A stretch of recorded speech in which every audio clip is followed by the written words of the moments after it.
successfully streaming. A whole 55 minutes after we said we'd start, which is really about 40 minutes after I'd absolutely would have started. But hey, we're there. We're there. All right, let people know we finally fucking fixed it. Oh my Jesus, it's still not like fixed. It's still that ugly ass fucking just black and videos, but I don't have time. This is different computer. Minimalist. And yeah, so it's just gonna say Steve is bad. Looks like we've made it. Yeah, there it is. Look how far we've come now, baby. Better song than any of the tracks here on round one. Still the one is Shania Twain's entire legacy. Right. Man, I Feel Like a Woman. That was a fucking novelty song. It was. I mean, like, it was definitely an anthemic karaoke track. Song. It's a karaoke anthem track, right? Like, that's what it was for. It's not like fucking it isn't backwards ass camera. All right, welcome to Two Yoked Bros. Way late. I'm sorry. I ran into every computer problem I could trying to get the stream going. My name is Steve. This is Josh. We don't have the overlays. We're on a different computer. We're on a different internet. I'm using old headphones. It's a fucking mess, but we did it. We're here. Death Star show. It's a Death Star show, right? We did it. We're here, and anyone that happens to be in the room, feel free. I am going to tear these tracks apart, but in constructive ways that actually tell them how to improve. Really though. To put it first out there. I don't care, as I said briefly earlier, I don't care that people can write a 16 or 24 bar, deliver it straight. Like, people should be able to deliver words that they write well. I get that part. But Steve, what is this Bill Maher, Joe Rogan energy you're coming with? It's coming, yeah. I simply do not care that you can do the bare minimum of nerdcore. You are truly living up to the two yoked bros. Yeah, I know. Right? I'm coming in hard with this because I've watched a lot of people mince about. I got to listen to Joey Z and Shane talk about how good they were at rapping and be the same exact old heads that yell at mumblecore. But this time I'm coming after them. Funny. It was funny. I fucking loved it, and I love both of them. But they're just so broken in some of their perceptions of hip hop. So good. They're both talented, amazing. They're both miles better than me at doing this. But their perspectives are such fucking Midwest 2000 fucking white guy perspectives on hip hop, and it drives me nuts. It's the Midwest emo of hip hop. Mm-hmm. Yeah, it drives me fucking nuts. Some of the dopest out there. It's so good. Like, it is very itself. Yeah, it is very itself. So take none of my hot fucking burn it down takes on this as something that Josh is signing up for, because y'all not ready. And feel free to tell Joey Z if he's still awake or if he's drank himself into a beer stupor that we're ready to go. I'm coming hot for Joey today. Andy Griffith out here. Let's just jump into it. We're gonna skip the Jalmis Prime track. It's not good. We're skipping it. It's arguably not a track. It's not really a thing. Who cares? I got Skittles dips because they were on clearance at the gas station. They're Skittles enrobed in like a balloon thick layer of allegedly yogurt. I'm into them. No one else likes them though. This is Scurfy with Brine by Mechanical Peasants.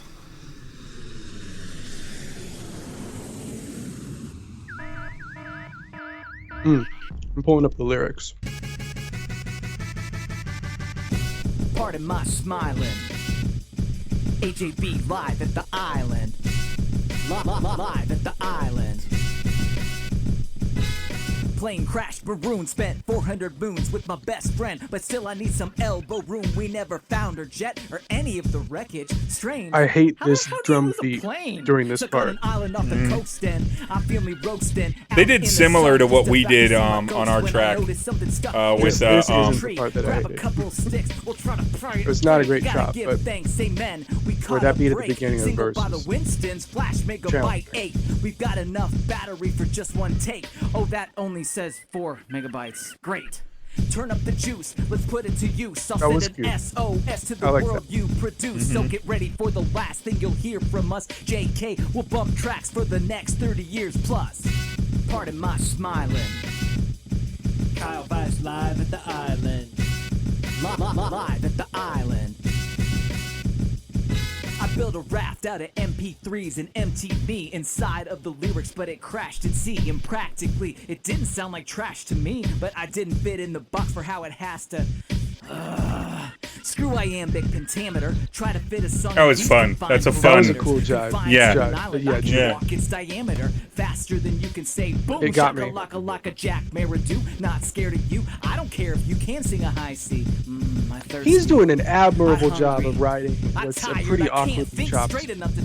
Yeah. I use rap And just making to it gauge sound my like The beat is emotions. not job. helping Over him. the past year, life is not great. Want a song about an island? He That's my is life, doing the but most I can't with use this the verbs I beat. need to I'm really express that. impressed with how Come on. he is Play using nice. this beat. Yeah. Yo, Like, Oh. yo. I'm not a huge fan of that kind of sound. That's just a real particular vibe. Like when I hear someone rapping like that, in my head I see them holding their phone, reading their lyrics, doing this with their finger, and wearing like a forward baseball cap with a curved bill. Yeah. Yeah. And it's just big. like that, but if that. It's a very particular cadence. It's kind of an evolution of the. My name is Steve, and I'm here to say it's like the next step in that. Yeah, like but- the Minneapolis version of that, the Yeah. underground. Mhm. Yeah, which isn't a bad thing. I think it can feel a little dated. So my I don't- recommendation to the MC on this one is actually take that, then spend 2 months listening to nothing but late 90s to mid-aughts dirty South rap, then slap them together. And you'll have kind of a cool, fun party vibe. Because I feel like that Some kind of Fruit voice Stacks, goes... some Andre 3000 Yeah, verses. it goes really well when you jive it. Like, if you really swing around it and do a lot of, like, fun, just, like, ludicrous example. trick shits. Yeah, I know, right? Well, I don't rap like that, so I don't know. But when I heard it, I'm no like, one raps like that. if somebody was like took that and did like a very performative, like upbeat kind of energy, but then kind of pushed it to that kind of that Atlanta vibe to it, I think that's a good direction for that rapper to go. Yeah. I think he's got the energy for that. This vocalist isn't a bad rapper, but I don't think this is them at rapping their best. Let's go to baby voice. Nice. What do you think about this beat? I don't think you liked it. I don't think you liked it at all, Josh. I mean, it's a chop. It sounds kind of like an MPC chop. You know, it sounds like dun, dun, dun. It sounds like finger tapping, but it doesn't actually sound like someone who was composing a beat while thinking of, like, while tapping out and like playing like that. Because that's a very particular way to think of a beat. It's real linear. Yeah. You have pieces that you're putting into order. It's kind of like the beatboxing of making a beat. You can Yeah, only absolutely. make Absolutely. one, maybe two drum sounds with your mouth simultaneously. Absolutely. Yep. This sort of felt like a linear beat, but it felt like one that was made cut and pasting, which, I mean, is what we're all doing these days, except for fucking Fresh Kills. And Sean Wasabi, and probably Barkachova. I don't know how to say her handle. Yeah. Swagberg in the chat. Swagger. Dopey Ziegler. Sorry. So many names. So So many many. names. What am I allowed to call you in public? I don't even know anymore. Everything is too meta. But we're not going to where's spend. the kayfabe? Let's call me DaBaby. Done. DaBaby it is. Let's talk DaBaby. about the fact that production-wise, I think what they needed to do. There's a moment in this beat. Go back to right where the verse starts. Oh, we're not fucking doing that on this stream. I don't know. Okay. There's like right when the verse it's like boo to coo boo boo coo. It's just so weird, and like a kick lands right where the snare lands. Yeah. And there's not You've really like a got riff in it. yeah. It doesn't feel like the person who programmed the kick was thinking about the snare when they it doesn't feel like they were it's a cohesive thought. You simply have to, if you're going to do some real fun, clever shit with your kick, give you some other drum noises to like fill it out, to like tell me that you're deliberately playing with my expectations of where the kick and snare are playing. Because it's like, there's absolutely drumming lines that could have the exact rhythm of the beginning of this, but they'd have other drums giving my brain context rather than what it sort of sounds like, which is a real thuddy fucking "We Will Rock You," just kick snare kick clap.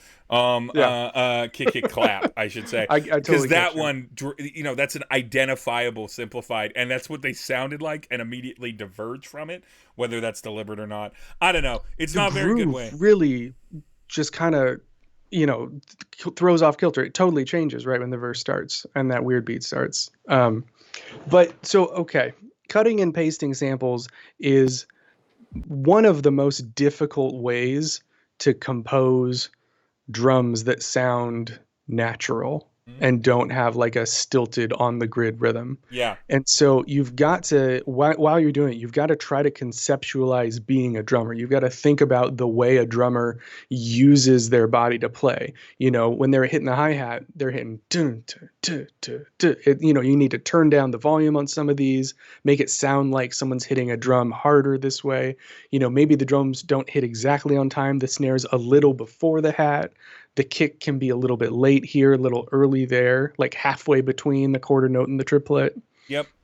Think about these things. Arda does that kind of like loose live kit sound drum really well as a producer. I think Arda plays finger drums. It sounds like it. Yeah. It feels like human rhythm. It breathes. Yeah, it breathes. And a lot of people would and so if you're doing, especially if you're really tightly cutting a drum kit off of a live thing and using those samples, doing that is not a bad idea, but you've got to drive it home. Or if you're me and you want simple fixes for what you did on the drums, don't get clever. Steal basic drum rhythms. Nobody's gonna be that upset with you. The note they're gonna have is, I would have liked to see more done with the drums. And then that's it. Like, that will be their fucking note. This is literally the pro tip that I was about to talk about. Oh. Like, this is exactly what I do. If you want to have drums that sound fucking live, get like a live drum break that you love and take it into Pro Tools. Set the beginning of like the first bar right where the first drum hits. Yep. And then just guess at the tempo. If it doesn't match 4 bars with like the 4 bars, just add or subtract on the tempo until it lines up. Now you have the tempo of that break. Look at the grid of those 4 bars and see, like, map out in a MIDI track where the snare hits, where the kick hits, and like take that groove. You don't got to reinvent the fucking wheel on this. It was already a sample challenge. Like, and you can make it any samples you want, and now you have that groove. But now you can take that type of pocket and use like how far ahead that snare is and how far late that kick is into new rhythms and compose new rhythms in that drummer's actual human pocket that they never played. Like, this is the kind of stuff that you can do. Don't just quarter. Yep. This is art, y'all. We've spent way too much time on this track. Let's get to Island Not Good Muppet Ronin. All the same exact problems as the last track. No. This some Wu-Tang shit. Did not say this some Wu-Tang shit. Yo, please help Kabuto stuck funny. Island. I hit head coconut, forgetting how rhyming. Only no climbing, surviving, make knife. Also did build shelter for leopard hiding. No food here, spicy gross water. Drinking head bunk juice, biting roast otter. Miss family, wife, son, daughter. Night cold, scary, but in day sun hotter. Only have one book called Harry Potter. Cannot read Harry Potter because transphobic. Damn, scope it. Best line. So good. Very good. Hit head coconut. Island not good. Damn. Hey, one more. I'm gonna hashtag text painting in the chat every time a producer does text painting. Paradox, black smoke. Wish had internet, streamable media. Kabuto never seen lost, need Wikipedia. Must learn way of make rafter boat. Also helmet in case hit head coconut. And yet, Kabuto love NTSB open shut. No one else here calling Kabuto the local nut. Just coconut, only coconut. Head swelling doesn't hurt, synapses closing up. Sit with coconut, look out at the ocean. I thought that was cute. Look now, but trying to coconut. You feel me? KTC. Listen, look at me. Look at me. Don't look for me.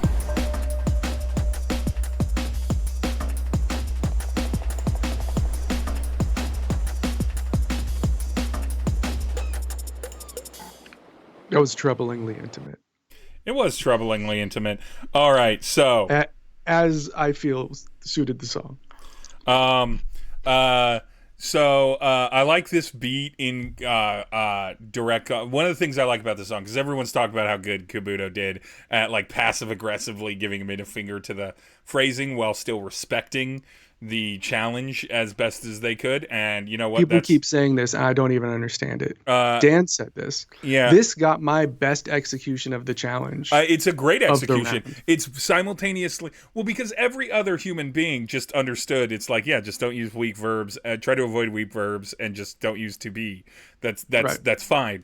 But Kabuto like did it in such a fun, clever way by just chopping out logical language. Yeah, as if to like say caveman speak. Yeah, caveman whatever, speak. As if to trope say, you know, yeah, obviously it's a writing challenge and I'm going to respect it, but also I'm going to deliberately show how editing out specific things may, and maybe they're not doing this, I just read it as, may not necessarily be an actually legitimate conversation on how to write better.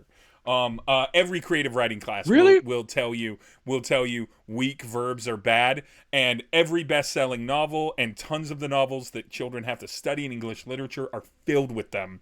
It is such a ridiculous limiter. But that being said, it's not that hard to get around, and the way that Kabuto did it very flashily and openly, his is the only song in this entire challenge where I can tell he's doing something deliberately with language, which makes it stand way out from the rest of the pack. That's such a wild statement. It's not... It's the only track where you can tell he's doing something deliberately with language? Yeah, it's the only track he's doing something that's deliberately working around part of grammar. Oh, okay. Doing something, wrapping around part of, you know, sense. English literature tropes and stuff like that. But I have a totally different interpretation on this. But what's your interpretation then? Totally, it's wrong. It's completely wrong, Josh. You're off the. I'm just gonna Bill Maher you right off this. For me, going into any given VPC challenge, and maybe this is because I think of them as having written the first VPC challenges. When I was writing those, Beaker and I were talking about, like, you know, trying to think about the rules, the way we're phrasing things, like look for like the loopholes to make sure that nothing's ambiguous, things are clear, things are fair. But we also wanted to leave these sort of ambiguous sort of rabbit holes where, like, technically we didn't say that you couldn't do this. Yeah. So if anyone thinks of that, that would be really fucking cool. And so I always go into a challenge thinking there is a best idea. There's a way to do this that is like the thing. And I feel like Kabuto took this track, he took this challenge of don't use the verb to be, and he made a concept track about not using the word to be. I fully agree. Yeah, he made a song that embodies the challenge. Yeah, he embodied the challenge. He made it funny and clever. I thought that was so cool. But also, he did one of his pet peeves. He ended a line. It was so funny. He ended a line with like a weird, it's very meta, contrived rafter boat. I was like, oh, that's setting up a kind of awkward rhyme, but it'll probably be a pretty clever punchline to pay off that kind of a little bit clumsy setup. And then it like didn't rhyme coconut. I'm like, okay, is this like meta because the coconut and the concussion, or... Yeah, I thought that was funny though. I felt like maybe an intentional wink. No, it's absolutely one of the best tracks, and I think you're right. It does nail the round perfectly. I just also think it's kind of a conversationally, like, it's shining on it so well shows to me, and this is one of my pet peeves is don't do this in literature. Shut up. Everyone does everything in literature. Your rules are wrong and usually dumb. Or usually silly. Sorry. I do like the text painting. The kunk. That was yeah, very yeah. funny.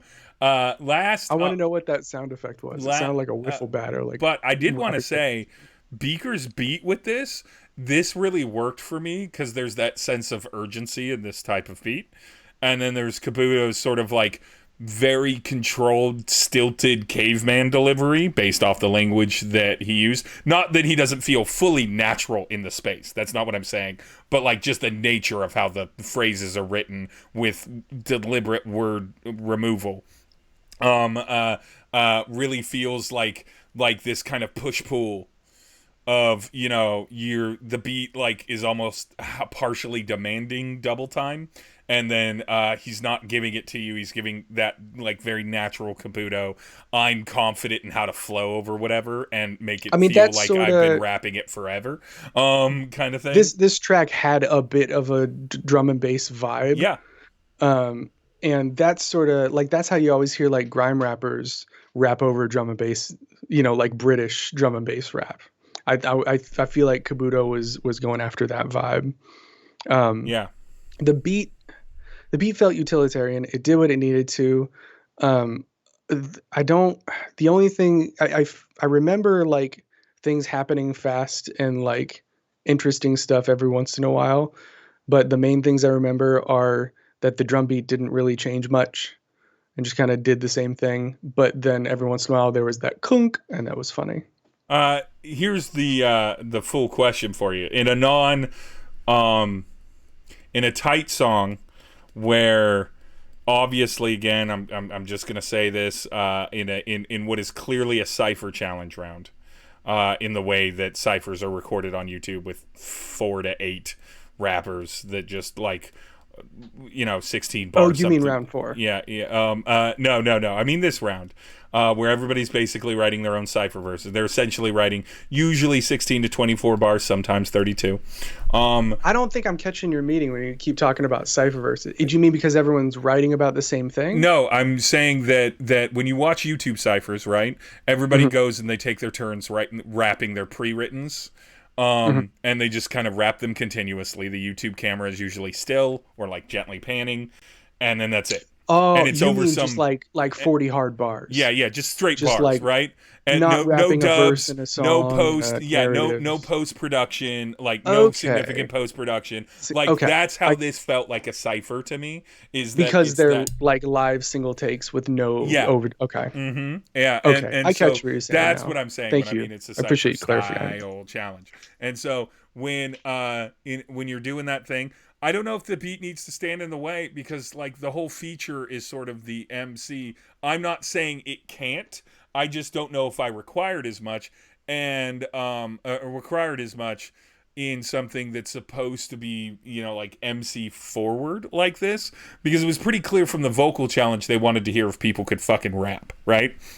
Like that's what they wanted to hear. That's a good point. And so they didn't explicitly say this, but this was. I remember one of the earlier challenges I wrote was vocal centric. Yeah, and it feels do everything that you can to highlight the vocal. It feels like the challenge for the producer is how do you just only have this one thing to sample from, and then not be able to use instruments, other music loops, other music samples, and then we'll give you a little bit more to variety it up with the nature sounds, and then if you know how to grain sample or just pitch shift well or whatever, you can make those into whatever you want. But I'm gonna go deep real quick. The real challenge this round was dynamics.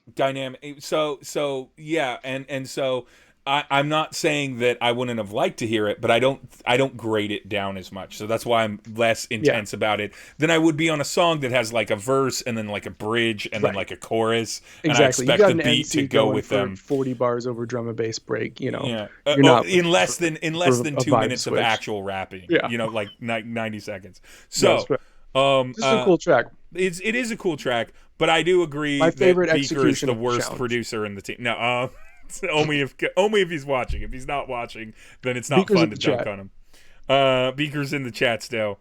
Yeah, Beaker and Kabuto are in the chat. Yeah.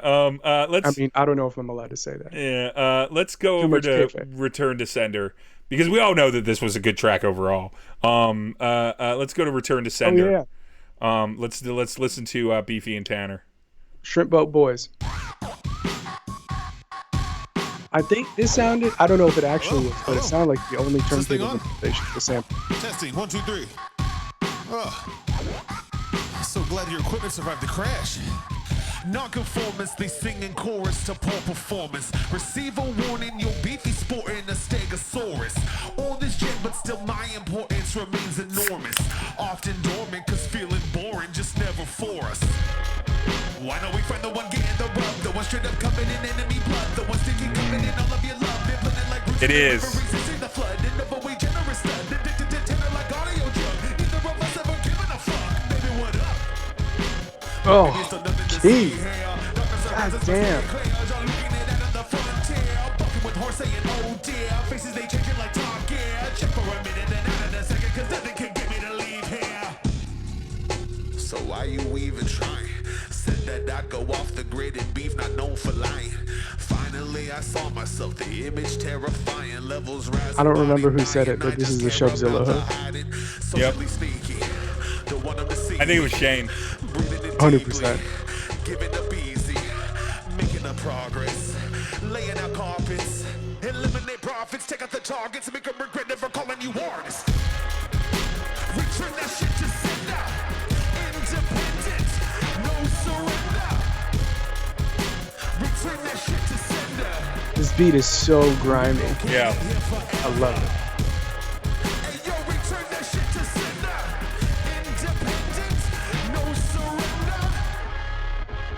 Return that shit to sender. Relocating here forever. It is hard. It's super hard. Oh, Tanner made it so wonky and like off, like the weird like double stutter sample playback. Mm-hmm. It sounds so good and evocative. It's so clearly intentional. I don't know how you do something that gnarly that's just obviously not an accident. It's so cool. Yeah, I haven't watched Tanner's production video, but I want to. I haven't gotten around to it yet today. Yeah. I didn't know they posted. If you dig around on God. Nerdcore hip hop, you'll find it. I'm going to sleep watching that tonight. Yeah. That sounds amazing. So a lot of people, and I myself included, and we've all kind of talked about this. Beefy has sort of like a lane that he lives in for rap. Not today. Primarily, but not today. Not the today. key is a lot of people are like, wow, I'd love to hear more of this. Motherfuckers, go through his Bandcamp. He's got tons of songs where he slows down. They're just not the singles. That's the thing. Yeah. Everyone remembers Beefy for fast. He's very good at fast rapping. It's kind of his comfort pace, or at least appears to be. But we all love Red Cyclone. Yeah, I mean, fucking Red Cyclone. But speaking of, I think DJ Snyder in that capacity. In the chat, if that was technically a Grammar Club song. Yeah, I think it I was. don't know how involved everyone was. But BV can absolutely majoratively does that. But he's been doing like when Beefy slows down and just lets his voice like live comfortably, like as far as tone, when he comes to his like normal speaking voice range of a pitch. It's great. And so go dig through Beefy's stuff. You'll find a lot of songs that are more like this. And specifically, I don't know if it's on Too Big to Fail 1 or if it's on the album preceding that. There's a Game of Thrones track. It's very good. He doesn't speed up at all in it. It's all super aggressive, dramatic, low rapping. And that will rock you to the core. But he's been doing it for a while. And so love this track absolutely for all the reasons you say, Josh, on the production. Tanner's just out of control on cutting this up and making it sound completely unique. Yeah, I want to know if that was all in the box or if he actually like pulled it into Serato or if he happened like I don't know if he actually has an Amen Brother vinyl. If he got the Winstons on 45. That would be sick. I want to know how he did it. I have a question for you, Josh. Is the reason that he so it's so grimy and everything, and I sort of played with some clips of the song while Zilla and I were discussing it to see if anything like jumped out at me. Is part of that if you're sampling the whole of the song, since you can't get breakout covers of the instruments and stuff like that? Is it that the song itself is so like very dense instrumentally that like sound wise, because there was so much like high end noise for me whenever I'd fuck with anything speed wise or mix wise, where it was just like every time I did anything to it, it auto grinded up in and I was just fucking around in Audition. I'm not a producer. Like digital noise or like the actual like crackle and hiss of the record? Crackle, the hiss, the so the hi here's the hats thing. and like the hi hat side of things where it's going to be real high pitched, and so when you fuck with it, it's going to be real noticeably digital versus say, you know, like something like a kick, you've got a little bit more room to kind of stretch it out before it grinds up. Yeah, crossfades are huge, and then like a little bit of natural room reverb at like 3%. Spring reverb's good too, just to give stuff an extra tail will really give you a whole lot of leniency. It'll give you can chop stuff pretty cold, cleanly like off, and it'll still sound kind of natural. But the thing with the hiss and the crackle is you just lean into it. Whatever copy you got, whatever it sounds like, that's part of the character of it. No other recording of that song sounds like the way that dust on your needle through your cables recorded. So you have literally like it's an actual NFT. It's what people fucking pretend NFTs are. Yeah. Like this is a literal once in a lifetime. No one else has this audio, and it's dope fucking like vinyl like record crackle that no one else has had that crackle before. And you can like use that as rhythmic elements. I did a whole beat with that for Satellite High off a Spider-Man vinyl that had a crack halfway through that would, and I used that skip in the sample. Oh yeah. That was so much fun. It was all the grime. I don't know. I lean into it. I love it. Aura is the right word. Part. Right word. Aura. Terroir is the wrong word. Great track. Probably their strongest of the VPC so far. Absolutely bangs. I have no idea what Beefy was saying until he slowed it down for that Shubzilla hook, except for changing faces like Top Gear, which I thought was funny. Let's jump into Tom Hanks' Night City Glitches. Yeah. I'm going to remember to change it up.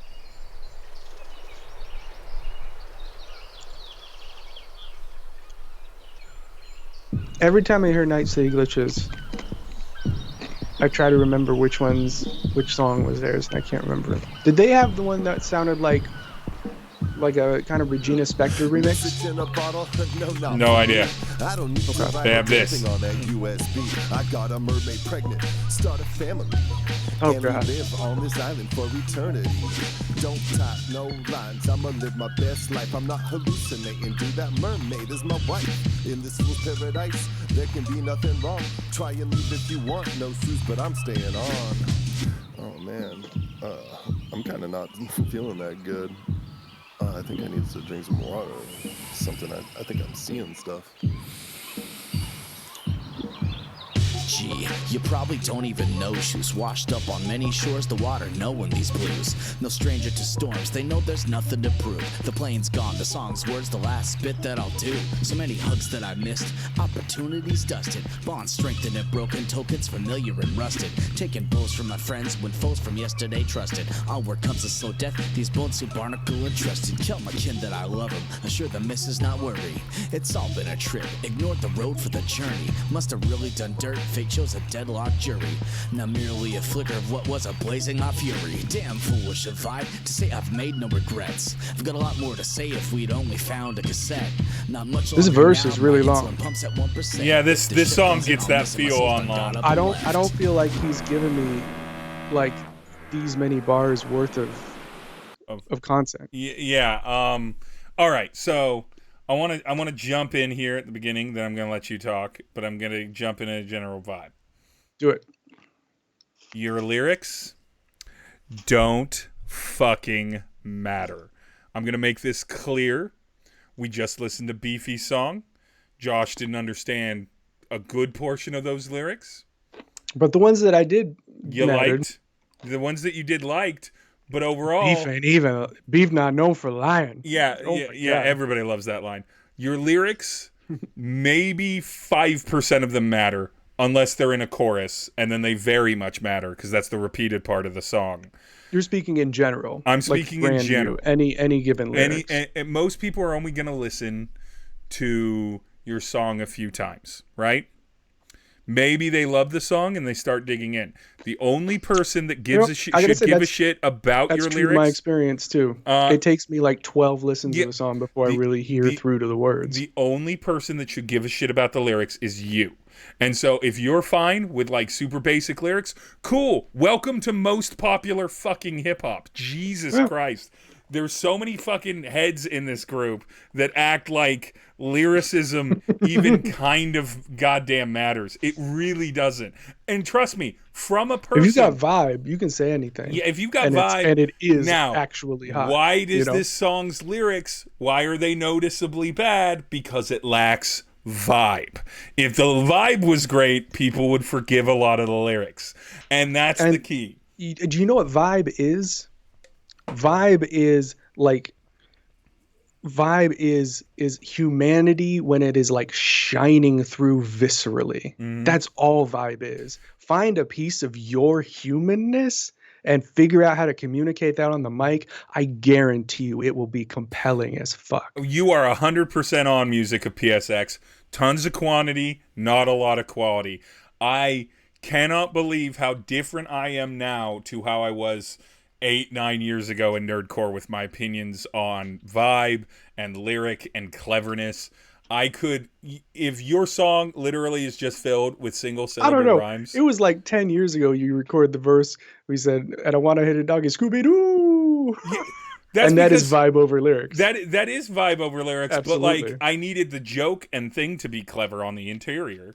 That was great. And Still now one of your best verses. Now I don't even necessarily need that. You could have 1 to 2 syllable lines, and if the song grooves, the song grooves. If the beat's right, the hook works, and your dynamics. Yeah. Josh, you mentioned dynamics. Did that song have any dynamics in it? The beat did. That beat was kind of dope. Mm-hmm. Did the MCs though? The things I like not really.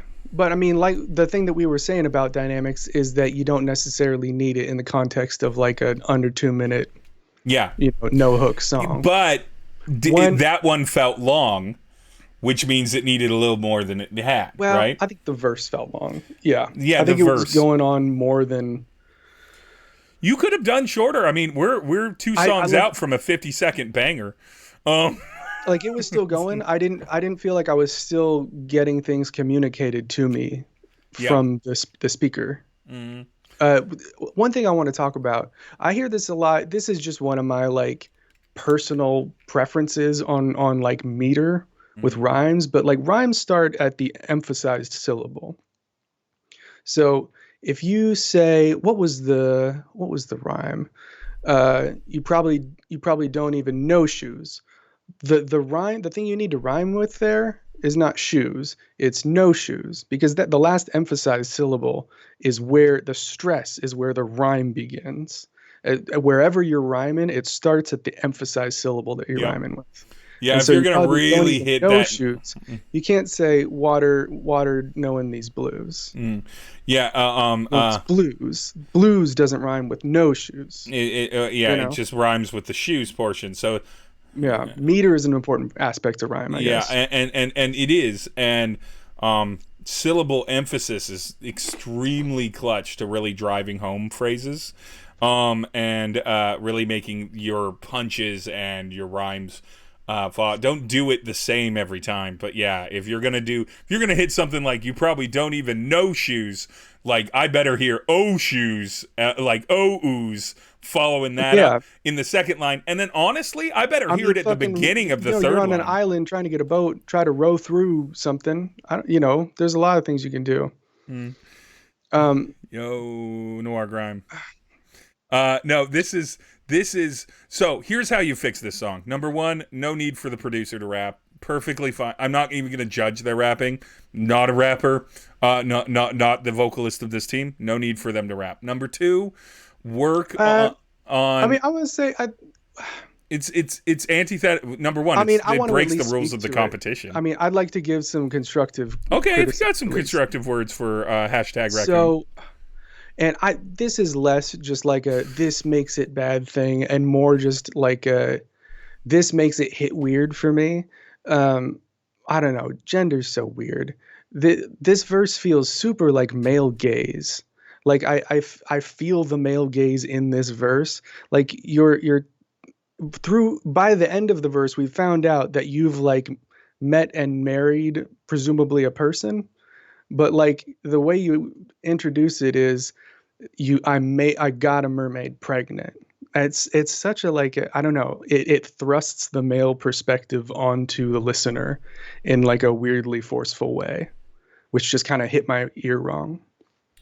But I don't know. Be cognizant of that. Yeah, be cognizant of that. What aspects of your perspective are you letting seep into your lyrics that you may not be aware of? And then as far as like constructive stuff, beat's pretty solid. Just kind of mix up your rhythm, your delivery, your meters a little bit on your longer verses, especially if you're doing continual, like a continual verse, right? At the very least, if you're pretty much rapping at the same rhythm or a very similar rhythm, and I myself have had this mistake, I got called out for it in the first round. If you're rapping in a similar rhythm for 16 straight bars, and unless you're really familiar with the material, you don't notice the subtle differences, then you need to kind of go back and see what words you could pull out, what words you could add in, what kind of fun stuff you could do, just to create a little bit of dynamic. Because if it is a vocalist-focused challenge, which it felt like it partially was, then the vocalist needs to bring not necessarily energy or like high energy heat fast raps, just but like something some compelling cool shit, some tricks, a couple tricks, don't overwork it, but just a compelling thing, something dramatic. It's just like what we heard on Beefy's track, right? Faster, slows it the fuck down. Everyone's like, woo, and then moves into a different rhythm right after that, and then gets into the return to sender part, and you're just like, this is good. This is a song where the vocalist is doing stuff, even though it's not a traditional. I think that goes for content and concept too. Yeah. That's got to be as compelling. Talking about that same verse, opening verse, like the content that you've got there could have been like, that could be a way more compelling thing. You're talking about, meeting apparently a sentient cryptid and like forming a lifelong bond and like having hybrid offspring. Like, tell me about that part of the story, right? Like, tell me about that, like discovery and that like relationship and like human non-human interaction and like the cool sci-fi aspect. Like, rap about that part. You just kind of like brushed over it in your 2 bars and was like kind of douchey in the way that you did it. All right, let's get on to Never Found, Obvious Corruption. Right. Sorry if that was harsh. It's not gonna be harsher than me, so you're fine. Okay, cool. This is all I got to do. I just got to come on when you got that Mar energy. When I'm fucking just ready to rant. God, I will never get tired of hearing wave sounds. I am immediately tired of hearing wave sounds. I've literally put wave sounds in like 6 songs. I would like to not listen to an Enya themed round again. The truth begets maroon adrift. Lost the plot list. Yo, this one goes. In my mission, I'd become remiss. Clutched my fist and it all just slipped. See right there, that slip drop. That's part. Dynamics. It's human. It's a moment of like pure humanness. I'd rather die feels super genuine. Land than leave my bleached bones in the sand. Seek getting seen until the bitter and lost and never found. A little shaky up top, but pulled it out. Fine. Like by the end, I'm so well of my own design. pulled it off. It's a solid my lie. I told myself I tried. Truly did It's I? tough to, No. between rapping and I no singing. longer ride the waves, the echoing phrase. Lost and never found. Lost and never found. And then the song just leaves you wanting the more of that. You're like, where are they going to go after Lost and Never Found? It's done. It's a minute and a half, baby. It's a minute. That's it. Short. It's tight. Sweet. All right. Josh, thoughts, feelings. I like listening to that song. That's the first and most important thing about a VPC song for me. Like, number one thing I'm thinking about when I listen to a song is, do I want to listen to this song? Do I enjoy that I'm listening to it? And am I going to look forward to listening to it again? I want to start that song over and listen to it again. Like, it's good. I like the way they flipped it. That flip, I would never have guessed that was Amen Brother. Yep. And like, that snare is like clearly the Amen snare. Like, that was really well done. They got a different vibe than anyone else got. Vocalist matched the vibe. The energy was there. Not a perfect performance, but how is that a critique? Literal Keith. Literally Keith, right there. Hey, vibe. What up, Keith? Vibe. Yeah. Vibe. All vibe. Yeah, and I think you matched that vibe too. Yeah. All vibe. I want to know how many takes did it get to get that drop, and it all just slipped. That feels like the hardest part to nail and have it sound genuine every time. I want to know how many takes. But yeah, this was one of my favorite tracks this round. This was the first one on the playlist that I perked up. I was like, damn, who is this? Yeah. I'd like, who is rapping right now? They're killing it. It grooves in a way that I really enjoy. It's so funny because I can't help but bring it in. The last part, the like kind of end of the second verse. Thank you for whoever did that. I don't have notifications up on this, so I can't really see, but I heard a Twitch positive noise. A good boy noise from Twitch, for my Pavlovian response. Take 4 or 5. The drop was added after. Nice. Big fake in hell. Yeah. Ooh, but this see, one, that's a great producer move right there. Yeah, just drop is the best part of the song. That was done in post. We get to bring it up again. A producer That's listening great. to the song, listening to the MC, and being like, now I can produce a little bit around this and really That's always what send it is. up. It's always what it is. Good music is always people interacting live, listening to each other and responding. That's literally always the only thing good music ever is. Yep. If your producer is listening and like, what'd be really cool here? Boom. Done. Best part of the song. And so, but I wanted to bring this up. Makes the rest of the song great. The last bits of the verse or of the rapping are, so I fell in a well of my own design, grief, regret, and weight of the lie. I told myself I tried, truly did I? No. I no longer ride the waves, the echoing catchphrase, lost, never found, lost, never found. Nothing about that is super complicated. It's very emotionally raw, but nothing's really clever, lie, design, tried, truly did I. All of that, and it does exactly what it needs to called be. out. Doesn't matter. Vibe works with it and feels right with it. So your lyrics can be forgiven. They don't always have to be masterpiece works if your vibe sounds like they go with them. And that's a big key. If the whole song had been like that, I don't know if it would have carried. But fortunately, the first verse is a little bit more fun. And this was all about emotion and less about ooh, look at how good I am at language. Something to keep in mind with ambiguity is ambiguity makes things more accessible. Yep. The less specific something is, the more broadly applicable it can be. And if you're doing something on a really emotional level like this, it can just apply on just sort of an empathy level. I can feel this emotion. I can feel this vibe, even if I'm not clocking every single sentence that's streaming by. On that note, we need to transition to the next song, which does almost the exact opposite, but is super relatable.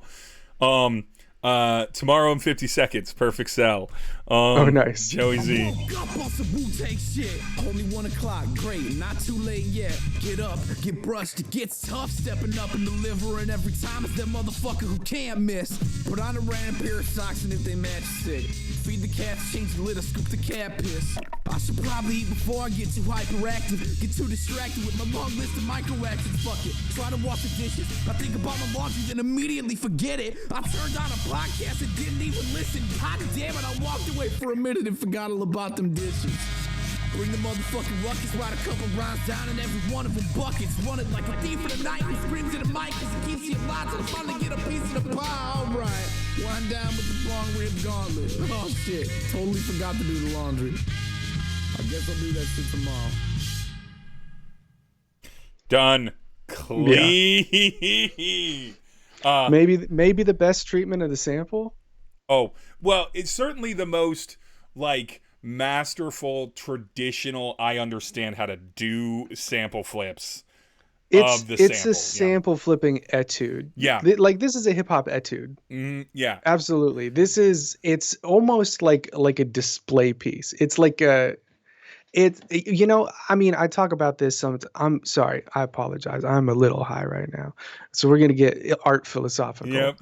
But I talk sometimes about how I feel like musical pastiche evoking a certain vibe of a certain band or artist and sampling and using analog gear and analog sounds is sort of like musical preservation, sort of a historical thing. And like, this is absolutely that. This is like demonstrating in a modern context, like, hey, here's sample chopping.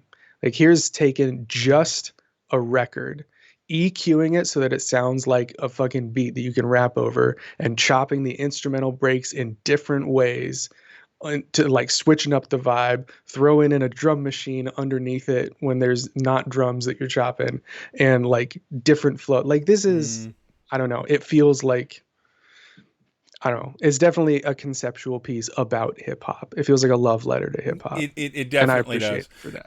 And to be clear, Which feels appropriate for the sample chop challenge. I am going to be tossing Joey shit this whole time, because he is way more talented to me, and I'm jealous, and his dick is probably bigger. But in reality, like, he is perfectly matching this in his delivery to a degree that is rare to find in most hip-hop sectors. Admittedly, Joey's from like the Chicago area, right?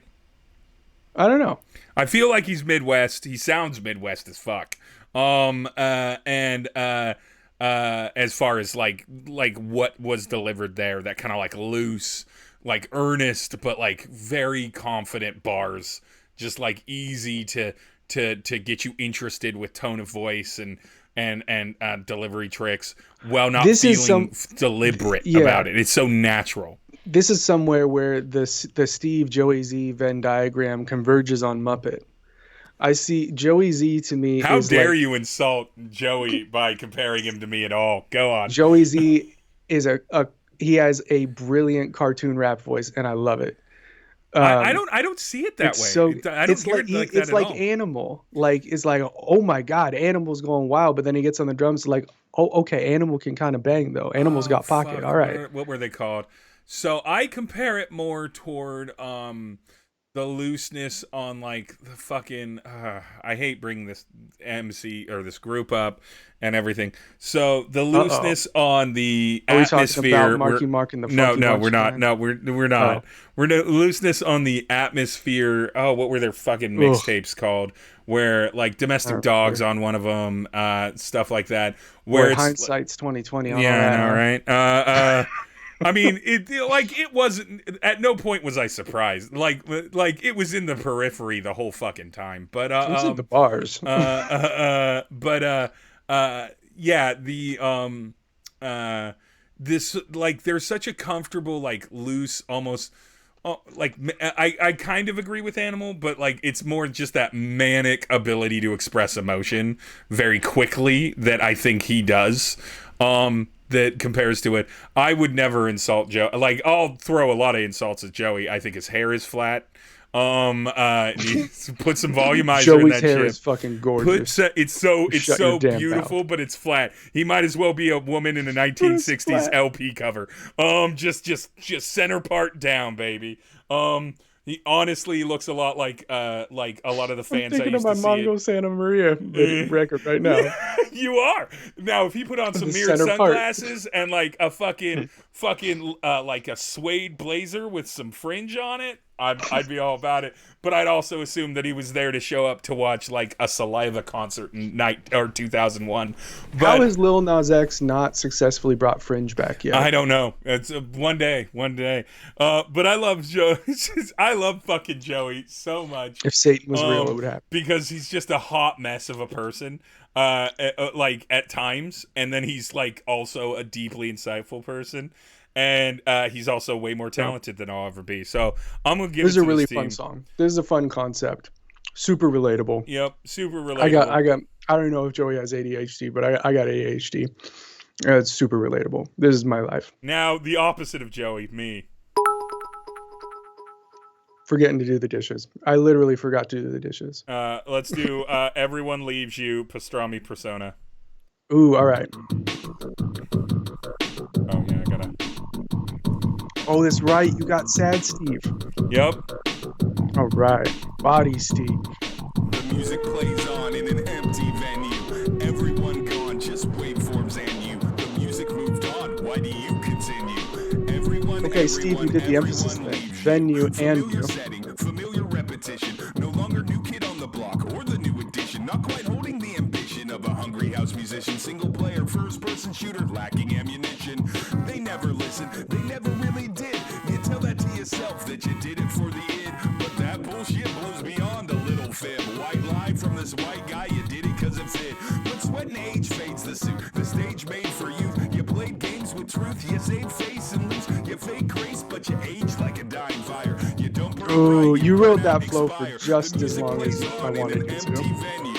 Everyone gone, just waveforms and you. The music moved on, why do you continue? Everyone leaves you. Camille stopped showing up for D. And then the part that I had to put in for donations. Out on verse 3. Solar gave feedback on your song Unpolished. Alphonse response, interested, demolished. And all of this will be found you lacking. Him and Little I always appreciate when people give themselves extra personal challenges within the BBC. I always give myself hella extra challenges. Beautiful baby, just don't listen to me. That is quite literally me being done trying to rhyme. And I'm just like, I fucking don't care. I'll kind of rhyme. I'm done writing this. Oh. Dan said you got stinker bars up front, but it gets good at the end. Yeah, that's because they're supposed to be singing chorus pieces, and then I changed it because I had to do it in one take. Oh, you wrote it for the vibe and then took the vibe out? Yep. That'll bite you in the ass. Yeah, I don't know if you heard me. The venue and you, that's the thing we were talking about. Venue and you. Yeah, what I wanted to do was mispronounce and you.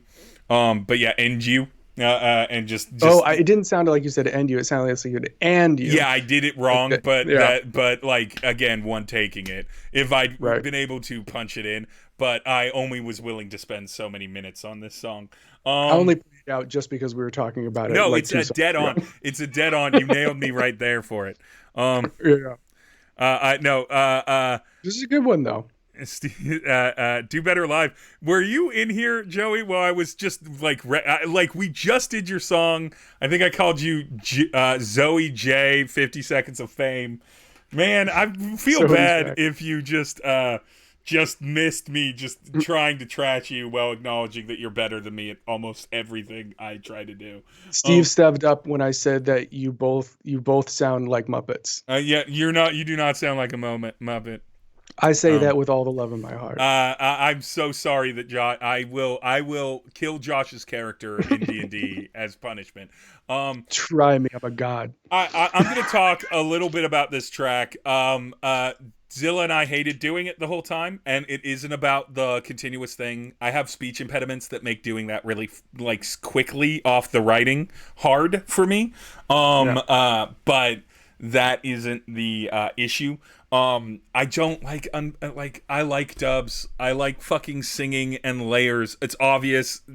Fucking MC117 coined the term quadrupulous vocals after me. I fucking quadrupulous. I fucking love 3 and 4 layer. I love putting singing into hip hop, even though I'm not great at singing. Like I love doing all of that. And the idea like you're of a rapper, this, but like one of your first loves is harmony. Oh, fucking all day. Yeah. I grew up on Beach Boys. They were like the first band I remember knowing that I liked. And I love and you know how to choirs. like naturally build dynamic and like narrative with harmony Yeah. and with your voice because you can control like the Yeah, I'm pitchy as fuck, but auto-tune is and pitch correction your is breath there for control is that. fantastic though. Sometimes, depending. But nonetheless, so we hated this, and then final result, I'm fine with it. It's all right. Like it's scoring better than any of the other rounds we did, and I give that up to Zilla making a gently Nine Inch Nails sounding beat, and everyone being like, "Yeah, Yeah. yeah." I mean, That's as someone what we who's want. been making some music with you for like a decade, I can tell this is a rough draft of a song, and that the final draft is going to be fucking dope. Well, And also it's- it won't you're have gonna the do it all second. Steve songs. It won't have the second verse because I did that for the Ada. I posted about it back when it was happening. saw that. There's Give a Big Washington. Yeah, Give Big Washington, Ada Developer Academy. It's a big thing that my partner is involved in, and I'm a big fan of, and people donated, and so I was like, whatever gets donations out, and all in Posting total it up in the chat with Link. our all in total with our matching donations, like Nerdcore outside of us, put us over $200. And so that was dope. super cool for something that literally was like one day, no coordination. And I'm like, I'll just say a name in a song. Was this the first time someone has crowdfunded, done crowdfunding rewards within a VPC round? Maybe. It's not the Because that first might time be a I've done milestone it. worth at least noting is a milestone. In songs in general, That's pretty cool. if you listen to all of the skits on Death Star's the prequel, they all have names on it because of Kickstarter. Yeah, I mean, one of the everyone few does that. benefits I meant that I in the actually VPC, get. though. But yeah, in the VPC. VPC. Josh, talk about Zilla's production because he'll actually be curious about that. Can you play it again? Yeah. Okay, let's do it while I'm talking about it. Yeah, let me listen again. Sure, I'll play it again. Back it up. Nope, back it. Nope. Yo. Nope, that's there we go.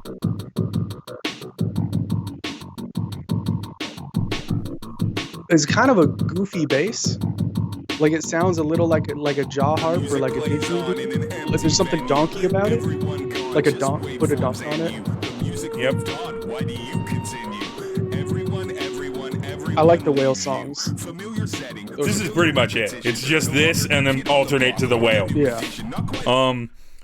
Yeah, I mean, this sounds to be honest, just because I've heard a ton of Zilla's work and I know that dude is a musical mastermind. This sounds like Zilla had a bit of a rush job.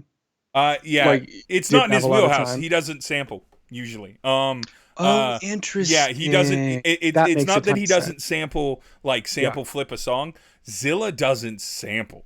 Like he just sequences. Trying to work and with plays. samples, especially harmonic samples that where you're not just trying to do rhythmic stuff. That's one thing, but trying to just like take a sound and make music around, like interact with it musically, is a really abstract concept. Like he's had to shift around especially some if you've never shit. done it. To pitch correct it and do things after it, so he wasn't like completely caught off guard with what he was going to do. To be clear, this has the least amount of tracks that Zilla has ever done in a production ever. It has the sample. Yeah, that's why I said it sounded like Rush. It sounds like it has about 3 or 4 tracks. It has and Zilla's usually got 5 if you layers of separate the tracks. kick and the snare. Okay. There's a kick, a snare, a giraffe, a tiger, and the whale, and that's it. That's the whole song, top to bottom. And it was, it's definitely one of the things. Now, he still did some good things with the drums after I gave him the verse, so that they like worked around how I rapped it, because they were just dance beat basically to give me just a metronome to rap on top of. And then Very metronomic drums. For sure. And so he did play with them a little bit around there. But yeah, like when we come back to it for the EP, it will be noticeably different. There'll be screaming in the background. My tone of voice might change a little bit. Like cool. Lots of things. Like emo screaming or just like emotional? Yeah, like Trent screaming? Reznor-y, kind of like Okay. like that up here. I'm not gonna do it because it's like Okay. 11 o'clock I didn't know at if you meant like like non-musical the word scream. Because I put Staborge screaming in that Bear Mace song. It was dope. Yeah, It had kind of a De La Soul vibe. Yeah, but like, it's a track. We're gonna move on from my track. It's fine. Let's do it. The audience likes it. Good for them. It's a good song. It's just not finished yet. No, it's nothing I ever do is finished, as Celine will tell you. Whales of Wales. Art Rad is Labs. never finished, only abandoned. Wales.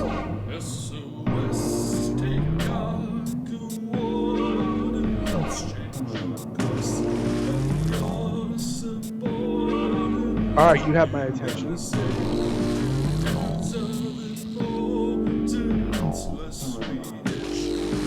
Just manually texting. Why is this so dank though? Day 42 on the ocean blue. Two dudes out of food who could use a rescue. Okay.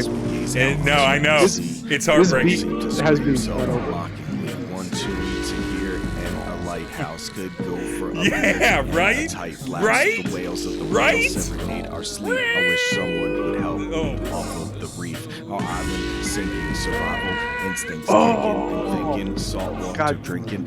One of my favorite fucking things about hip-hop and sample shop is unintentional polytonality. To cut our losses, living off lobsters and loot crate contents. No one's gonna put those horns over this bass unless you're doing it because you're sampling. And it's such a cool discipline. We'll talk all night long. We need a bite dog, maybe a nice log, clinging tight locked while we sing our plight song.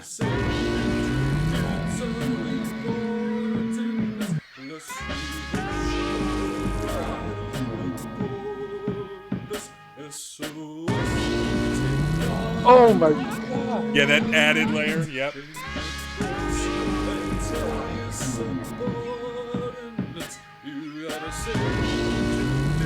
What the fuck?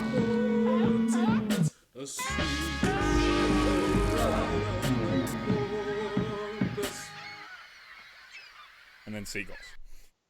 Steve, what the fuck was that? I don't know, but I want to rap over that beat so love fucking it. bad. Oh my god. I am gonna go pee. You talk, Klopp. Jesus. Okay. I love this. I don't know if y'all can hear it over the music. One of my favorite things about hip hop and sample chopping is unintentional polytonality. Polytonality is when you've got things playing in one key and things playing in a totally different key happening at the same time. And different combinations of keys have these different qualities of sounds when you combine them. And there's just almost infinite combinations of scales and chords and key centers that you can combine. But when you're chopping samples and you're trying to find the key that a song is in and you just have part of it, like a horn stab, and you don't know what key it is, and you play a note on a keyboard and the synthesizer drowns out most of it, but the horns still poke out, and it sounds kind of cool and spicy. And it's like, you don't know that it's like a, whatever, like a tritone polytonality relationship between the key centers or something. It just sounds dope and you can tell. But like, aside of that workflow, someone without like formal like music training and like 18th century Western European music tradition isn't going to come up with that polytonal idea, like from thinking of polytonality. So I just love people in their basement, making shit that rivals like avant-garde jazz and like musique concrète and like film scores and like new combinations of notes that are getting put together. It's so dope. I love it. This is so gnarly. The whale tones are going in between, like it's outside of just intonation. This song is not an 840, 440.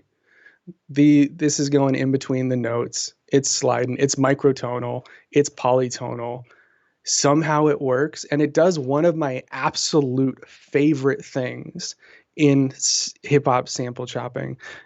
Dust, the producer from Atlanta, from Mars Ill, does this, where he'll do this thing where it's a sample chop where the accompaniment to the sample is covering up most of the sample, and just like the vocal and some high pitch elements are poking through, but then he'll let the edges of the sample leak out, and you can hear like the other weird accompaniment in a totally different key that's like major and not like doesn't have the same vibe, and it throws you, it like takes you out of it because it's part of something that you're hearing, but it's part of it that you weren't hearing yet, and it has a totally different vibe.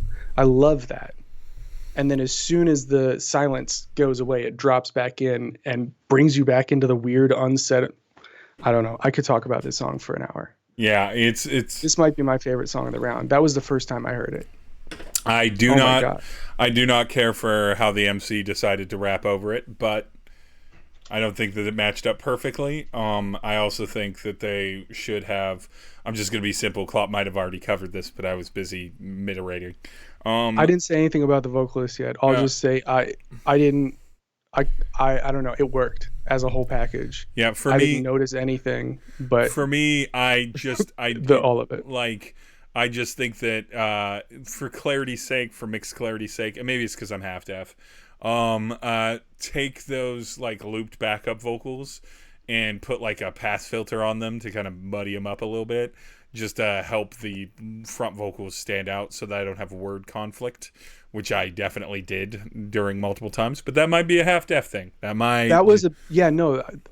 definitely heard like someone else is saying something.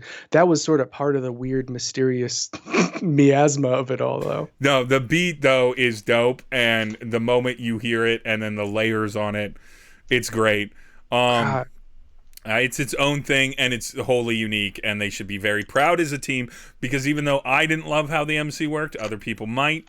And I think also if you're comparing it to Michael Angeloflow's other work... This was Radlabs? Yeah, this was Radlabs. If you're comparing it to Michael Angeloflow's other work, it sounds wholly different. So that does mean that motherfucker's got some transformer... That Radlabs is a little bit more than meets the eye as a team, as you would expect. Yeah. Okay, I think a lot of the hip hop, right. Wow. That first track was distinctly like an MC Hammer drum beat vibe, like Too Legit to Quit, like Donkey Kong Country. But we're gonna keep the train going. Wow. We're gonna keep the train going. We're gonna go into a team that nobody expects anything good from, Sailor Doom. I just gotta say, I'm really excited to see what Radlabs is doing now. Yeah, they certainly set themselves a bar where it's like, all right, give me another fucking curveball, guys. Give me another full curveball. I haven't listened to all the tracks yet. I'm doing live reacts for a lot of these, but as of yet, that song of the round, hands down. Holy shit, that was incredible. That was messy, and I loved every second of it. Get into this Sailor Doom.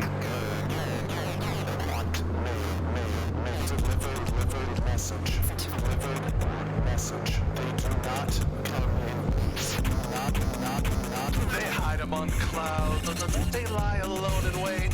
They watched us all evolve. They watched us decimate. They gave us all the chances they could ever offer, but we failed. I love glitch vocals. Yes, you do, and I love them as well.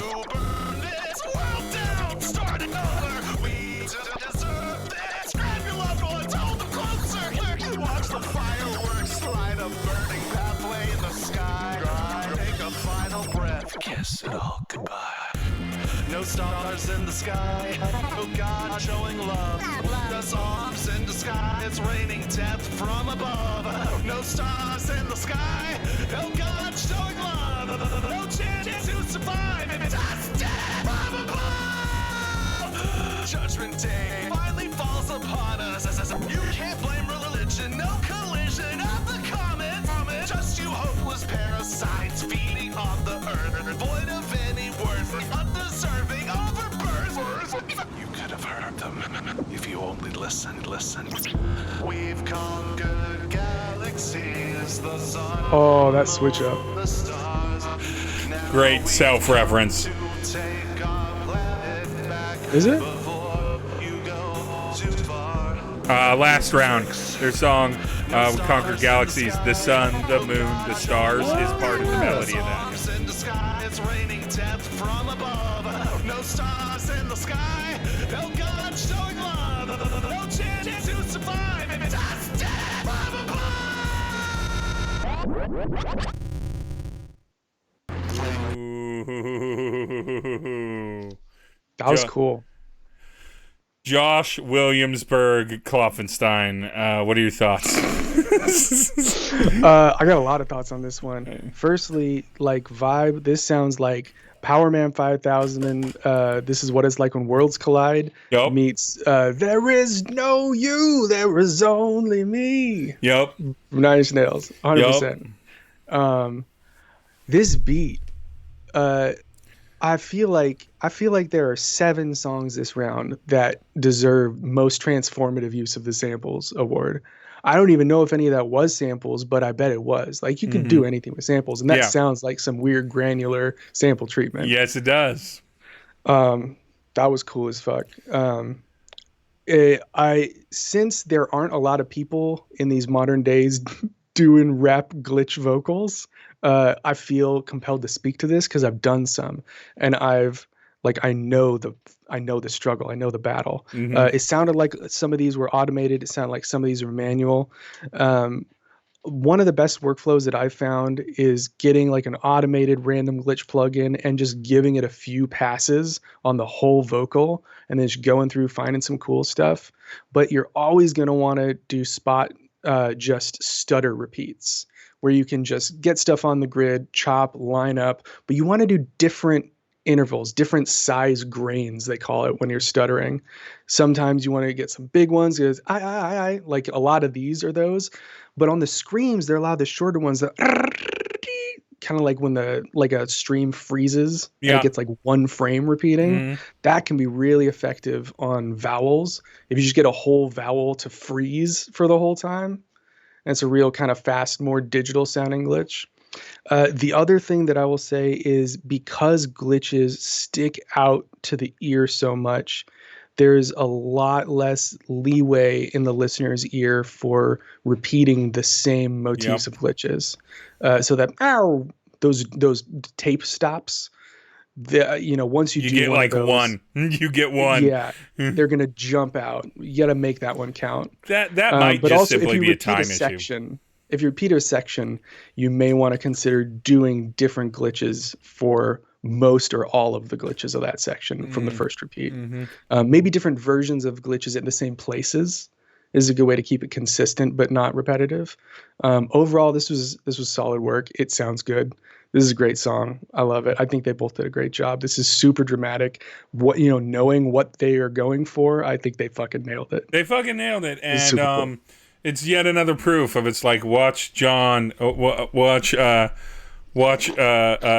Hack'n'Slash do different shit than you've ever heard from Johnny Hack'n'Slash before, previous to VPC, and then every Which round is weird, of this VPC. because I feel like this, when I hear, I don't know, this feels like the music Johnny Hack'n'Slash, I assume, usually makes outside of the VPC. It seems like, I don't know, it feels very natural for his voice. I think it feels great natural context for what his he does. voice tone. I will agree with that. But as far as like how he delivers on songs, it's a very different genre, I guess I'm saying. And some of those screams really stood out for me. But overall, excellent work. I guess you just take Josh's advice, just keep tweaking the glitches. He produced, this is dope. He produced one of my best, like most popular songs, and it's because he went through and manually adjusted. I don't even know if you automated any of it in those days, but manually did the glitch work for Broken Robots, and it's fucking amazing. So on that one, I did a few spot glitches. I also had Bill Beats do some scratches at a few spots after I had all the glitches done. I was like, it'd be cool to have a scratch here. But I mainly used a plugin called D-Blue Glitch, which is a free one that I never could get working right. And I just like set it on the automated random setting, so it'll just randomly do a different glitch like every quarter note, and then just like ran it through the whole vocal like 3 times and just recorded all the things it did. And I went through and picked out like 8 or 10 things. Where like, oh, this would be really cool for like what the vocal does here rhythmically and narratively. And sometimes I layered, sometimes I replaced. That's another thing. You can keep the dry vocal on top of it with some of the glitches. Not in this round, but yes, in general. Well, I mean, you can. I think you can still copy paste and do a glitch on the pasted one. I think that if they had done that, it would have been similarly to going to half, like cutting your BPM in half for round 4. So it's like, oh, it goes from 120 to 6 or 140 to 70 is more than a 30 BPM, but it's not necessarily at the spirit of what the competition is trying to do. Can I tell you what I'm trying to do? I don't even give a shit about spoilers this round. I don't know if I'm going to be able to pull it off, but I'm trying. So for our tempo shift, I'm having a section where I'm playing some weird groove on the bass and the guitar. I'm going to have the drums and the guitar riff digitally pitch shift down to an entire octave, but also like tempo shift down. So actual like a record stopping until it's exactly half speed. But then I'm actually going to go through and transcribe what the live bass line and guitar line playing on the top of that would be as it walks down the chromatic scale, and like map out where it switches from note and learn how to play it live and ride the tempo down all the way to halftime. And then vibe switch to something else. That's what I'm going to try and do. I don't know if we'll find out if it happens. Play all the way through every tempo until halftime. You want to listen so to... I don't know if that'll count or not. You want to listen to... Someone will probably say I cheated. Whatever. Things you don't want to find. Sean Solo and Lex Lingo. You should believe in Josh. He's a very good producer. He's good eye. Good eye. Good eye. Big fake in hell. They curved me.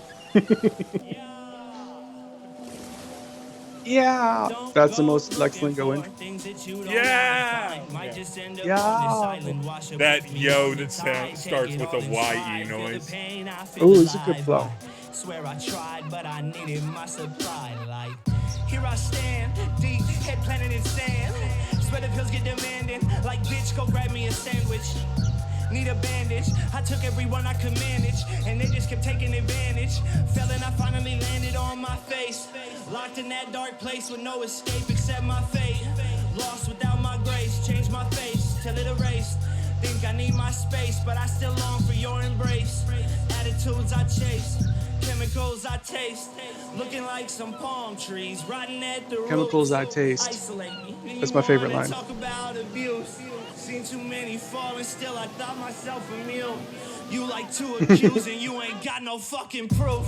Shaking like a leaf, spitting blood again. Good vocal dynamics right in that drop. Cut him off. Looking for some drugs again. Like he don't love himself. How she in love with him? Guess that he plugged it in. I got a win and I plugged it in. Sitting alone at the pub again. Lining it up till I can't walk a line. People keep saying you out of your mind. Shit looking fine. Switched it right when switched spiral, feeling like slowly reclining. Back to the bud again. Sand on my toes, snow in my nose. Inside a hole I created alone. Just got too scared of becoming a drone. Panicking family hitting the phone. I should've known not to go looking cause I could get lost. Shouldn't have pushed it and thought of the cost. Proof in the pudding get fucking exhausted. Snacking on this can of worms. I can't find the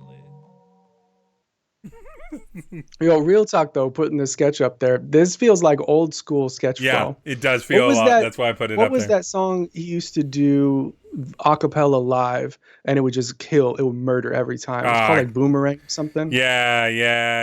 I remember. Yeah. This reminds me of that shit. Yeah, Lex Lingo used to be called Michelangelo Sketch. Lex Lingo. Yeah, Lex Lingo used to be known as Sketch, and was a lot. It was spelled with characters though. I think the K was like a bracket or something. Something like that. He was definitely a lot more like bars flow trick. As Sketch, he still had a lot of vibe. He still always had what is the perfect quote. I can't remember who said it, where it always feels like he has something like incredibly important to tell you every time words come out of his mouth. I think Joey Z said that. Yeah, maybe it was Joey Z, but like fucking, he desperately needs to tell me something very important in every. He could be rapping about nothing and has many times, and it still sounds like that. But yeah, I don't think anyone's surprised that like it's like, can Lex Lingo, bars up for 2 minutes? Yeah, of course you could really feel the practice put into the live take, but also like the genuine like emotional communication of the vocal. Nobody cares about individual lines that individual like hip hop heads think are silly. If most of the song vibes, nobody cares. Yeah. You can look deep enough at anything and find garbage written in there. Anywhere you look, there you go. Yeah. Vocal delivery of the song, overall beat vibe, you're done. All of that line stuff, too nitpicky. Too nitpicky. No one's even gonna know what the words are for the first few listens. Unless there's a chorus that just repeats the same phrase. Oh, yeah. See previous comment about thrusting the male gaze onto your audience. Oh, yeah. I mean, yeah, that was whack. It goes without saying. Okay. Nobody owns... Yeah, but I don't have a lot of feedback for this because I'm like, yeah, this feels like a shot solo Lex Lingo beat. Like, sure. Sure, there's Celine. Okay, nobody owns this island. Seen anyone in days. Silk Road Runners. We didn't say anything about that beat. Hungry. Oh, okay. Let's pause it. Let's pause it on recorder? that beat. Let's talk about Solo's beat, or you talk about Solo's beat. You're the beatman. I don't really remember the beat, but sort of in a good way. Yeah. It really highlighted the vocal. It didn't get in the way. The vocal never felt like it wasn't being supported. I don't feel. There was never anything where it's like this beat does not. Is this vocal is way too, out of this beat's league or anything like that. It felt like it was what it needed to be. I don't remember any specifics though. I feel like there were waves. Were there waves? Sure. I like wave sounds. I'm never going to get tired of wave sound effects in songs. Well, then this was the fucking round for you. Like y'all should be putting sound effects in your songs, like not just waves. I agree with the sound effects and things. Just like atmosphere. Stop caring about nature, folks. No, don't listen to them about nature. Put other sound effects in your songs. No. Like literally, nature is played. No. I'm not saying as an effect, as like an audible thing for the listener to be aware of. Oh, to build it into the background so it adds to the overall. Put, ambient nature recordings like buried deep down into your mix. It can give so much of that vibe. It's almost like putting reverb on things without anything else getting like a longer tail or getting washier. You're just adding like an ambient space around that is also part of the sonic, experience. Mm-hmm. It can really add some vibe. That's what One Up Funk did with their beat. I sent them actually. It's the same fun fact. The campfire sample on One Up Funk's beat is the same campfire on the frog pond sample from our song. I just EQ'd the frogs louder. But they got that fire crackle, and like if you listen to that in headphones, like loud, that fire crackle is it's like ASMR. It's so cool. It's just so live in your heads. It's like vinyl crackle almost. All right, let's get into Silk Road Runners. Nobody Owns This Island. Finally, some music. Hear my life replayed on this recorder. Got me wishing events were reordered. Take me back to freestyle street corners. Lyrically delivering weight that we shoulder. When the drums were hit, I begun to spit. Roasting up, composing something thunderous. Wonder which rap would challenge my hungriest. I've come to grips. Hip-hop for sustenance. Got through every tribulation with it. Fuck a little isolation, middle of Pacific. When the snare and bass hit, I imitate the rhythm with wisdom I've been given. Teach the uninitiated to open their eyes to the hoax and the lies and social media lives on a global horizon. What would you need alone on an island? I'd focus on rhyming as my hope for surviving. The gold and the diamonds won't take care of me. They wanna. This is what I'm talking about with cypher bars. If this person stepped into a beat like this and rapped, you'd remember that they sounded good rapping. And you'd be like, oh, other people didn't sound as good on this beat. This person's tone and flow really lines up. I'm gonna have a hard time hearing this dude. And it dawned on me like the morning. All the offshore bank shit people are hoarding. They can't unite, see the tree for the forest. Every MC join me in the chorus. Who need fame? One time runs thin. I don't really need a thing that I thought I did. Open skies reach ocean wide. Nobody owns this island. Same, long as I keep rapping. I don't really need a thing that I thought I did. Open skies reach ocean wide. Nobody owns this. Oh, pause it. I was almost done. Fuck. Anyway. I think I broke it. I hate it here. Did you catch the to be verb? Yo. No. There's some I wouldn't have caught it if I wasn't reading along with the lyrics. But he definitely said, and it dawned on me like the morning, all the offshore bank shit people are hoarding. But the lyrics they submitted on the site are definitely people have hoarded. Which is not what he said. That's funny. Okay, so what do you think, Josh? Strong cadence. That dude can rap. That's a good cypher flow. That feels like some YouTube rap shit that I like. Love Sad Kid or like Halver. I'm blanking on these names. I love an MC that sounds like he's Halbert. holding in an exhale the whole time. And I'm not being like facetious about that. He's got the voice like he's not allowed to put his like lower abdomen in it.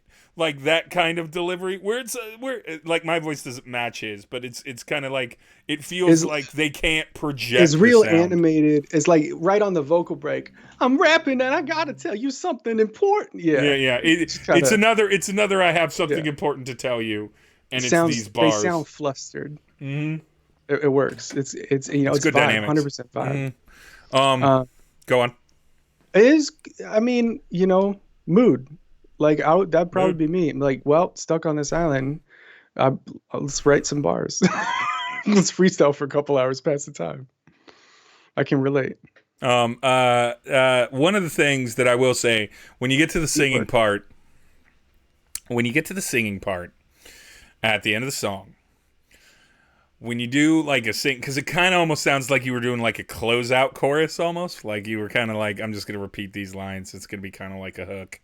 But it's just on the close of the song because we only got 2 minutes. So it wasn't super strong. It wasn't super strong. It came across sing-songy, and the reason why is the word open. You can't drag out. Okay.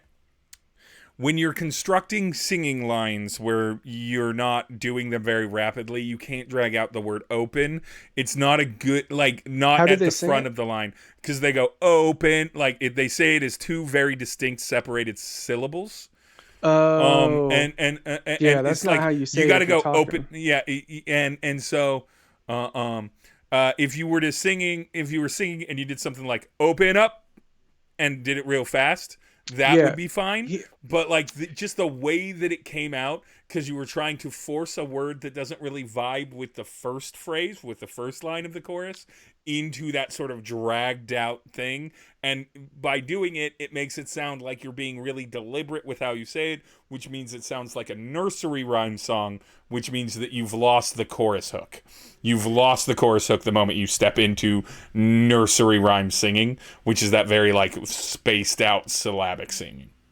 I'm going to say a very Klopp thing right now, and I'm aware of that, but still. That's a perfect example of sort of a larger idea I'd love to speak about for a moment.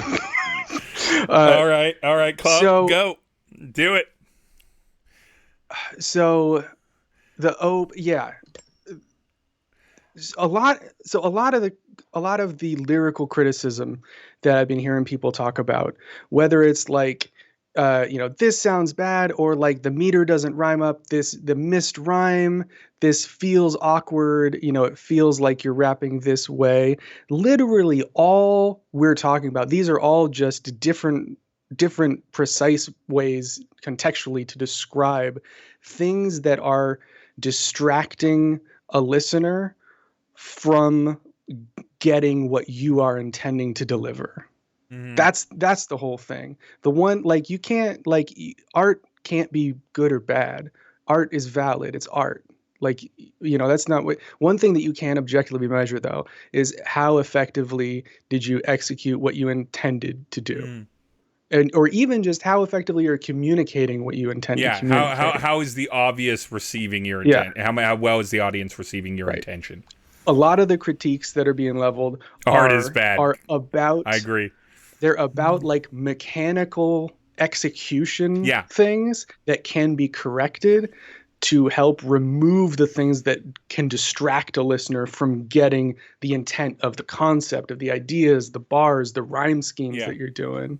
There's a way to do that where the person listening thinks it's as dope as you did when you had the idea in your head, but the physical artifact doesn't quite represent that. It doesn't quite communicate it effectively. That's all. That's what folks are talking about. How effectively do we feel like this is communicating what you're trying to communicate with your art? So I guess that's sort of the idea. That when I'm talking about like this rhyme was weird, what we're saying is that was really distracting. That's not how people say the word open. So when I heard it, it took me out. I was like, oh, why did they say open like that? Was that open? Or was that some, Yeah, exactly. And again, the words do what you want them to do, but sometimes they don't. For an audience member, and that's the thing. I wasn't expecting that, and I'm not sure it felt great that it happened, and I wasn't expecting it. That being said, minor tweaks, and you've done it. It's not a indictment of your vocal delivery through most of the song, or even the notes and the way that you're delivering that chorus. Just maybe change that word, or deliver that word differently. Either way works. Either way. Speaking of delivery and words and greatness, do you want me to do the Sleater Kitty? It is technically Billy Joel, Josh. Oh, yeah, let's do it. Okay. I know we have an anti-Joel conversation on this, but Whoa, for the longest time.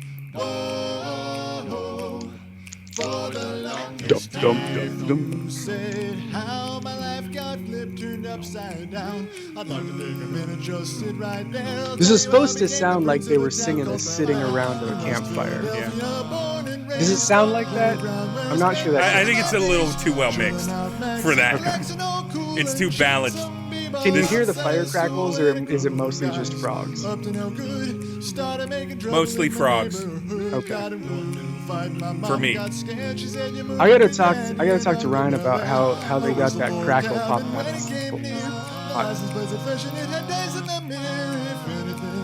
If we could get a blue screen music video with MC-117 in all of these roles around a campfire, that would be fun. Jeremy doesn't like performing.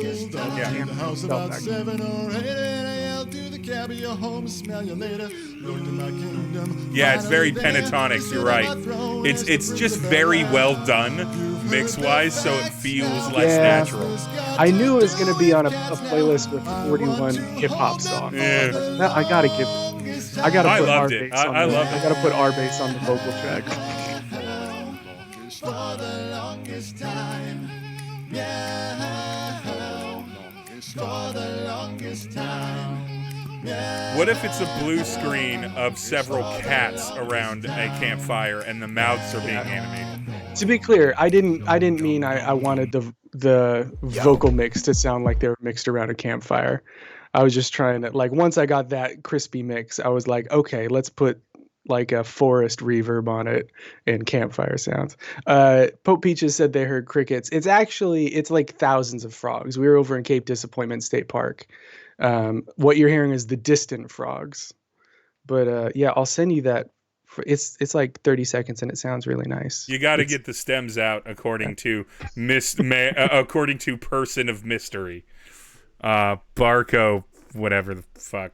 That's Dan. Called. Yeah, I know who it is. Okay. I'm just thousands of frogs will be. Don't break the kayfabe. Don't break the kayfabe. This was obviously post-grunge band. This was obviously a response to. Oh, it loops perfectly. It loops perfectly. It was a response, and I just got to say, I approve. It has big uncle joke energy.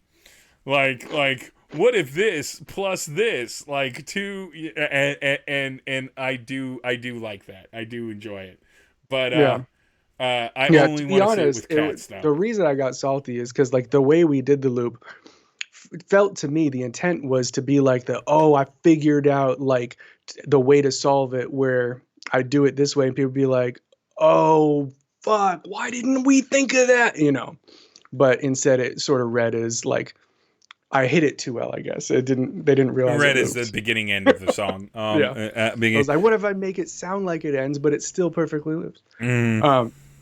But with this one, it was, less of that, honestly. It was also a bit of a call out to the Crown Jewels. Like, step up your control game. Do something worthwhile.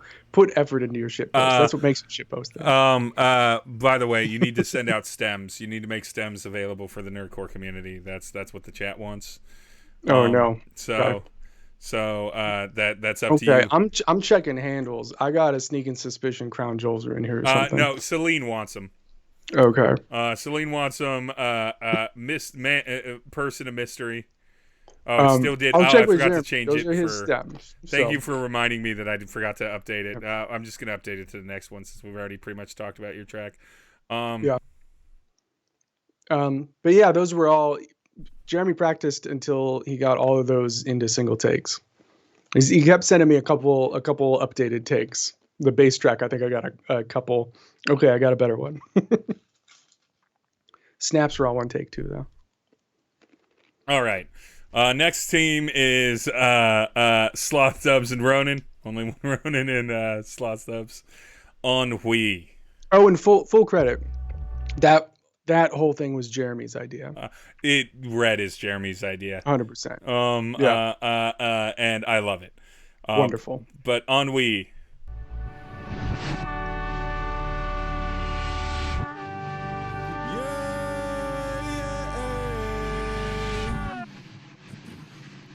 I hope this message finds you in the best of health.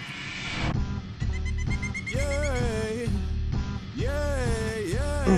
Yay! Such a good flip. Vibes for days. This has such island energy. Some people find it hard getting along with their own thoughts. The mind can Frankenstein the worst to make the perfect postcard. So far from home, readily known as vacay, but paradise can only paint the pros before the mayday. Nice foul. Everything is fine until you find you live the same day. Repeat without the conflict you avoided in the first place. Sleeping in a bed of roses, but roses come with thorns. You can find the peace inside, just outside the comfort zone. So la-dee-da-dee-da, you can smell it on me. My repression, my depression with an air of ennui. La-dee-da-dee-da, good afternoon, good morning. Another day in paradise, conveniently distorting. You gotta believe me, if I meant it, I said it. They call me the alpha that makes you the future. That's Terry McGinnis, both feral and vetted. Not too old to get tested, but fuck the repetitive editor. Put your whole heart in the beat, you embedded and you got the message you're getting. Get in your head and you end it, kid. That's why you gotta move 10 steps ahead of it. Make the music your medicine. Truth of the game like the venison. Woo! Fighting for a life so I can live in a box. Cut off availability, afraid to get blocked. Lofty in the sky, but the storm strikes different. Rock, paper, scissors with the wrong ammunition. Never even infected anyone's premonition. Simulated systems keep on glitching. Plot twist, turns all coming and out. Got a shell on my back in the crib named Commie House. Yo. I love that it always just goes back to Island Not Good. It's like you want to listen to this computer track again. Joshua. I got lots of thoughts on this song. Go for it. This has such island energy. I don't know how Sloth Dubs took that Meters song and gave it such island energy. Mm-hmm. It reminds me of like some deep Mississippi songs. I'm gonna drop a link in the chat. There's a song called "Your Lips" by Olu Dara, a trumpet player, and it has the exact same energy as this Only One Ronin song, and it's very cool. And I don't know, it's like elements of the Meters song that sound like the guitar. It's totally different, but somehow it's got the same energy and it's rad. That transition was rough. I wish that would have been cleaner. There are so many different ways that could have been done cleaner. Or, I mean, just not like harmonically overlapping in a way that sounds unintentional. Even if it isn't clean, if it's real like whiplash change, you know, I'd rather have that than that was some unintended polytonality that did not spark joy. But I love the switch up, and that was dope. Also, the end sounds like it got cut off. I couldn't quite tell. I think SoundCloud might have been doing that. It was cutting the end. There's an extended version of it too. So yeah. Well, I mean, at the end of the fast part. Fast part's not in the extended version. That the extended version did have "We're just some uptown girls. We living in our uptown world." I haven't listened to the extended version yet. They also have Billy Joel. It's very nice. I only really have one note for this whole song because I really like most of it, almost like so completely the way through. One of my favorites of the round, by the way. The only thing that takes me out of this song is that I want to scrap all of the current production and take that exact arrangement and apply it to a fully live band, like a fully live band, and then let them, you know, like be as fully loose with it. Cool. And it's only because I am beginning to fall in love with the sort of unfiltered Ronan singing vocals. And they vibe for me a lot.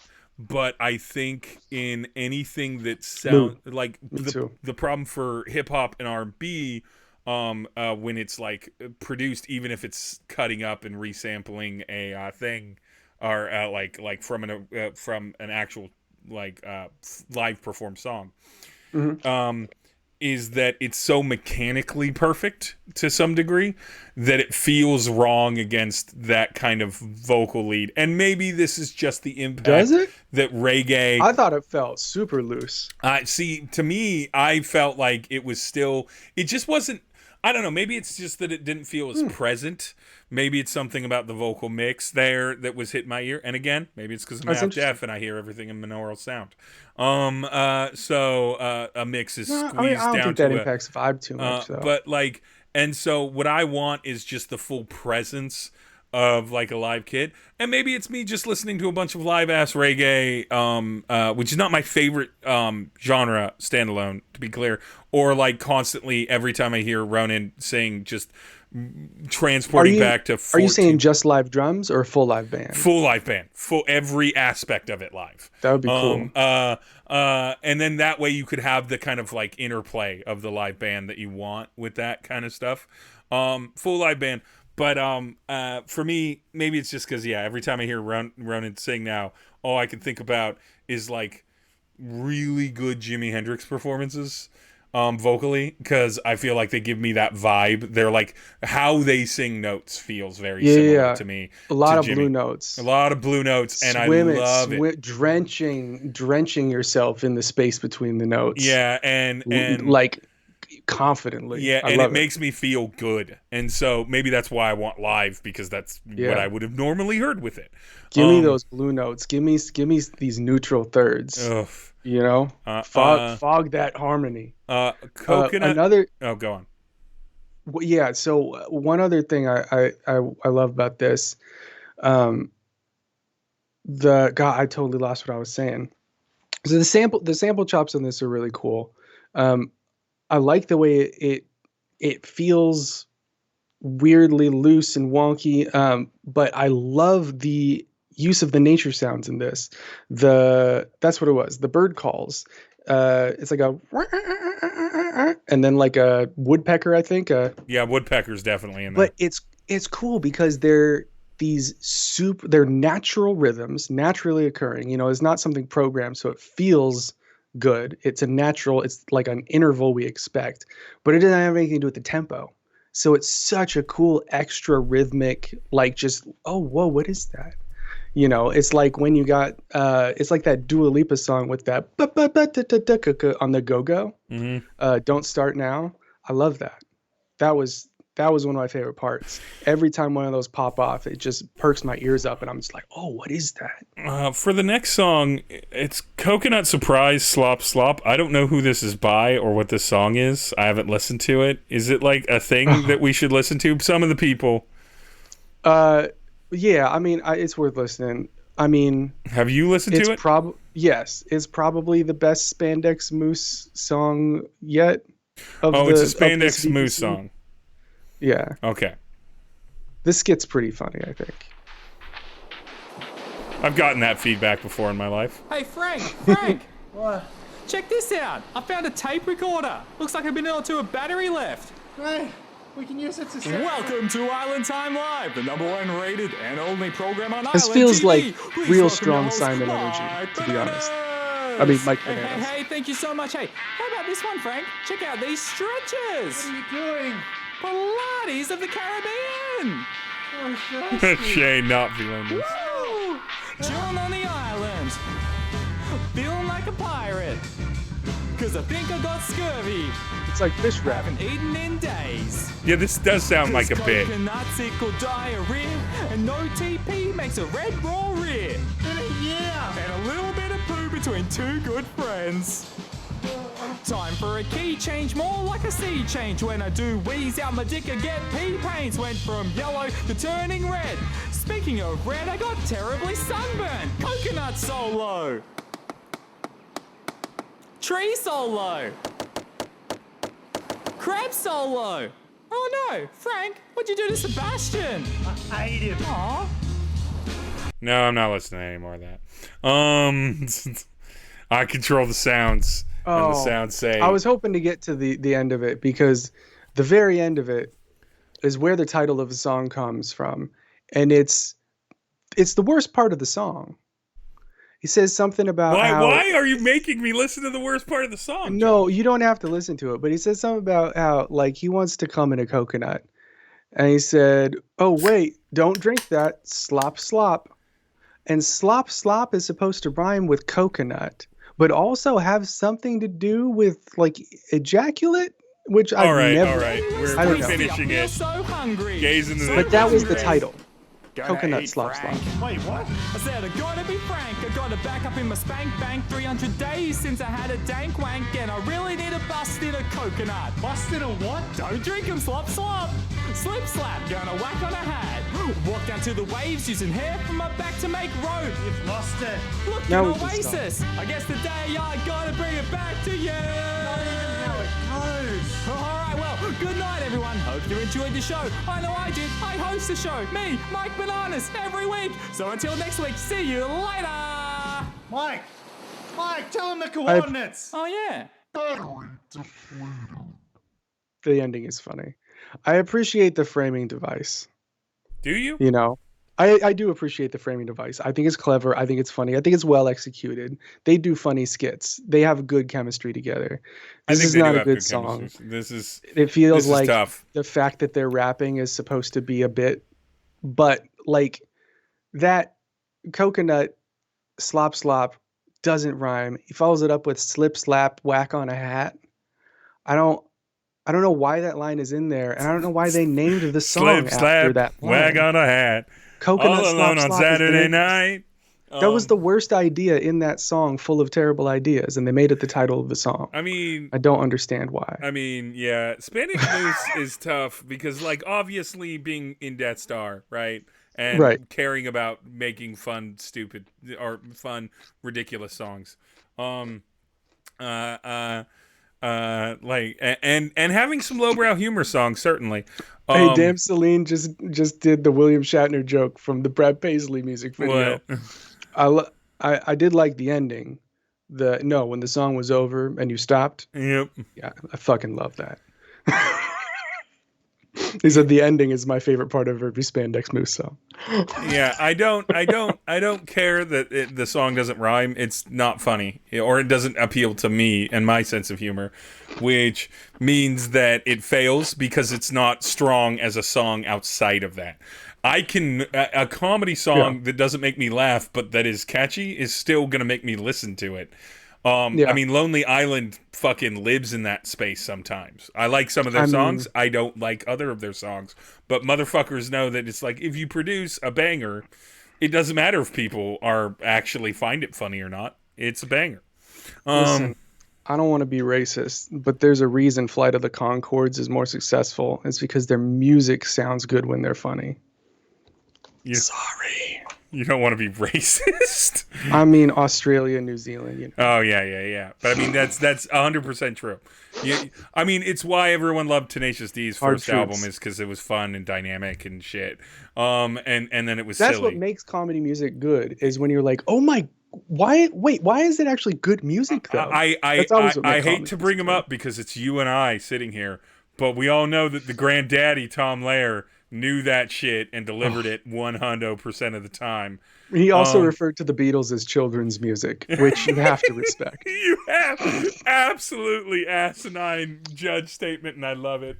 He also said the only two 20th century American writers that he respected were Gilbert and Sullivan and Randy Newman. Truly a modern monster, but I love Tom Lehrer. Yes. So let's just jump into another song that's all about how funny it might be. Why did these three line up? Why do Spandex Moose, Streezy Toad, and the Crown Jewels? Why are they together in the? I hate it.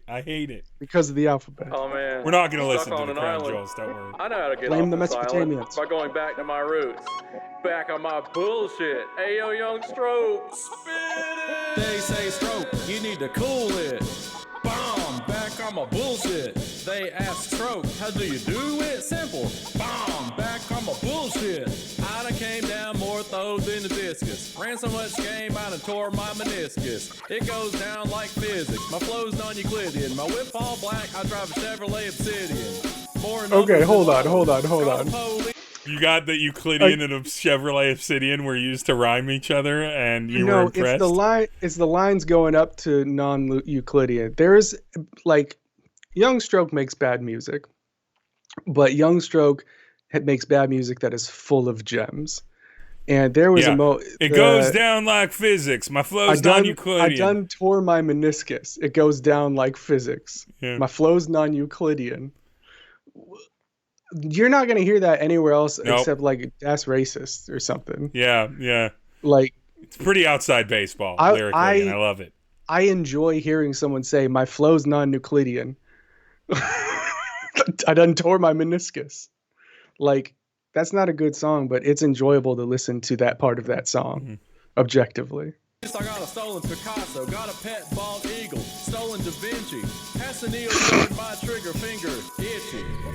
Pass the Neosporin, my trigger finger itchy is the perfect missed metaphor. It's so perfect. I done came down with that quotient. Your clique gets divided. Shit kinda quiet. Jesse D, Bandcamp, you know I'm a pirate. Yeah. My flow's expensive like plywood. This is where I've had about the Benz insignia on my hood. Yeah. That's enough. That's enough Streezy. That's enough Streezy. Yeah, this song was about twice as long as it needed to be. Yeah, no, it's so it didn't need to be. Clear. Young Stroke absolutely needs post-production, and here's why. If you really punch his music up around him, like honestly, so there's a lot of rappers that I think work better in music videos. And I feel like Young Stroke, if he was filled with like visual gags and like they constantly kept zooming in on him on some Does sort Young of like... Stroke have music videos? I don't know if he does, but if he did with a bunch of visual gags and stuff with it, and it was like a bit, which is obviously what he's going for. I feel like Shane Hall says yes. Gag him. Good point. Yeah, would be more absorbable, right?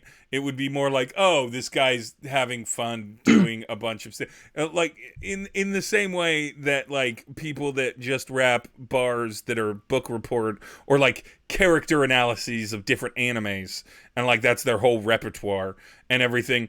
Their music works under an AMV of the anime character they're talking about. People like that, right? And so I feel like Young Stroke Spandex Moose on their like more concepted songs and stuff like that, like more conceptualized, more worked songs, would do better in those spaces than they do when I'm just listening to them in a playlist of 40 songs, many of which are filled with genuinely talented musicians, sometimes like Ronan, who are actually funny when they want to be, but clever and then also talented. So it's tough. This beat's real bad. I don't think I've heard any other Streezy Toad or MC Rection beat that's this bad before. It doesn't sound like Mike worked very hard on this. Nope. I don't know if they ran out of time, had a time constraint. I don't know what happened. It feels like a troll beat when MC, like Young Stroke, is a troll song on any beat. You don't need to have anything trolly about the beat for a Young Stroke song to be a pure troll song. I don't know. The beat was a miss for me. I'm not sure what happened. I think it might be another situation where I don't know that Mike has ever chopped samples before. That could be what it is. I want to burn it down a little bit. Listen, Chad. Did you know Streezy Toad is MC Rection? By the way? Yeah. Okay. Yeah. Listen, Chad. Young Stroke is just as much of a rapper as Kadesh Flow. Not the same quality, but they're both rappers. Just like the Ramones, and just like Joey Ramone is just as much a musician as, anyone taught in classical music. Doesn't matter the skill. Are they rapping? Yep, they're a rapper. That's how it works. There's no gatekeeping the labels. We gotta find the Tree of Life from the Nerdcore Now compilation, because that's the song. Yeah, we're not gonna listen to it now, but that is how you. I'm gonna drop it in chat. Drop it in chat if you want. If you want Top Shelf, as always on this Two Yoke Bros, we skip that the classic crown vintage Young Stroke, and we go right to Phoenix Force.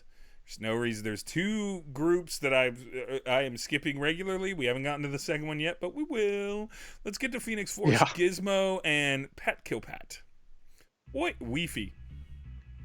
Yo, it's working. Little did they know that the other one was skipping was our sound check. SOS and panic lingo. This message in there's a third one. You hearing me? Our plane crashed somewhere south of Tobago. We stranded on this island and Pat looking unstable. Clothes tattered and torn, lips parched and dry. You a final hope. We running out of supplies. We still alive, but don't tell them shit. There's another guy looking at his phone doing this with a curved bill hat on. Some Wi-Fi. Don't tell my friends, just please send some Wi-Fi. Tired of work and family, so you know why. No rescue needed, just please send some Wi-Fi. Do me a solid, just please send some Wi-Fi. Don't tell my friends, just please send some Wi-Fi. Tired of work and family, so you know why. No rescue needed, just please send some Wi-Fi. I got Spotify on my phone, Call of Duty, Warzone, YouTube, Twitch streams, Reddit for the dank memes, Pornhub, Premium, Disney Plus, on demand, don't need no AC, cool with just this part. Fans.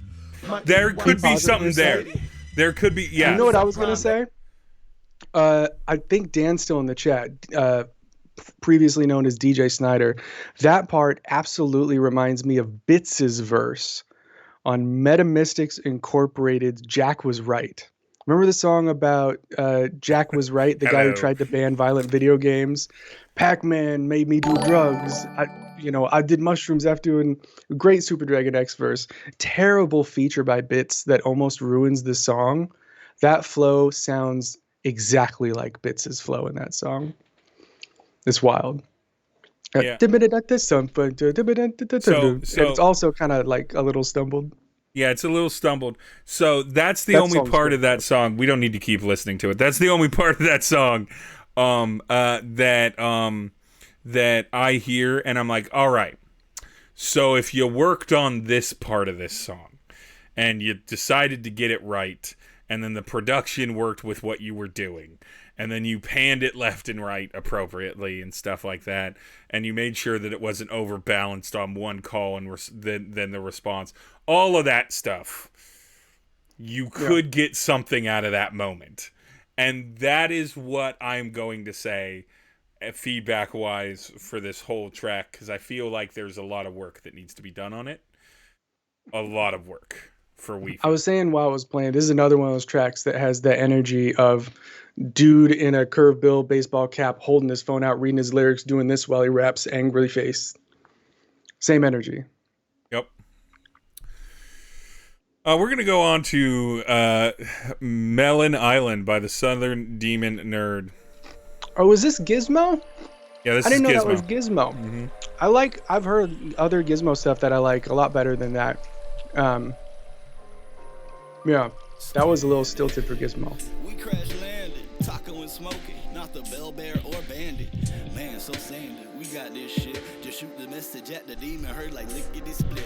Not an SOS or a signal of distress. We just got some requests. Listen, I made a list. We need a bunch of weed and some blunt so we can smoke them. Some fine ass women so we can get to know them. Bring the bouncy house, them boobies bouncing while we floating, and bring them demon. I like those bird tweets. Both of them. We'll connect them with the yacht bridge. Don't forget the drugs and alcohol. Just bring a lot with. We know what that is coming from? Nope. Going on a couple days now. Slick chilling, birds whistle on the beat up in my Mac Miller feelings. Grab a couple grills for grilling. Oh yeah, bring some food and feed us and some insulin and needles. Smoking got the diabetes since existing as a teenage dirtbag, baby. Weed is all up in this VPC mess. They don't want us, but they need us. They can't join us, better beat us. Island party genius, tacos and nutty professor. We both screaming, come on, Cletus. Knives down, folks up. Roasting rappers like some poke butts. Showing up, we need some more stuff. Island party vibes, bring the homies in the family. Yeah, we hungry, yeah, we thirsty, yeah, we dirty, but we jamming. Yeah, man, me and Taco 10 toes deep. So this goes on too long. Yeah, like it's good. It's capably done. It's just going too long. It doesn't keep me engaged that whole time though. Like it never stops being good, but it doesn't keep getting better enough to keep my ADHD brain engaged the whole time. Especially once they start talking about like we need some bitches in a bounce house. I don't know. You lost me. Yeah. Well, I mean, you and I aren't big on bounce houses. It's a whole Ari Hoffman thing. Seattle. Sorry, anti-bounce house in the Northwest. No, yeah, you and I aren't really that big on like there's some early Death Star songs that I now have no interest in writing now. That I only have interest in downward. The hooks are running through my head, Steve. You know them. There's one. It's titled after a Wheel of Time reference, but yeah, there you go. Drouch. But it happens. But like, yeah, 39-year-old me is considerably less interested in giving a shit about that. But 29-year-old me would have probably been fine with it. So it is what it is, right? Right. How did you feel overall, though, song? The beat has some cool ideas that I don't feel like it really gave them the consideration that they deserved. There's some cool harmonic stuff happening up top. I was really, really trying to find the like harmonic foundation underneath it, but the way that bass is mixed, it's just almost not there. It's like they got a bandpass on it, and it's nothing but like a dial tone and sub. And I can't quite make out the sub. Yeah. One thing that you can do to make your bass sound out, either do it on the main track or put it to ascend, so you got the regular dry signal, and then also one that you can put extra effects on. And you can put some overdrive, like a tape simulator, just some kind of saturation, but roll off the low end before it goes into the saturation. Or rather after the saturation, so that you've got only those kind of overtones that get pulled out with the distortion and overdrive that are coming from those subtones. And if you turn that part up without turning the sub up, it'll like give the listener's ear something to latch onto to be able to follow where the bass is and make it more audible. It's sort of like, if you want to Google looking up stuff like this, it's called psychoacoustics, but it's really interesting. A lot of most of mixing is just trying to figure out how to make the brain hear what you want it to hear. It's weird. Yeah, capable is the right term, chat, for this song. He just goes on too long with the continuous flows and stuff like that. It's something that some editing and some other iterations will fix, right? Yeah. Honestly, Southern Demon Nerd to me is one of the more interesting teams because I didn't know them at all, and now I do. And they are better because, I am better because some of their songs have entertained me, and pieces of their songs have really entertained me. So yeah, I've been following kudos. them for a while. But yeah, they've been every round. I feel like I look forward to hearing what they do, and there's always something worth listening to. I always big ball. Yeah, I'm excited to hear their track. Okay, let's get into storytellers. Paladin in the chat. Paladin in the chat. Let's do it. Hey, all right.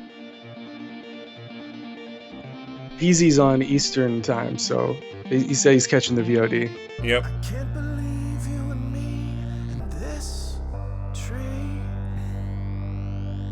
This performance, though. Seeing stars corresponds to our history. Nerdcore. This is how you showcase a vocal performance. Yep. Nice, cool underground, underneath synth. That's just real minimal beat. Yeah. Minimal production.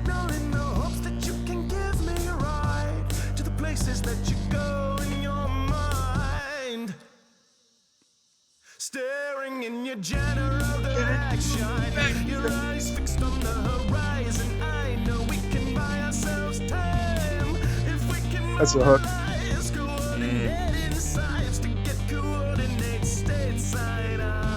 You know what I want to hear? You know what I want to hear?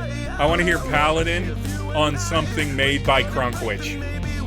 I want to hear that. Ooh. I want to hear it. I want to hear them harmonize. I want to hear them sing together. Paladin needs to be on Crunkwitch. Crunkwitch is Paladin. Ooh, Wordna Holt just said Crunkwitch in also.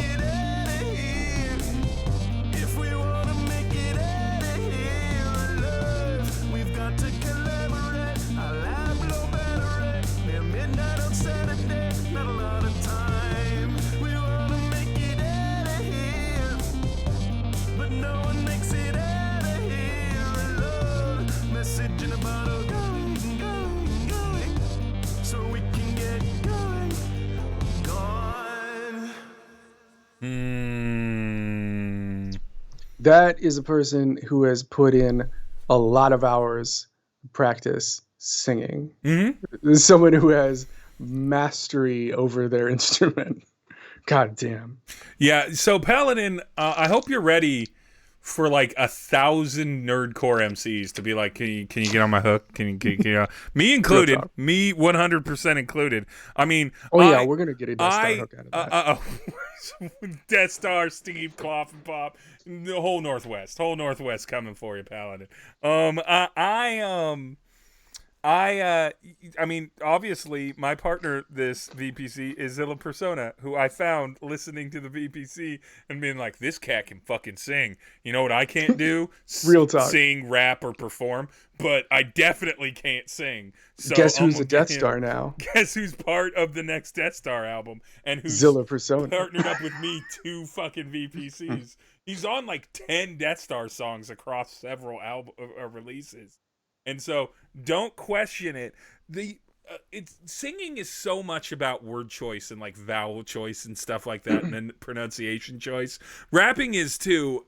Certainly, all vocal delivery is, but the amount of word stretch or sound stretch you get out of singing is so much more a part of it, consistently. And Paladin just has a way of just being like, here's a hook-like thing. There's another thing. If I really wanted to develop that could also be the chorus. Here's another piece of this song that could easily be the chorus, which is very good. It's very good on this track, on a 2-minute banger. Agreed. I know Paladin puts in work. I know Paladin wants some constructive feedback. Paladin wants to hear some opportunities. So I want to try and dig deep here. Let's get into it. Obviously, this is incredible. Obviously, you did, pitchy Paladin. in some parts. It's going to be pitchy. Everything's pitchy. I'm never going to be able to hear that myself, but I trust Josh. Feels human. But one thing that Paladin has as a strength is this like sorceress control over all of the parameters of their voice, like the timbres and like the throat length and like diaphragm resonance and all this stuff. And I feel like some of it, there's a lot of really cool control and like one-off note things, sort of like Regina Spektor kind of thing. Like, I mean, you know what I mean? Like real active engagement, a lot of automation in the vocal parameters is the way I think of it as a producer more than a vocalist. Yeah. One thing that got a little, I think at one point it got a little distracting from the other aspects of it. The timbral development throughout the lines was kind of shuffling a little fast at one point. Going, gone. There was one where there was a little too much vocal fry. I'm like, going. I can't actually do it, but it was a little hard to hear the pitch through the fry on that. I feel like a different kind of tone would be there. But again, we're getting like super, and like honestly, friend to friend, like how can I improve this kind of nitpicky stuff? So, of course. Overall, this was stellar. I was floored. I'll give you some what you might have done. This isn't necessarily because like you hit a lot. Yeah, talk about the beat too before we move on. Oh yeah, you talk about the beat first, and then I'll put my thoughts together for the mic. Oh, I didn't mean before you talk about the vocals. No, I need a little bit more time to collect how I deliver this. This is maybe my favorite Project Zero beat I've ever heard. This is so good. Very good. There's so much space in the arrangement.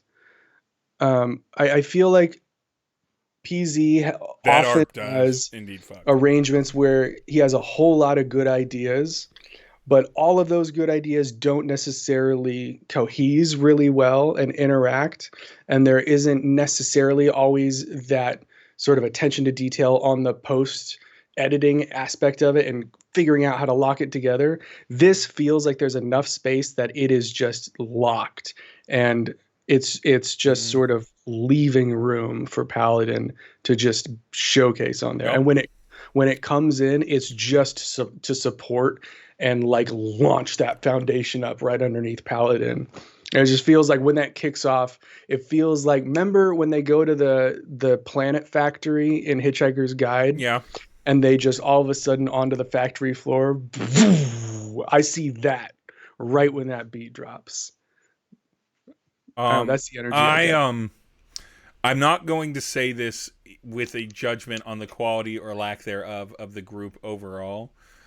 And your vocals were not this, Paladin.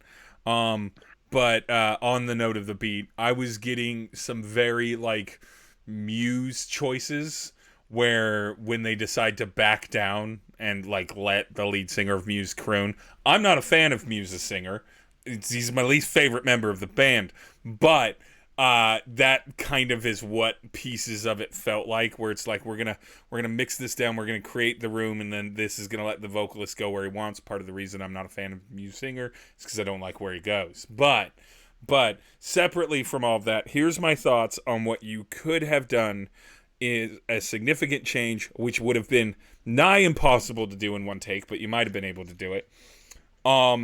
I would like to hear you give me a significant difference in the vocal delivery choice, like whether it's an octave drop or like a whisper or something somewhere in that. And the reason I'm saying this is because while I was stacking it in my brain, you had like 3 potential bridges and or choruses littered throughout that 2-minute song.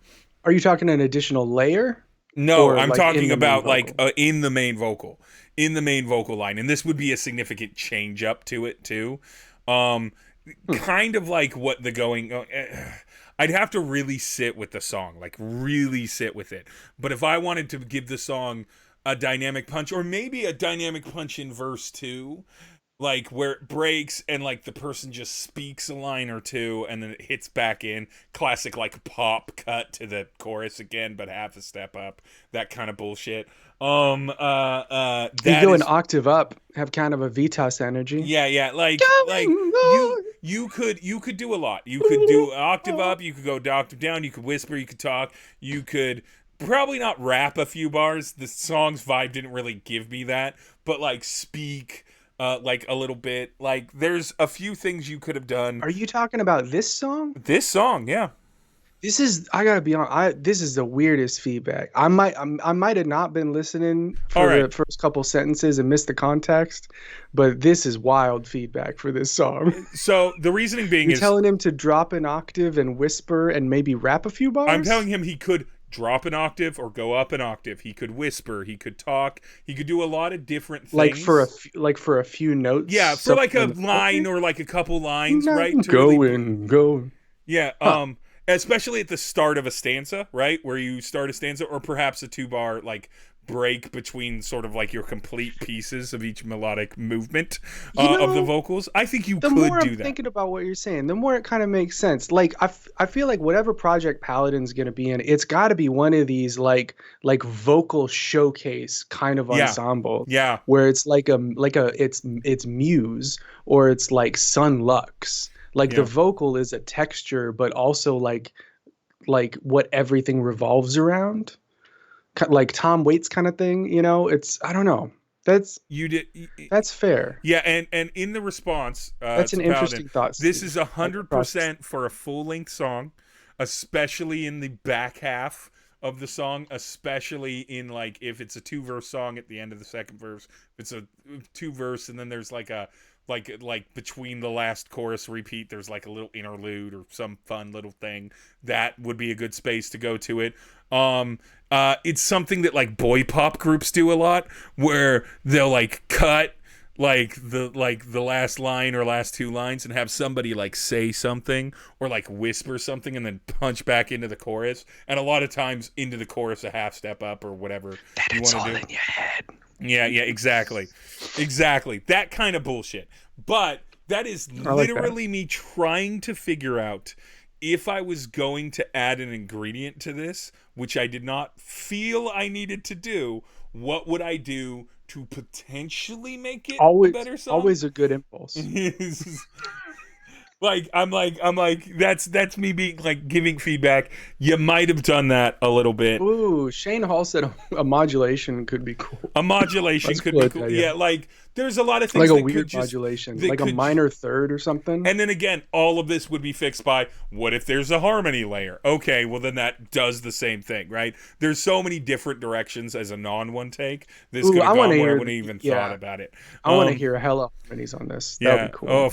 Okay, that's enough. I feel like it doesn't even feel like a truncated thing. It feels like such a complete thing. You know, at under 2 minutes. Yeah, it does. That's the thing, is that I'm gonna jump, because I know Shane's just sitting here being old and trying to go to bed. I'm gonna jump to brackets in like Massachusetts. Yeah, it's super late there. So where are East you? Coast brackets? privilege. There you are. We deserve. Appreciate you hanging out, Shane. Nope, Shane's in it to win it. All right, we're going to go down the list. Thought Team Epic, Nurse Hella, and Ultra Clystrong. Understand that Josh and I may give up before we finish, but we'll definitely do brackets before we give up. Hey, I'm in it to Everyone win it. That's in it. I guess it is a Friday. Josh doesn't have to work tomorrow, and I never have to work. Bury me, Thought Team Epic, with all my shit. I like seeing the different formats everyone uses for their lyrics. CH period. Bury me with all my shit. Don't want you to have it. Bury me with all my shit. Don't want you to have it. Bury me with all my shit. Yeah. To whomever may concern, no concern of mine. Bury me with all my shit. Leave no trace behind.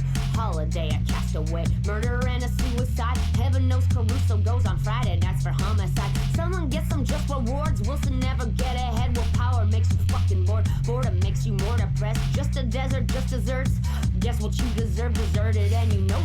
deserted with a killer. Heard shellac 1,000 blackest nights. Stranger stranded on the sand, shiv him, shake him, saw a knife. Strangle him with my 2 hands, yeah. This little note, I hope it float, just like a body, baby, just like a boat, and if it sinks, yeah, then burn a witch, or just another motherfucking evil bitch. So don't call the cops, no, call no police, yeah. Don't go send out, no SOS, just bury me, yeah, with all my shit, and all I got, my last request. And that's it. That missed rhyme right on the last line is difficult to ignore. Like I don't know that it wasn't intentional, but oh yeah, it's intentional. There's yeah, it feels unresolved. Yeah, it feels like that was done. Which it's for about dying and being intentional buried with all lack their of shit, resolution. right? Yeah, like Yeah. I would be surprised if it wasn't. I'll say this: I would have loved a B line getting alternated in the hook. I think there's a call and response that you could have in that. Bury me with all my shit, don't want you to have it. You know, keep your hands off all my, I don't know. Nobody can grab it. Yeah. Whatever. Yeah, exactly. There's something there. A beeline, it would have done it. I don't know. This song's pretty good. Like I'm not mad at it. I don't think I like it as much as other people seem to, but I don't dislike it. It's still every track of theirs, and especially the last 2 rounds, has been better than last VPC's Thought Team Epic. And I will say that is that this they really clicked into each other in VPC 7 more so than they did in 6. I think so too. A couple of the opening bars had some rhymes that didn't feel super fresh. No concern of mine, leave no trace behind. I think it might have been just the way they were delivered, but then also suicide, homicide, like that doesn't quite rhyme. Like the emphasis is ooicide, homicide, like the emphasized syllables don't rhyme. But I mean, if you're again, gonna that's do just a mechanical a thing. fun thing mechanically Can be a little by the way. distracting for the listener. Instead of saying homicide, say human side to suicide. It still doesn't rhyme, but it's closer. Because you get 2 That's noises. a cool idea. Yeah, and everyone will read it as homicide. Words do what you want them to do. So feel free to break them. And then if you screw up, we'll attack you for that too. That's what's great about criticizing things. Is we don't have to be consistent. We can just get to pick and choose. Taking like a 300-foot view in this verse, I'm not getting a lot. Yeah. Like I don't feel like Hella's saying a lot. Like doesn't feel like she has a lot to communicate. No. But I think she filled it with some solid filler. But like that core concept is pretty well said and concisely written in the hook. I think you gotta like explain it or like give me an additional aspect to understand the nuance of bury me with all my shit, don't want you to have it in the verse. Maybe that's there and I'm just not quite getting it yet, but it would be cool if the verse was making bury me with all my shit, don't want you to have it mean something more to me, so that when we get to the end and she says bury me with all my shit again, it's like, oh damn, all right, like now that now that means something. I feel like that could have been there. I don't think it quite happened though. That would be a cool way to punch it up though. Okay, we're gonna go on to Vessels of Light. Wessels of White. Trying to. It's Wesselton. Trying to get a little check off in there. Oh yeah. Lady J Cam 3. I fucking team names. Right, I know. It's like in VPC 1 we didn't have team names. You also didn't have scoring. You had rank systems and copying and pasting. That was the name of the VPC was part of the style sheet. Actually, it's called Capital Vocalist / Producer Space Capital Challenge, which is the VPC because all of the team names were Capital Vocalist / Capital Producer. Yep. Original. That was the format of the teams. Vessels of Light. Vessels of Light. Bro. Lady J, Cam 3. Let's get in. Oh my God. Okay. This shit made me cry. Real this talk. Message out. We gotta get this message out. So, yeah, take the bird. Do something with that. Cool. And let's get some rocks, sticks and shit. Let's the sand. And okay, yeah, use the record you found over there too. Great. Okay. Yeah. I don't know if this is gonna work, but I don't care whether. Failure, success, and calling this SOS are just left us in a mess, and I'm trying not to stress out. We did progress, our game ringing out the press, party happening out west, but we're stuck and fucking lost now.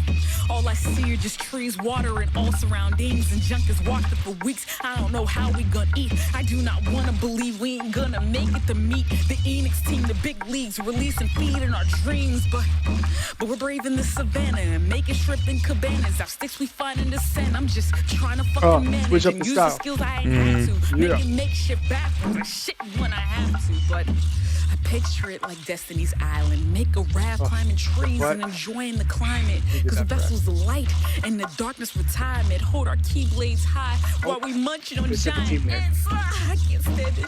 I can't fucking stand it. Vomiting cause these ants and I done ate the wrong plant. Tumbling around, blood sugar fought the 410. Oh, I gotta get this down. No, I'm out of insulin. Camp, what we gonna do? I'ma die on this island. Please, someone try and find us. I'm a diabetic. I can't have a positive insight when I'm seeing light and dizzy. Please, somebody help us.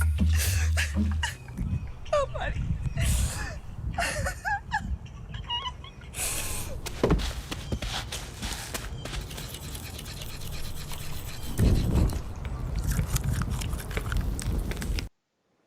Yo. Back to Buddha. Yo. Yeah. I said before that song made me cry the first time I heard it. Almost made me cry listening to it this time. That's fucking real. Like medical accessibility and shit. That's real shit. Like especially for diabetics, folks who depend on like powered equipment to live. Yep. That's like everyday real life concern. That's real. I think Lady J's superpower is emotionality, like emotionally communicating through rap. And I think because of that, the opening skit just kind of falls flat for me. I don't believe it. It doesn't feel like she's talking with someone. I don't understand what she's trying to say. Yeah, take the bird. I don't know. As soon as she starts rapping, I am 100% sold. And that ending skit, I mean, nothing doesn't ring true about that. That rings completely true. Yeah, it's opening skit's rough though. Everything else about the song is fantastic. Lady J especially showing it up this I think this is the best Lady J song I've ever heard. Yeah, especially showing up this VPC with these. There's been a real merger of the emotionality of their lyrics with their voice acting performance into their rapping skill, and they are all blending in a very cool way that is fantastic to see happen round after round. It's becoming a bit of a signature. Yeah, and I love it because Zilla nails me to the wall for this all the time because I have a problem deliberately tonally shifting my voice because I'm a Will Ferrell character from a late 90s SNL skit that nobody so I have difficulties understanding when I'm doing that or making it work in a specific way. And I have to be very deliberate about it, and it makes it very hard to rap. And Lady J is like goals, right? Is like you just feel like it's not like it's even false because your lyrics are so attached to it that it feels convincing, and then the fact that your tone always matches the words you're saying. It's like this song, Last Round song, like you are getting very good at being like, every bit of this vocal tone performance is pitch perfect in line with every word that's coming out of my mouth. And and you can move that emotion around so comfortably. God, I mean, that's the fucking dream, right? Right? Oof. That's oof, right? That's yeah. Why are you rapping if it's not that? Come on. But beat wise, how was the beat? How was Cam 30's beat? It felt fine. It felt good. Like, especially it was again another. Here's the artist. My impression for a lot of these beats, which feels appropriate, is like, it didn't get in the way. And that's really, again, it was fine. Again, unless you're who were we talking about? That was just like Perfect Cell, right? Unless you're that team where it's like a master class and had a sample like a bars like indie hip hop beat. Well, and that's a really, really rare opportunity. Yeah. Because Adeline Big Fake has been doing production. Like, clearly, she's a super accomplished producer, really skilled. But I think she's done mostly EDM prior. Mm-hmm. Maybe it was just that she hadn't done vocal mixes. But I think she's in some way new to hip hop production. So it felt like they may be the only people. One of the things that was frustrating about this sample, or this challenge rather, is it feels like anyone who hasn't already done this before, like, oh, what if I try to write a song without to be in it? Or like, oh, what all can I do with Amen Break? What can I do with this super, super common sample? Can I find a flip? No one's done of it before. Like, anyone who hasn't done that, is just going to be, not going to do a great job for the first time in their life.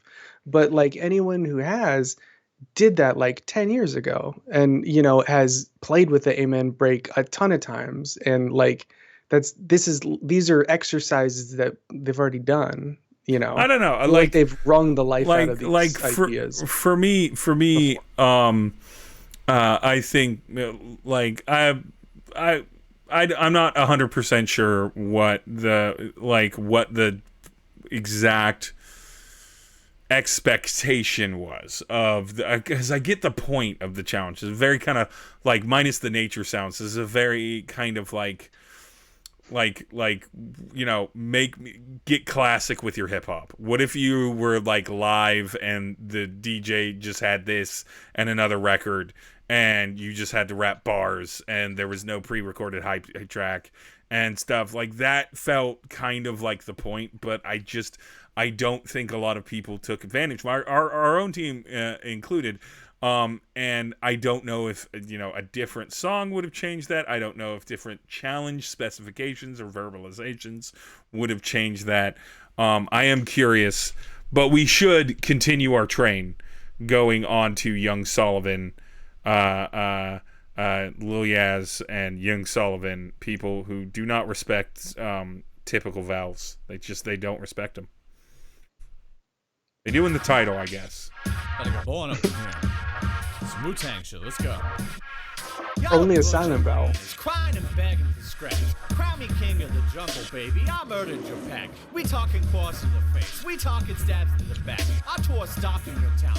Left it bomb like a rack. I brush my teeth with the razor so I can bleed when I spit. I'll critique it like lasers and blow your ego to bits. Do a tune and a dance and pretend your shit sound legit. A single bar could erase you and make you never exist. Y'all rest on your laurels. I bite your head off for morsels. I feel the fat on my lips. I'm ripping ribs out of torsos and I pinata your corpses and pin you up to the fortress. I feel like the style should have switched up earlier. This was a cool flow, but now it's getting a little singy. We got the brine on you. We let you sit in it throughout the night. And now we dying on you. You're something MCs need to tenderize. We got the brine on you. We let you sit in it throughout the night. And now we dying on you. Every time I level up, I put it in some rogue shit. Every time y'all level up, you put it in some bro shit. How'd you get that 30 plus acting so corrosive? If you eat that humble pie, you better up the dose like. You gonna hit that send? You gonna send that text? Like, there it is. Yep. This needed to be in the front of the song. Yeah, right. Why? Why aren't you? Why'd you hold the bat? For the other part.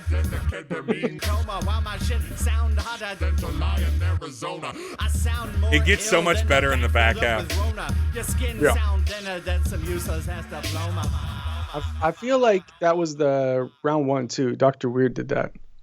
All of a sudden, halfway through verse 2, Dr. Weird could rap.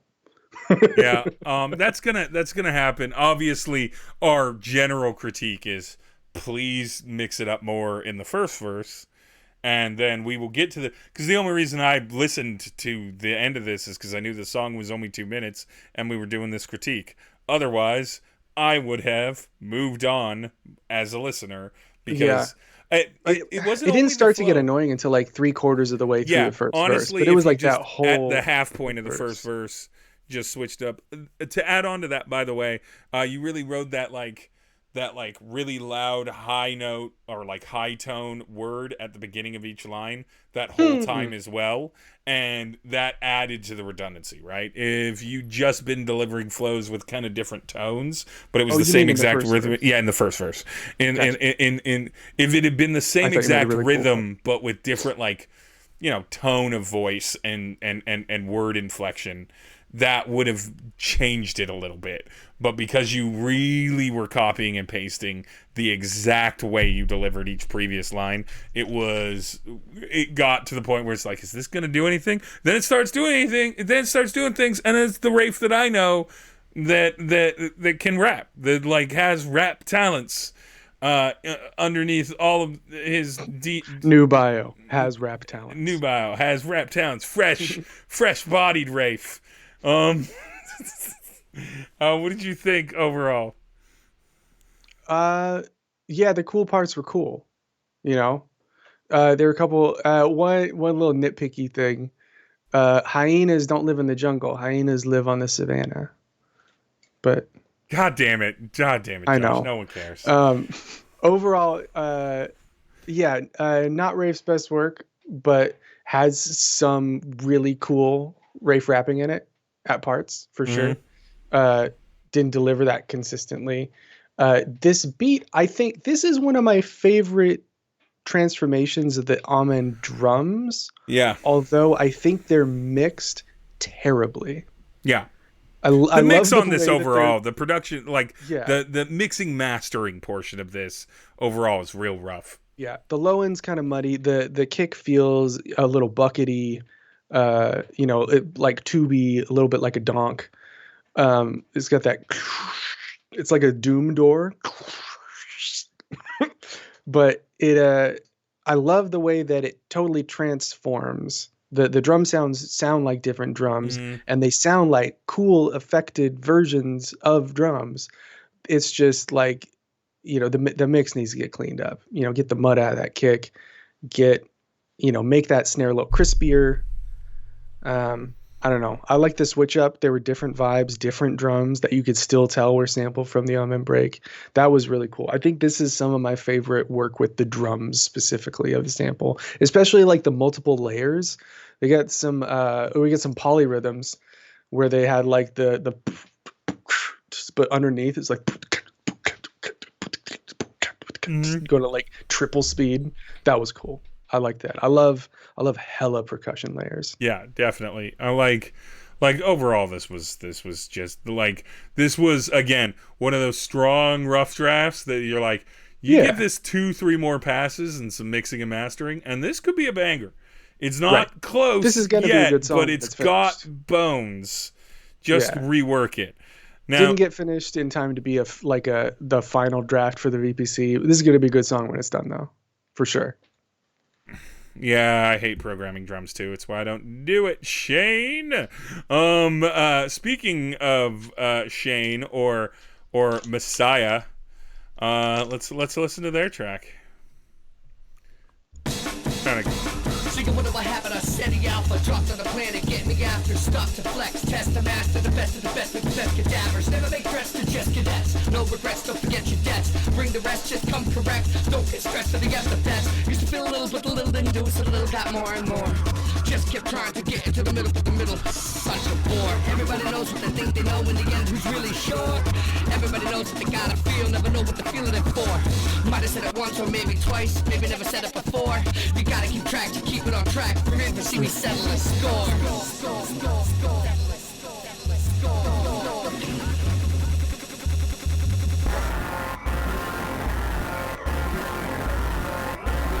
Flickering fire forming in the sky.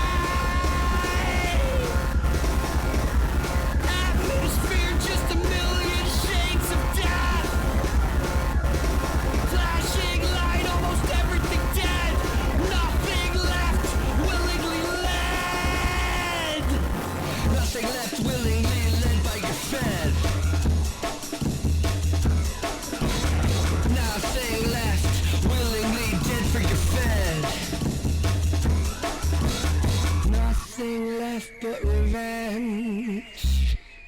Sweet. Nothing left but revenge, and I seek it. Getting my hands around your neck is squeezing. That sound effect was sick. I would call that scenic. I don't know if that was thunder or drums by gunshot. And watch the situation Thunder. worse. It's gotta be thunder. No sweat for a superior build of a person.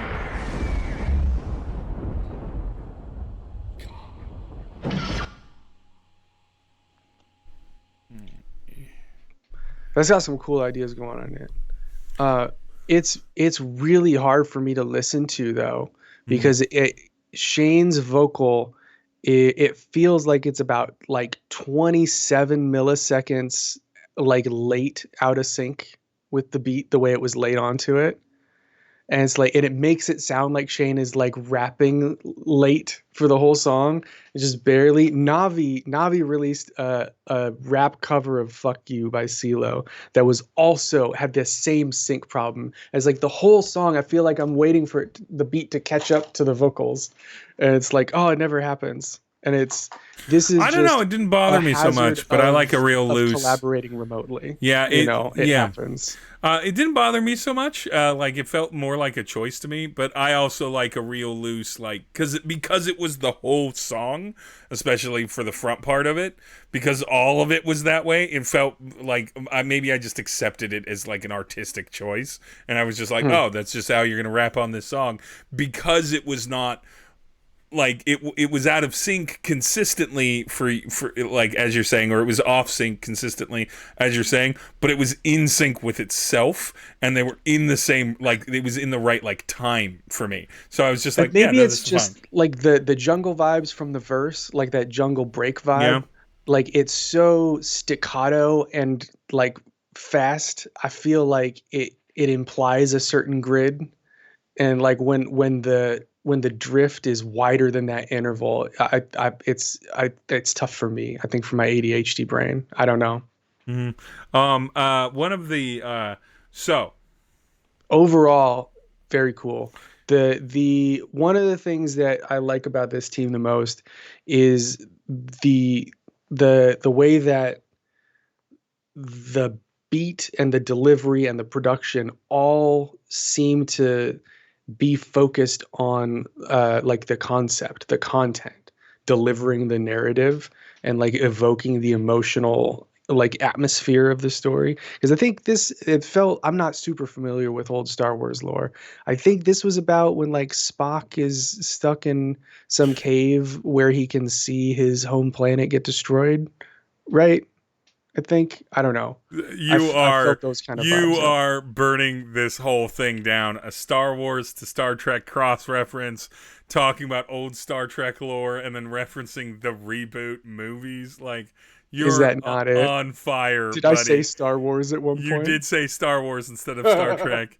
And then you immediately went to Spock, and it's like, all right, we'll move on. And then you reference something that happens in the J.J. Abrams 2009 movie, and only in that movie. Wait, no, but I know that moment in that movie, I guess it was might him. It was tying back something that had happened in like old lore, right? And I think that was part of. I don't know. Shane has got this in chat, I'm sure. Yeah, Shane knows what's up. He knows what I think he thinks. Yeah. Shane knows what's up. That being said, I think my struggle with this is because I'm such a pop baby. I like my pop songs. I like my pop structures. I like a good prog metal song here and there. I like a good alternative rock song, and I like some experimental music. Because I'm this, all I can hear is different pieces of this song that I want to go in all these directions to make like several songs out of. It's like it's seeding a ground of various song concepts for me that I want to explore. It's hard to hear through the mix. Yeah, and it's hard to hear the beat through the mix. That's not necessarily a bad thing. Vocally, I follow Shane 100% through this, and so like vocals are rad. This is one of those things where I'm like, I would almost be interested if you like. Obviously, everyone's VPC is like an EP, and you're already conceptualizing this with the Star Trekness, and so. it would almost be interesting. What is the term, Josh? You know the real words for music. What's the term where at the beginning of like opera or a musical or what have you, like anything with like scored music, they play like a medley of what you're about to hear? Overture. An overture. There. Yeah. If this was an overture to like 4 different songs on an EP, this would be so insane, and I would or this would be so what's a good word for it? Clown shoes? No, that's an insult. This would be so I like Buck Nasty. Buck Nasty. There you go.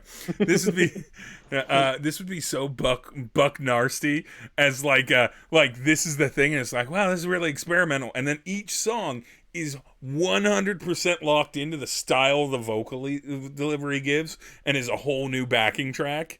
And then you get that piece of it. It's just because there's so many cool movements in this. Those whiplash transitions between the kind of genre smashes is, I think that's like my favorite part of this. No, that's why I like the idea of it being the overture at the front. And you're like, I feel like I can't even give that level of feedback to it because I can't hear what's going on in the beat. I want to hear this beat mixed so that I can like audibly hear what's going on. That break, when it breaks down, it's just that super gnarly distorted. That was the coolest part of the whole song, because it was the one part where I could actually hear the thing that was happening. Like I want these things to be blown out and distorted and pushing each other out of the way, but I do want to be able to hear like what's the tonality? What, like, where's the downbeat? Like, where's the rhythm at least? I want to be able to track it. I think the mix is just a little crowded to be able to clock that at this point. I'm really excited to hear the final mix of this one, though. Mm-hmm. All right. It's a really cool track. A song that I'm sure will sound exactly the same as the last. I feel like that breakdown had, while it did have big Atari Teenage Riot energy, I think it also had big Yeezus energy. Mm. Just like the distorted sample drop in the middle of a song. The problem with you doing that as a black metal song, which I definitely feel the black metal Shane on that. The problem with you doing it as black metal song is you're too capable at the things that you do diverging vocally from black metal that I can't read it as that. And so get worse at rapping. That's a really fair point. Get worse at, if you need some get worse at rapping lessons, I do hold Twitch seminars. So you feel free to attend. I really like all the ideas going on in this. I just wish I could hear them a little better. Mm-hmm. That's my main feedback for this. Okay. Flask post by 0.5 Quartet.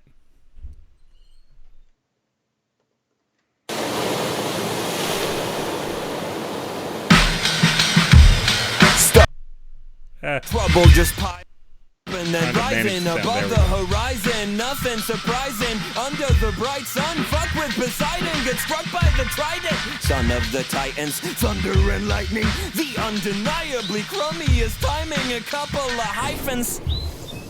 I suck at describing my struggle in writing. I wonder if I might become reunited with dry land, or if anyone can even find me where I stand.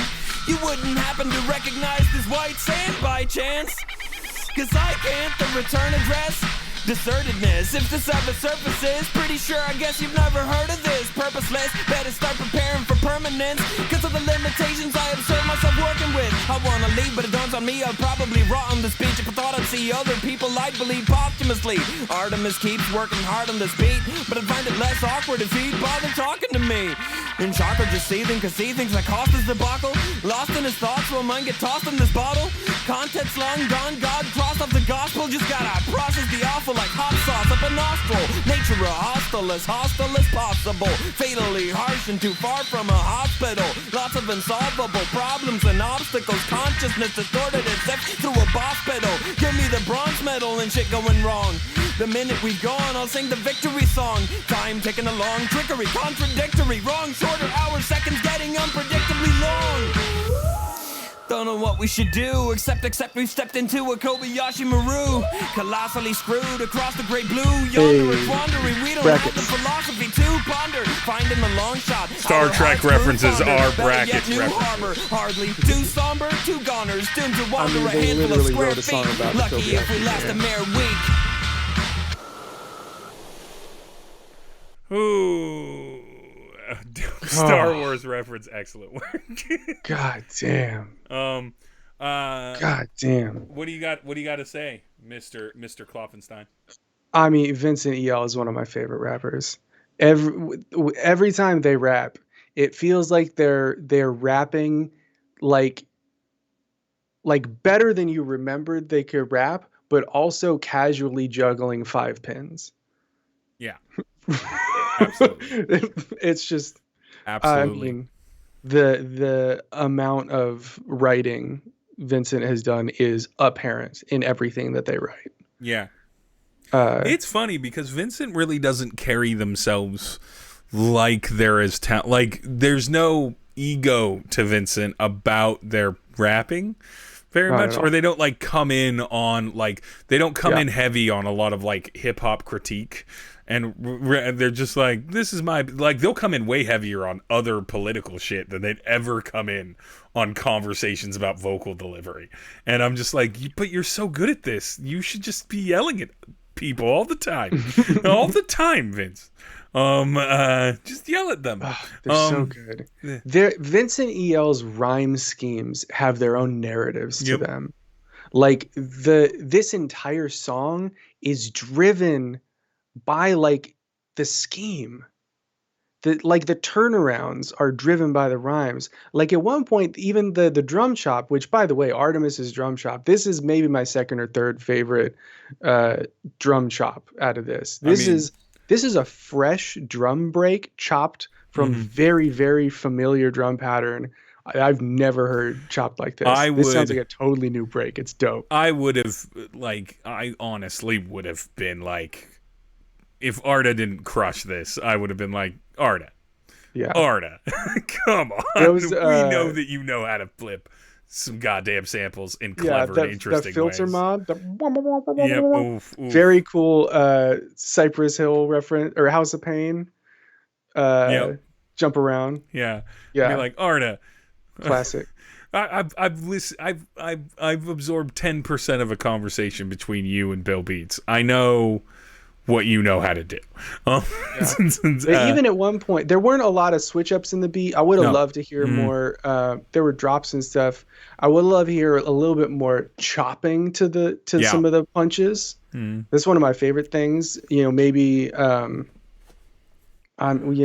can't really do drum fills in this one because there's only one drum. Yeah, you could, but it would have been like a nightmare. But at one point, Vincent crosses over that bar line and is looping, and the downbeat is now in the middle of where that loop was chopped, because this like it's just following Vincent. It's following the rhyme scheme. It's not actually following the bars. I don't think this is in a consistent meter. Like the rhyme scheme just carries you through where it needs to go. It's like this is like an impressionistic piece. It's so cool, but it's also, like a crossword puzzle at the same time. Yeah. It's wild. It's top shelf. It feels like every time Vincent raps, it feels like a bit of a stunt. The risk that he took here does tangle him up toward the end of the song. I believe which is pronouns are they, them. Oh, sorry. The risk that they took here does tangle them up a little bit at the end of the song. They because they were playing with the meter, and because they are pretty good at sort of like instinctually writing, or maybe just crafting it so it sounds instinctually writing, sort of fluid flow to what they're doing without really seeming like they're patterning really heavily, means that at one point I got kind of lost in the endless execution of verse.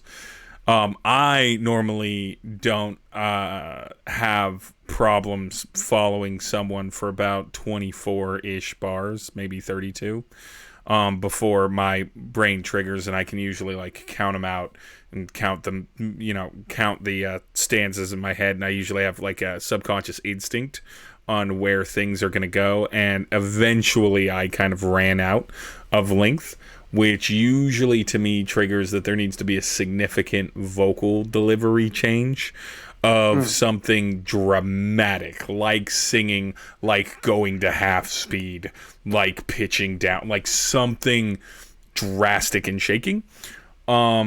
For a 4-bar or 8-bar, not necessarily a chorus, just something drastic. And I feel like toward the end of this, it felt a little stretched. That's I big do critique. agree with that. Like that unpredictably long. Don't know what we should do. And when they dropped in, I don't know what we should do. I was like, oh, they're still going. Okay.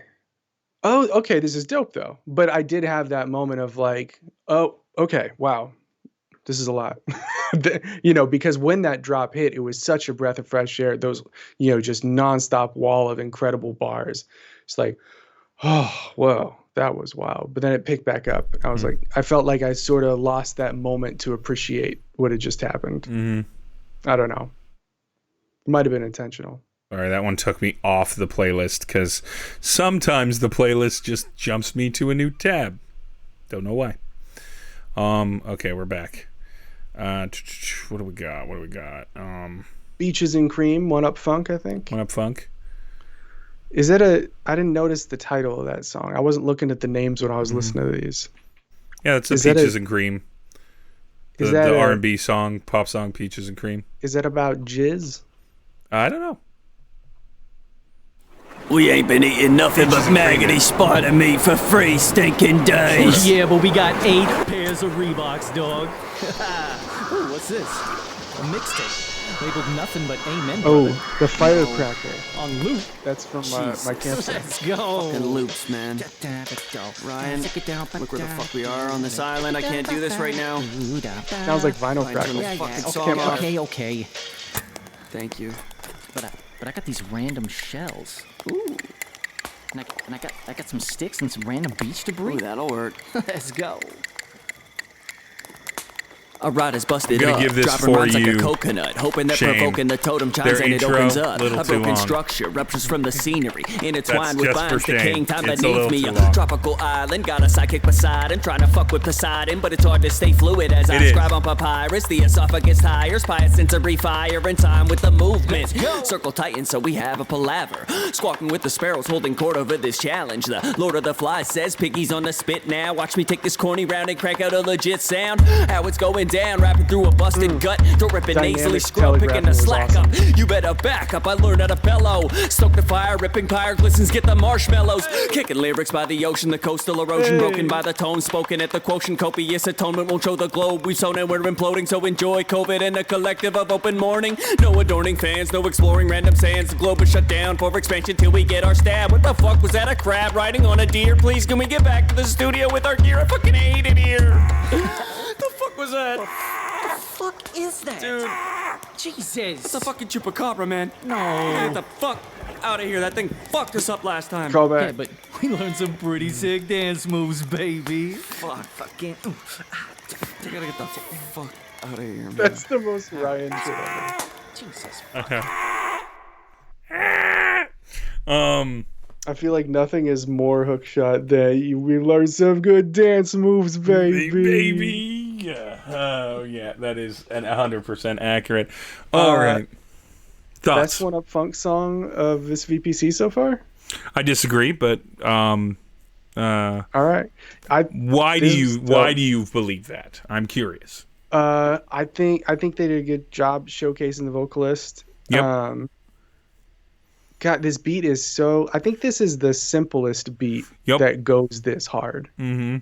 Like they found a real simple groove and lean into it, and it worked. Yep. And I think that's. I mean, if that's not the essence of the challenge, what is? It didn't strike. I don't know. I like skits. It didn't strike me as a problem. I do think this song would hit way harder if it just opened, if the skit was a separate track on an album. Yep, exactly. And then, that's the way to do it, right? That's the way you normally do it too. You got to let the single breathe on its own, though. If that just came in with the little clacking of the shells, and then just like bars, you would have been like, ooh, and then it could have still ended the way it ended. Yeah, I don't think I would have had that idea, but it's a good idea. I heard that on the Joey Z, Shane Hall, Celine stream. Yep.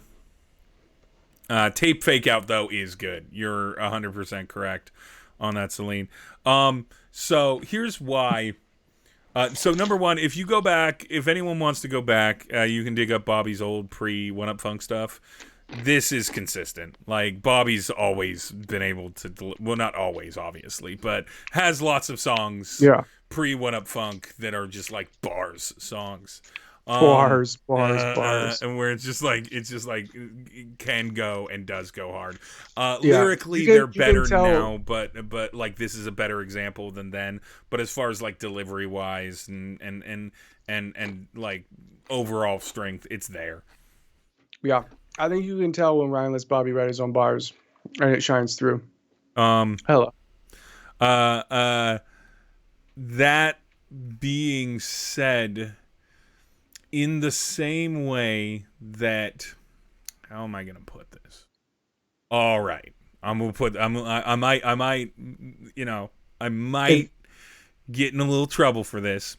If you were to take someone like, say, Shane and be like, hey, I need you to write really controlled things. I need this song to predominantly be a dance beat, and I need it not to be alternative. It has to be,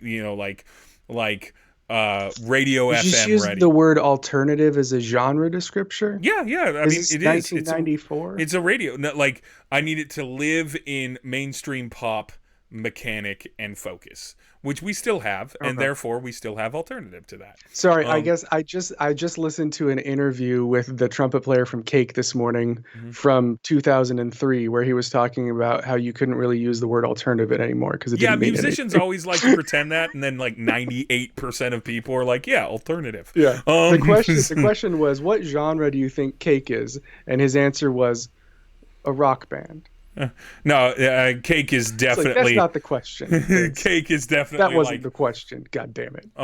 Like Cake is definitely like alt ska reggae dirge, but it's like yes, if you're digging through vinyls, Cake goes in the rock section of the vinyl genre. That's not the question, Vince.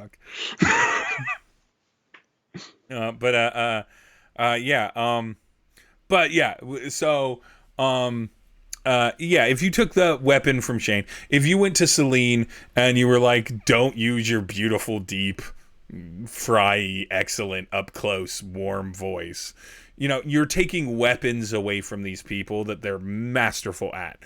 Taking a complete song out of the hands of One Up Funk, in my mind, is absolutely hindering them. And so, because it means that they're like, this is great proof that, again, someone who's Bobby's been rapping for like 15 years probably knows how to spit a 24. Like, at this point. Like One Up Funk has bars. The thing One Up Funk does isn't spit bars. The thing One Up Funk does is create groups. Songs. They make songs. Yeah. And I challenge, again, Celine and Shane, I use them as exact samples. They both also know how to make songs. Get new Gatorade out of the fridge. But yeah. And so that's the thing. That's the thing. Songs and verses that bore you, sure, but like, why are you paying attention to the verse so much? Ride the groove or walk away. Most music isn't about the verse work, and you know that, Celine. You know it. It doesn't matter that you're a rapper. Step out of your head. On in the lime cucumber Gatorade reinforcements here. Yeah, your songs are, but like 50% of your songs to most of the audience are your voice, and the and then for VPC, it's about Liz's amazing production. Don't deny it. I'm arguing directly. This is what happens when Josh steps away for any amount of time. I'll just argue with the Twitch chat. Freeze is in the room. What? What audience? Well sparred. Well sparred. But yeah, and so that's why it's not my favorite song. It's good. I think they did a good job with it, and I think they proved to a lot of people that give a shit about verse work so much, and like the integrity of rap rhyming that rap rhyme flow work. The integrity of rap rhyming. Yeah, is that your new solo album? No, because I don't have any. It sounds like a Rook the Rhymer album. Yeah, it does sound like a Rook. What about what was it? What was Gamergate about? The integrity of Games journalism, ethics in Games, ethics in rap rhyming. By I mean, it wasn't, but it wasn't. But yeah, what was the tagline? Ethics in rap rhyming. What was the thing they pretended it was about? But no, for serious, it's great that they could prove it, but like I don't want to waste One Up Funk's time unless they themselves happen to make it. And listening to everything they release, they don't seem to be that interested in it. But I think they did a good job with it. It's just, to me, I'm like, it misses the whole point. It would be like, listening to me live and not hearing me just fucking crash and burn some of the bars live on a thing. It's like, well, then why am I even here for this mediocre rapper if I don't get to watch him NASCAR explode against the wall? Another thing about this, we're talking about the skits. That is sort of how they made this a one-up song. Yeah, this feels like a one-up song. Yeah, it does feel like a one-up because it starts and ends with the skit. Funk energy. You are correct. That is their energy. Skits. I mean, I love One Up Funk, right? They remind me a lot of like a better version of Death Star that's like talented and good. If Death Star also jammed together for the whole time that y'all have been rapping and writing together. Yeah, full on. Yeah, and they're very Northwest. Maybe there's a whole 5 years back. There's a whole rant that I have about them being, like the Northwest vibe of how Northwest Nerdcore, for the most part, Northwest Nerdcore artists approach hip hop versus a lot of other categories due to the lack of consistent and strong hip hop themes in this region. We're like, and I can go on about that. Maybe one day we'll have a round table where it's like you, us, Beefy, One Up Funk, Ultra Klystron. Like when you start listing the artists, you're like, oh yeah, this is not grounded in just bars rappy sort of style. They may have them, they may be able to do them. I say they because it's not me. But they have them, they may be able to do them, but there's so much like, but I want like weird song shit in my stuff all over the place. Seattle music history, especially with black music, is super interesting. I'm posting a link in the chat. A good friend of ours and lead singer of a band that Terry Monstrosity raps in a lot, Bear Axe, Shayna Shepherd, was just featured in Seattle Times in a really cool article about the black rock history of Seattle. It's such a good article. I mean, from grunge to rock and roll to psychedelic, like all that shit was like Seattle black musicians doing incredible world-changing stuff and really not getting the credit in most cases. Really good work on the Seattle Times part. So go one of the rare times. Yeah, right. For the Seattle Times. Well, it's because it was an article about human interest that didn't have any like political gain, or business gain. But yeah, like bottom line though, it's a good track from One Up Funk. Like I voted it a 9 out of 10. I was like, this is good. But I might have given it. I think it's got 7 or 8. I think. Maybe it was an 8 that's for me. That's very high for me. Yeah. I don't know if I gave out a 10 every round. Let's get into two cannons. I'm a bad scorer. Let's get into two cannons. I keep my meanness for my personal scoring votes.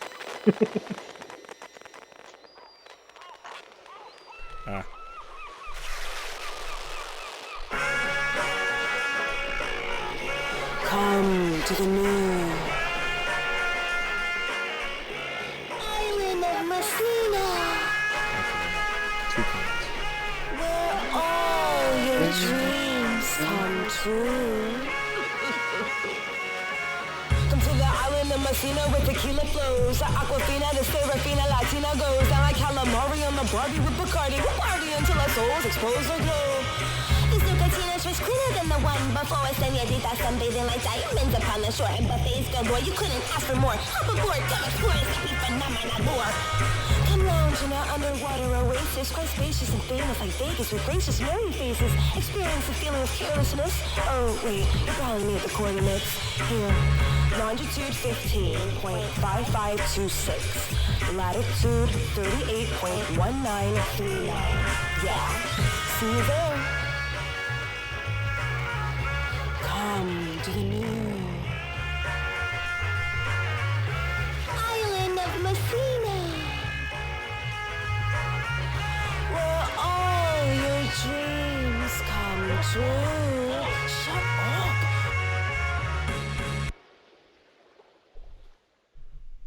Was that outro? Was that the same thing that happened in the intro? What do you mean? Like, I see that the lyrics are the same. When I heard it in the outro, I was like, oh, that's the idea that they're trying to get at. But I did not have that revelation when I heard it in the intro. Yeah, almost exactly. Close enough. This was some cool rapping in there. There was some less cool rapping in there at points. I feel like whatever was being communicated, the information is a little too dense for the speed it's coming through.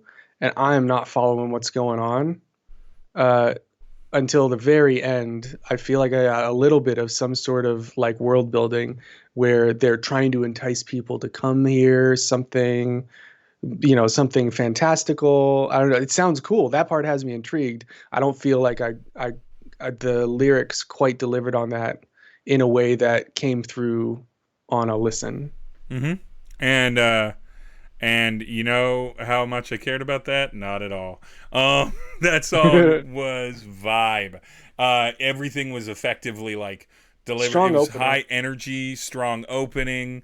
Yeah. High energy, strong opening, which means I was with it for it. It's not particularly long as a song. It's only a minute and a half instead of and it's got a bumper intro and outro. So you're only looking at like 45 seconds of actual like bars. And I think that that's smart. And it just kind of goes, and it's very funny to me because, Seraph, like, depending on the beat ZillaPerson gives me, maybe Seraph is the one featured on our song teaching me how to rap. I don't know. That could be cool. But yeah, I like Seraph. Seraph is a little hit or miss, but more often than not, I dig it pretty hard. Of a lot, I feel like Seraph is YouTube Nerdcore, but I don't know. I just might be less familiar. I have with no that idea. than I have folks. honestly no idea. All I know is that I think of them as one of the standout YouTube Nerdcore folks. I don't know if they're actually YouTube Nerdcore, but they're one of the ones I'm like, oh yeah, Seraph's on this cipher. I want to listen to this one. Here's the deal. I never think that Seraph comes to a song just banging out whatever's easy. I always feel like they're trying to do something, and like that's like a big key for me. Is that it's like, even if you don't hit the mark perfectly, if you shot for the mark versus just did what you could always do. That's a cool point. Unless you're a masterwork of what you always did, I'm not interested, right? That's a notable relationship to have with an artist. I trust Seraph to deliver something that I want to hear. Like if I listen to a Seraph verse, I know I'm going to hear something compelling. Yeah. There's going to be something interesting in there where I'm going to be glad I'm going to listen to it. I'm going to be thinking about that artistic idea for a while. I'm like, oh, that was cool. Yeah, it's something that and because they're still in the chat, right?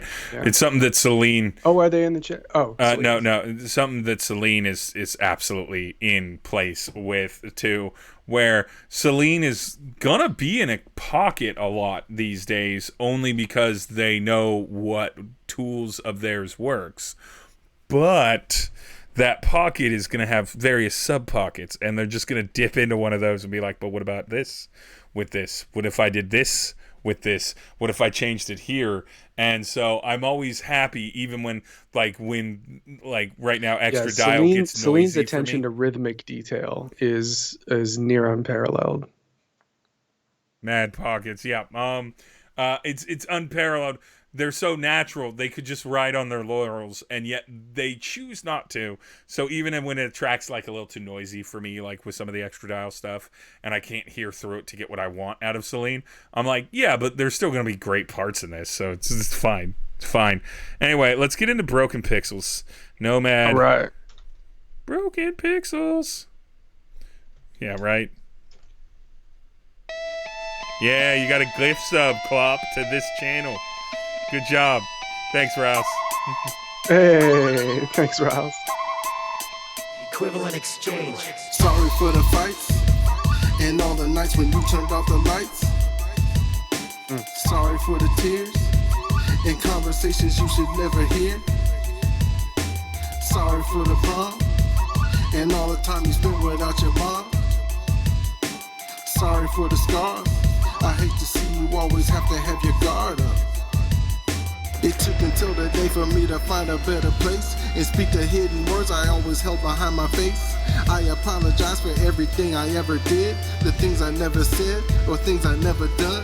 Never in the planet, but you captured all my love. When pushing came to shove, I always kept our heads above.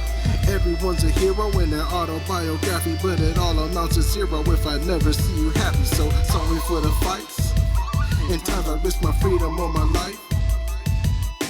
Sorry for the screams and all the things you never should have seen. Sorry for the pain. No matter what, I'll always take the blame. Sorry for this verse. I couldn't write if I had always put you first. It took until the day for me to find a better place and speak the hidden words I always held behind my face. I apologize for everything I ever did, the things I ever said or things I never done. Never in the planet, but you captured all my love. When pushing came to shove, I always kept our heads above. Everyone's a hero in their autobiography, but it all amounts to zero if I never see you happy. Never in the planet, but you captured all my love. When pushing came to shove, I always kept our heads above. Everyone's a hero in their autobiography, but it all amounts to zero if I never see you happy. All right, Josh, thoughts? This has got some cool stuff. When it first hits, it strikes my ear a little off. At first, I'm like, oh, this doesn't sound cool. This doesn't sound good. I think it's mostly a mix thing. Weirdly, I think it's also an overdub thing. The overdubs are a little out of sync on those opening vocals, and it makes it sound a little sloppier than the actual delivery is. Yeah. That's a mix issue. That's a production issue. You got to listen for that. You weren't supposed to do overdubs. We did overdubs. To be fair, they called them Adlibs, which has a distinct meaning. Yeah, I know, but I just took it to mean overdubs because I was like, obviously you want just bars. Everything had to be pre-written, and you couldn't ad-lib anything in your single take. Oh no, it's hip hop is bad at coming up with the names for the things that it. Yeah, wants. I don't think I've ever ad-libs has never been part of my lexicon as calling it that. I've heard backups, I've heard punch-ins, I've heard dubs, overdubs, and Lex Lingo used to call them roundbacks. You know you do roundbacks? Go round back and do those ones again. Go round back, do another track.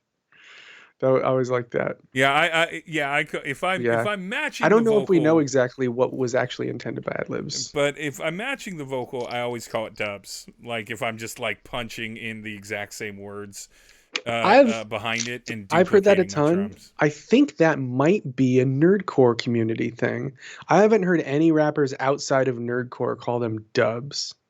I don't know. I don't know. Interesting thing. What's not interesting is this track, and I don't care if it's about feelings or exposing someone's personal beliefs. If I'm bored by it, it sounds boring. They sound bored. It's stiff as hell. This, you know how you talk about the guy with the brim, right? The brim, the like curved brim hat, reading off their phone. This sounds like someone who's literally. This sounds like me trying my damnedest to not slur any words or screw up any pronunciations, reading on a phone with a metronome in my ear. Like that's what this sounds like to me. Is just somebody who's just absolutely struggling to do it. Yes, you have heard it, and really? I'm like, I'm like, that's what it sounds like to me. That's what every word is exactly delivered at the same exact pace. Like there's no risk taken with any of the delivery. There's zero comfort from the verse. They feel pretty centered to me. They don't feel like they're off base. No, they're not off base. It's literally they have no. It sounds like to maintain the lack of off baseness, they have zero emotion and zero investment and zero flavor. It's literally like if I were to program a text to speech to speak these lines in rhythm, that's what you would have heard. So that's interesting.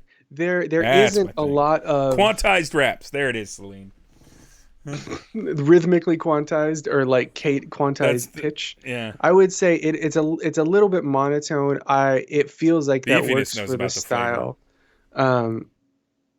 But yeah, I don't think there's a lot of the emotion is being communicated through the vocal performance, but I still do think like by the end of the song, I'm emotionally sold. Like I don't know. Something about the sincerity has got me. Like it is more emotional. It's more effective at communicating the intended emotion than a lot of the songs that we've listened to. I disagree. And it's less ambiguous about that, I think. I disagree. I think lyrically it's very wide open.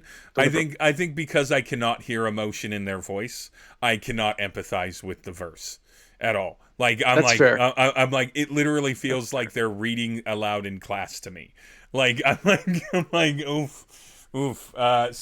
But maybe that's the difference. Maybe for you, if you can hear the lyrics, if your mind can actually track the lyrics, you can connect to the written word through the voice. It doesn't matter if I can hear the lyrics. If I don't hear it in the voice, I don't care. They could say whatever they want. It could I will be say really clever. I think my favorite thing about this song is the pronunciation of autobiography. I think that was a dope way to flip that word. Yeah, autobiography that's really cool. Is fun. I like that. That is good. Yeah. Give them that. So what I would do if you're looking to do like sad low tones on this track is I would, I hate to say this, I would, instead of doing like a standing and very even tone, if you're trying to keep your emotions under control and sound serious, I would instead, and I can display this here, take your microphone, pull it up here, sit in a chair like this, wrap upwards, and try to have mid energy.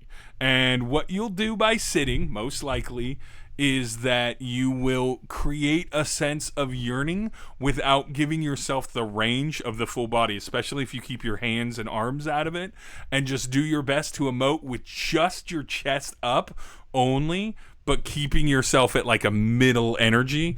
And I almost guarantee you it's like Celine said they do this too. Yeah, I know you do. I know you rap. Celine, is this how you evoke a sense of yearning as well? There is several Death Star songs where MC3PO has had to be like serious and not get kind of caught up in anything or caught up in the flavor of the rhythms, and we've just made him sit down. There are songs where I need to remind myself that my voice doesn't need to be up here for the song, and I just sit. Sitting guides, like, it cuts your emotion in half. You can fight past it. If you're really trying, you can get past it.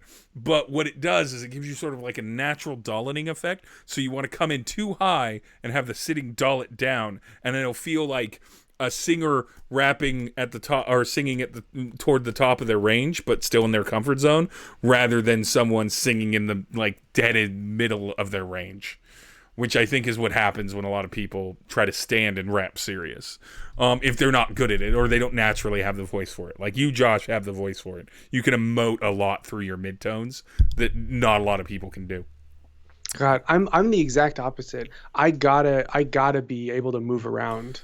But you don't rap so monotone if you don't want to. Like most of your songs are pretty animated vocally, but even when you're rapping kind of calm, the tone still comes through no matter what, and it's because you got that radio voice. I think the lowest down like energy song I think I have is God, what did Cowboy Choir end up being called?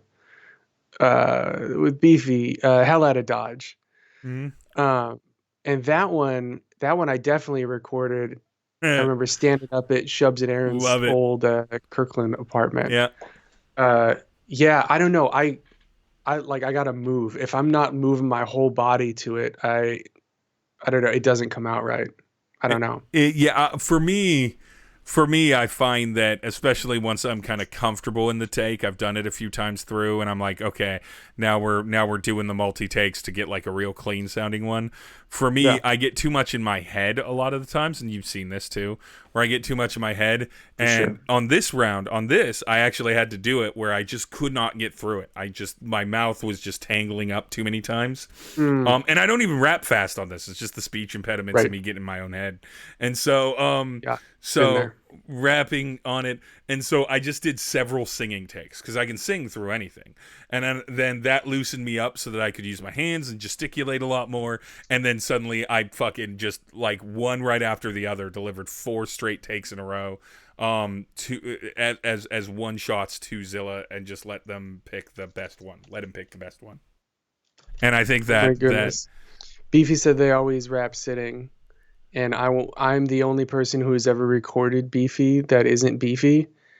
And I definitely made Beefy stand while we recorded our terrible Beefy Thunder Rolls skit. Beefy doesn't need to rap standing with the level of energy that lives in Beefy's voice. Like, Beefy can rap laying down, and he's got more energy in his voice than like 75% of rappers. Beefy's good Beefy, people. I was working abandon your Eastern Washington-ness and move to Western Washington. Like, during VPC3, actually, working out in Spokane, got to go hang out with Beefy, tracked a couple songs in the hotel room, smoked out at his place. It was very good. And all that stuff. It's fine. Twitch allows it because we're in Washington. A little bit of that stuff. It was legal then. It was like months legal. All right. Next track? Yeah, Lord of the Flies. Lord of the Flies. Is that it? Yeah, Lord of the Flies. Cyberpunk 2077. Oh, Lord of the Flies is like an annoyingly predictable title concept. I know, right? Holy shit! Pause it. You know what Lord of the Flies is? What? Hold on. I was updating the name. Yep. Lord of the Flies is the song title trope that we were making fun of when we called Playground Technique Catcher in the Rye. No, so I misspoke. I'm sorry. They corrected me in chat. It's Lord of the Files. I read it as Lord of the Flies, but it's a pun on Lord of the Flies called Lord of the Files for Cyberpunk 2077. That is better. Which itself is a pun. That's less irritating. I appreciate that more. Okay, yeah. So my bad. It's not a great pun. It's not. But at least it's not. It's Lord made of the better Flies. by their team name, Flies. right? Yeah. So yeah, let's back it up. There we go. All right, no man. Bring it. The band. Bring it. Day 107, no idea of geography, no bearing of location, crashed land, abandoned, lost at sea. You probably found this posthumously drowned little 2-minute round, 3-track, bound to a single brown floppy D. Figured it's an SOS, crying for help, dying of death in a pirate chest covered in kelp, in hopes of a tyrant wealth alone, starving to death, but instead finding the opposite feeling that I reflect at the Coco Companion, looking at the blues, the skies. My music careers hit the newest of viewership highs, doing shows in front of shows of barracudas and now you can keep that energy here, Big Al. They run for their lives. Coconuts on tap, couple seagulls eating forthright. Water sort of scarce, but it rains once a fortnight. Little shack made from coconut husk, keep me warm at night. Grabbing handfuls of fish, you can eat them raw, right?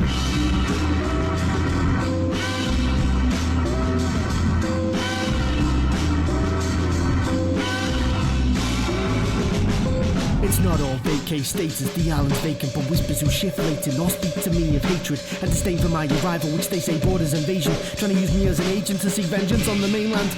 But that's probably just the infection talking, right? Surely the on-hand doctors who inspected my sores spoke poorly. His English was broken, but I thought when he saw me, this island's deserted. Who are you? But he ignored me. Now, there's maybe the hallucinations talking, or the gangrenous infected cells in my blood coursing, or the lack of water intake sat in the sun scorching, or the rock formations looking at me kinda naughty. Play it cool, B. I better play it real cool. If I wasn't dehydrated, then I probably would drool. I pimp walkover. I don't mean to be shrewd, but my left leg's infected. See the scabs as they ooze. Oh, you can't see through audio, never mind. I got it covered. Long story short, and me and Miss Boulder now we're lovers. I never really be cast away as long as we got each other and the 3-bed mansion. Anyway, here's amen, brother. Yo. Yo. Yo. Yo. Kabuto. Everyone's got their Kabuto voice. Yo. Which is, I'm pretty sure round 5's challenge is your best Kabuto but raps. And then people will just burn alive in it. Like, it will be a slaughter fest of people just tragic Kabuto impersonations. I've already done a Kabuto impersonation on a track. It wasn't deliberate. I was just sick, and I needed to do an octave down voice, and then it kind of sounded like that. Just eating alive. Are they the Children of Arkham? No, not Children of Arkham. Okay. It wasn't for VPC. It's on the song, the first like Sorry, dunce I rap. don't know if I was supposed to break kayfabe on that. No, it's fine. It's fine that people know that I'm Children of Arkham. I mean, I did write the greatest bar of all time in all VPC, which is like, they're getting rid of the McRib and my dad died. Truly. That was the most Jake Bit bar you've ever written. And my dad died. All right, this was a little rough. It's so loose on the beat. Like, go. One of the things that makes this really tough. I can hear this. Because I've spent like the last decade and a half working remotely with amateur rappers and mixing vocals rapped in lots of different ways by lots of different people of different skill levels and different experience lengths and different types of equipment. I can hear that this vocal is out of sync with the beat, but it's also got some rhythmic performance issues in there. It's a 1-2 punch. It's a 1-2 punch. It is impossible to hear how it would land if it were lined up, though, because I think most of it would land and hit pretty right as far as the flow if it were synced. But that second verse has got some real packed bars with, I think, more syllables than really fit to communicate naturally in the time. I think the big problem with it. I think the first verse would be mostly like decent if it were synced, though. Like as far as flow, one last thing I want to point out, though, the Fortnite. That's a cool rhyme, but you can't Fortnite because Fortnite is such a notable word and something that you kind of want to rhyme with. And it's like, whenever you hear a word that rhymes with Fortnite, it's like, oh, that kind of sounded like Fortnite. Fortnite has to be the setup. Like, rhyme it with forthright, because no one's going to see that coming. Yeah. If you set up with forthright, everyone sees Fortnite coming. Yep. Just try to be cognizant of that. If you got a really good rhyme, make sure it shouldn't be the other way around. Make sure the really good rhyme shouldn't be the setup. So the way to fix this, besides sequencing, like syncing it up, is to just throw out the beat. Like, they clearly weren't comfortable with actually doing much with the sample, so just get rid of it. Just get full rid of it. Then give me a really spaced out, in the appropriate BM. Give me a real spaced out. Big advice. Kick snare, so I'm not talking about like something real clever. I'm literally talking about like. When you say spaced out, do you mean with lots of space in between, or do you mean with like lots big... of space? Both, actually. You want a wide kick and a wide snare that have a little reverb around it, and then you also want a lot of time between them. So just give Bill Beats drums. Yeah, Bill Beats style drums. Give him that room, because that's going to give him room to do a lot of the delivery functions that he's doing there that don't work with the sample at all. Not just because they're out of sync or they're a little word crushed, but just because like the cadences he was going for just didn't work with what was musically happening underneath him. So you get that lined, you get that polished. Then as a producer, you felt go like through, a bit of tonal mismatch, and, for sure. And as a producer, you go through and you start playing with with what he's doing with your rest of your drums with added kicks and such. And then what you've done is you've done a lot of work on the back end, but what you've done is you've shored up someone who obviously is trying to go for things and like really like cradled their going for things. And then maybe you even have to have them come in and do some retakes on some certain parts because you're like, this would be perfect if we just fix this line. And so you can manually do that if you want in the thing, but arguably if you're looking to grow, have them do the retake and to it, and you could really get some overall improvement. But it would be a it would be like editing a novel versus just saying, you know, maybe turn in a different story draft. It'd be some pretty aggressive story. It would be like turning a fan fiction about Twilight into a film about fake BDSM culture. Like, it would be a lot of work just to get it there. I zoned out for like 8 seconds. What the fuck happened? Yeah, we're into it. I'm not really talking about these beats much. A lot of them are just sort of like attempts at finding a chunk in the Amen Brother to loop. And then they do that kind of in not a really creative way, in a way that's just kind of like there, and then it loops a lot. And there aren't very many change-ups. But to be honest, I don't really have a lot of great ideas for how to creatively sample Amen Brother in ways that haven't been done, that are distinct from, you know, sampling any given thing. And also, like, if you got to be beats out of nature sounds is entirely dependent on any given individual nature sound I'm hearing and responding to in like a musical way. Yeah, so I don't know. This is a weird challenge. Yep. All right, let's get into ZillaPerson. Coconut Mike. You know what I've been happy about is that I've not once ranted about ZillaPerson this VPC. I've been pretty happy with them so far. So let's. I feel like I know the name Dappersaurus. You do. From like 7 VPCs ago, but I have no. Oh, that's Ann Hobbs' team name. Yeah, Ann Hobbs' team name. Okay, I just forget the team names. Oh, it's 221. It's Project Zero. Still in it. We're still in it, Project. Feet buried in the sand, feels like forever writing letters saying please rescue sender. Tend to spend my days remembering better days. Could've turned lemons to lemonade. Just should've said no to the flight. Trusting my pilot, blinded by foresight. Tried yelling when the plane veered off course. The only thing that happened, my voice just got hoarse. She said that sort of paranoia got you thinking things. Sensors on the panel all lit and flickering. Altitude dropping. She needs the rush, drunk off the feeling even if it leaves me crushed. Trust when I call the situation lose-lose. Kill me softly with her song on the list of to-dos. Engine sputtering, wings have some screws loose. Last thing I remember, she jumped with the parachute. Dude, trapped in a catch-22. Woke up on this island not having a clue.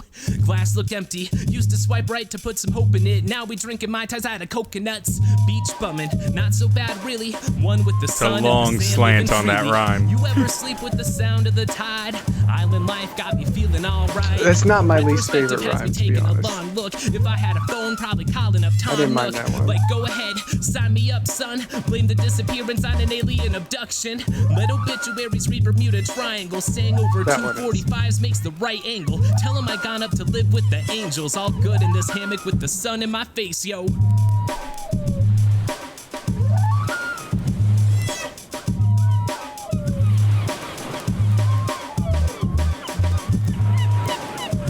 We did talk about how much your ARP fucks in Project Zero. Your beat is so good on that track. Paladin was in here too. We gave them a bunch of compliments. Oh my god, we crashed. Yeah. This is all nature sounds, so we can pause here. I want to talk about some rhymes. Hold on. Before you do it, I've got to cop to it. I have to give him a pass on the sun shun rhyme, right? Soaking up the sun, like abduction, because that was not the rhyme. It was not sun shun. It was sun shin. So hold on. Let me go to the lyric. What's the lyric? Go to the recording. No, that's the point I'm gonna say. This line is not wrong. The delivery did not sell it. go ahead and sign me up, son.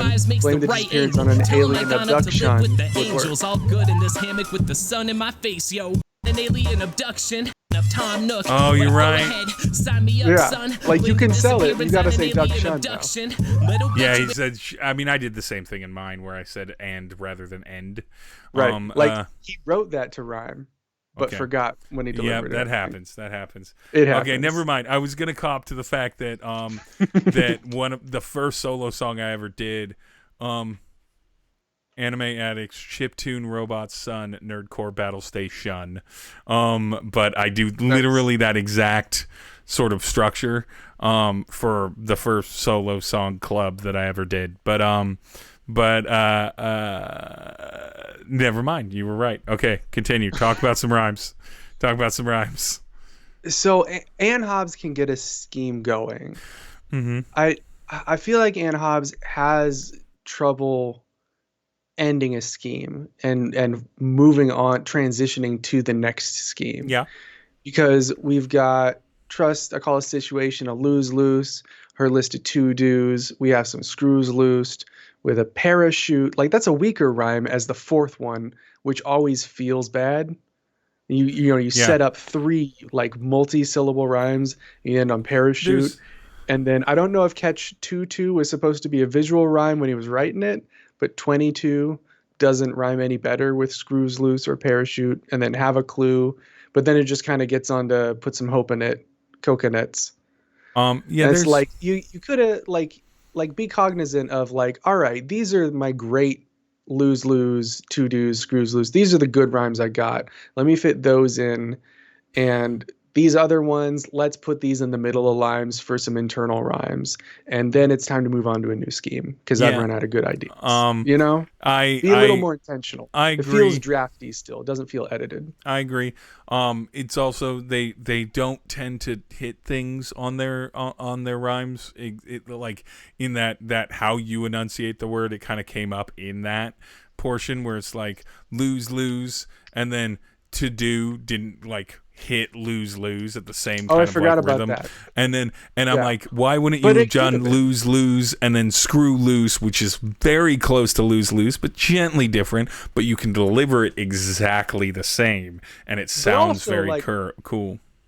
I don't think anyone's gonna look twice at you calling it a list of to-dos. To-dos, yeah, to-dos. Like that works, and it's not fine. unnatural. Yeah, it's fine. I don't know. Who streams for this long, weirdos? We're still technically under 4 hours, so we're not. We'll find out if we want to go past 2 a.m. here. But yeah, like this isn't my favorite song. I already of their forgot VPC. The beat was pretty straightforward. Again, I don't know how much 2 Ton. I'm not going to say anything about 2 Ton bad about 2 Ton 21. Sings Like an Angel. One of my favorite choruses that's coming out. Once I go back in to re-record the verse. But one of my favorite. I didn't know 2 Ton song. Yeah. You know the song. You've heard it. The song I have about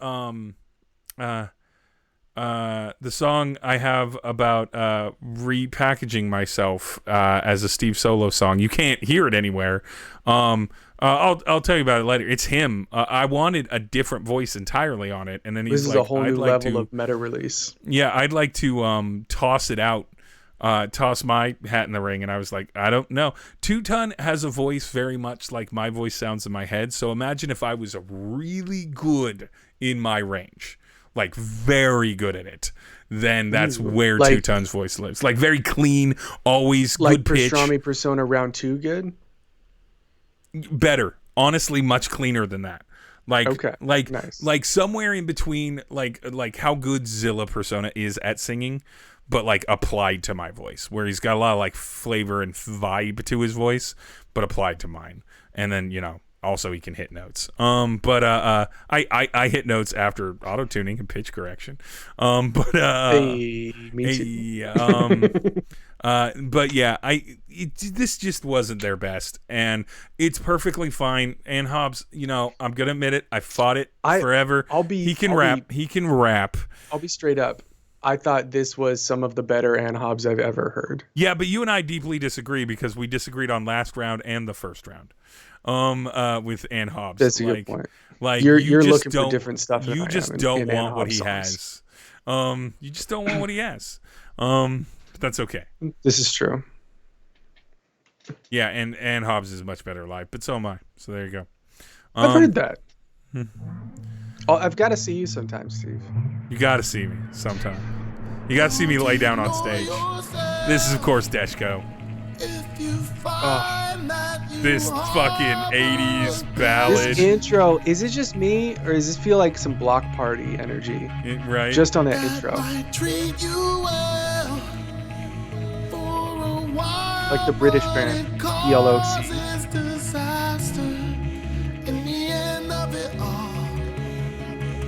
In the end of it all, I hate that I ever paid mind to those who buried their intentions. They consider careers in the arts too unrealistic. I had good grades to a safer career, obviously made sense to those who lived the bitter risk, but I listened. That's how long embrace my ambition. I thought I finally begun to ascend and live out the dream I'd resisted. Life wouldn't cut me off. How much would I ever accomplish if I never ran away from what lived in my heart? How many lives could I touch if I just trusted myself and did my art? If you choose to pay attention, please don't miss out on your chance to make it start.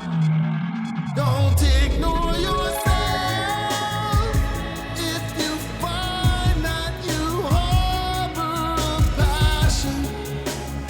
Oh, Celine's coming in hot. Celine's about to come in hot.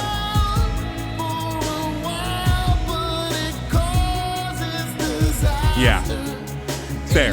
That's not actually that surprising. This chorus is... At the end of it all, I don't believe I ignored any call. I just waited too long to get involved. Then this part. Getting stuck in opinions of others and wishing that you never stall. Believe in yourself and embrace every fall. When you get back up, new knowledge will stack up and buff you, so now you can keep standing tall. I needed way too much validation. Eventually, I stopped ignoring my fears. I knew that I had to face them. I stopped suppressing negative emotions and decided to embrace them. But now I wonder if the phrase too late can evolve to the channeling greatness. Do better than how it's supposed to be. Those glitch, though. The glitch edit at the end. The glitch edit is so nice. That's pristine glitch edit. It's so I did just enough. I did give this team a 10 out of 10. I didn't want to. I'm re-listening to this one. I think this might be my what I consider the best Deshko song so far, the VPC. Maybe, honestly. It's hard because it's hard to get over. I don't know whether that was coming out of Dash. I don't know whether it was coming out of Ryako driving Dash in that direction. But when that chorus hits, like, the first time after the verse, like, the middle, the middle of the song, and he hits that, don't ignore yourself, and just climbs up. And I'm like, I don't know if I've ever heard you ballad like that before. I feel like this is where we're seeing Dash really expand as a singer. And I only had one note in the whole song, which is that I wish he just kind of rap sang most of the second verse, because it was almost like an acknowledgement in my mind of what he used to do in the same song that was showing very clearly how far he had come as a singing performer. Because I'm like, this is catchy and it's good, but it's rap singing, right? Like, it's just kind of like gently melodic rapping. And then I don't know. I thought this showed more singing range from Dash in one song than I've heard. Yeah, 100%. 100%. That's what I'm saying, is the chorus stuff really I've nails never it. heard Dash do vocally. Yeah. This is really cool.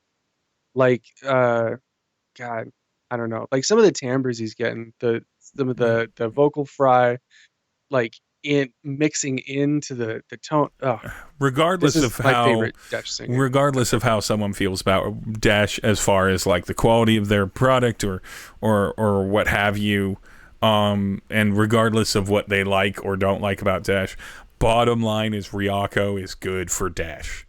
She is good for Kadesh Flow, because she is pushing him in directions that, like you said, we don't ever hear him go. And it's just going to make him that much stronger in other music. And, like, it would break my heart if after the VPC, they didn't just keep being like, you know what, maybe we'll just do a Ryako Dash kind of thing. Getting the scoring of Ryako with the kind of and pulling Desh into that is such a unique sound. Mm-hmm. Like it's such a standalone moment. Yeah, that, to be honest, that's one of the things I felt was missing in their second round. I think that full verse of no drums, so the accompaniment was a really ambiguous film score style complex time signature, which is supposed to feel ambiguous and off-settling and sort of knock your foundation under you as a like utility for films. Yeah, that's the point. And Desh wrote it, but Desh needed to drive it. And without drums, I don't think it happened on round 2. Round 2 definitely was much 100. This is exactly how it should be done. This is the perfect amount of no rhythm. This also, I'm gonna put a link in the chat. Does the name Rob D mean anything to you? No. Or Rob Dugan? No. So there was this guy who used to do like orchestral, almost like orchestral trip hop, orchestral breaks, called Rob Dugan. He had a song called Club to Death on the first Matrix album. But this Ryako beat sounds hella like some Rob Dugan. Dropped a link in the chat. I want to see if anyone else hears it. This makes me want to hear Dash do albums of producers that I'd be like, this isn't the kind of production music that Dash would normally put his voice onto. Because this makes me want to produce a Dash EP. Yeah, because it's like some like more like melodically focused. Yeah, if you can drag him in a direction, and if he'll come meet you and like reach for that direction, it's like he's already good at his space. I want him to point me in a direction. You want him to point you in a direction. Let us race off into the sun. Yeah, that fucking song. That song. Glorious Angels. That song, that Celine knows Rob Dugan. Like that song feels like I'm watching a convertible in 1992 drive off into the sunset. Like that's what it feels like to me at the end of a movie that probably had like a knockoff Tom Cruise in it. Like absolutely just clutch. Real talk. I forgot about Rob Dugan had this song Furious Angels, which was the weirdest energy. It was this it was one of those things where it's like, oh, this person thought they were writing a love song, but they were writing a stalker anthem. It was something about how if you throw yourself off of this ledge, furious angels will bring you back to me. It's like, what is it? Are you the Phantom of the Opera, sir? What are you singing about right now? It's a bizarre song. The 90s were a wild time. We're going to skip, as we always do, at dive bars. I don't want to skip this one. There's no value in it. It's a terrible dive song. Bar? Oh, it's a terrible song. Do you want to listen to dive bars? Oh, wait, hold on. I wasn't super into I don't know. This felt like a Mike Media diss track. What, dive bars? Well, yeah, it's all about how she doesn't want Mike on the island. Like, I like Mike. I don't know. I mean, here. Yeah, no, I have no interest in it. I've heard the song. I've listened to the song twice. Fair. You know, by all means, any participants can veto a song. That's always been the case. What about Double Drag? Yeah, I guess we have skipped. And we simply had to skip the first track, and then of course, I won't be honest. I don't think I got a chance to say it. Dive Bar's round 2 track, I really, really, really, really, really liked. You're genuinely wrong, but that's okay. No, hear me out. Hear me out. Okay. Like, think about like shit that you've heard in film scores, weird, abstract, atonal shit that would make absolutely no sense if you put it on with the windows down in the car. Yeah. But if you see it in a horror film, it is utterly unremarkable, contextually perfect, you know? So the way that round 2 worked, that skit, I think everyone agrees was super cute. I felt it. It felt genuine. And the thing that the music around it reminded me of in a movie when what is that band's name that they do that?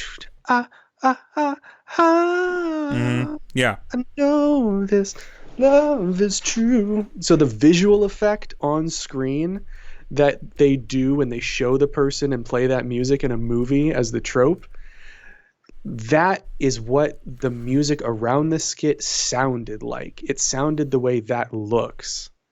And that's cool to me. It felt like fucking impressionism. So I maybe would agree if any of it was like at all sounded deliberate or like it was meant to be. I genuinely do not believe that is the case. I do not believe that's the case. I know Mike. Mike doesn't have classic music training. He doesn't have Neither do I. He doesn't have an ear for pitch or for rhythm. Doesn't matter. But he does have an ear for aesthetic. He's not thinking musically as much as I think. I don't know. I really think he is intending impressionistic there. I think y'all are stretching it out like D. Antwoord fans trying to find quality where there's just nothing. I just don't think that there's anything here. Quality. But yeah, I don't think that there's any. But because the chat has also enforced it, we're going to listen to dive bars. All right, Mike, but like this island real even talk. better. Less you. I don't. I consider Mike a friend. I have like very long, drawn out art philosophy discussions with Mike. Mike's a perfectly wonderful guy. Well, no, I have like really like in-depth art philosophy discussions with Mike. I know he's thinking about this stuff when he's making music.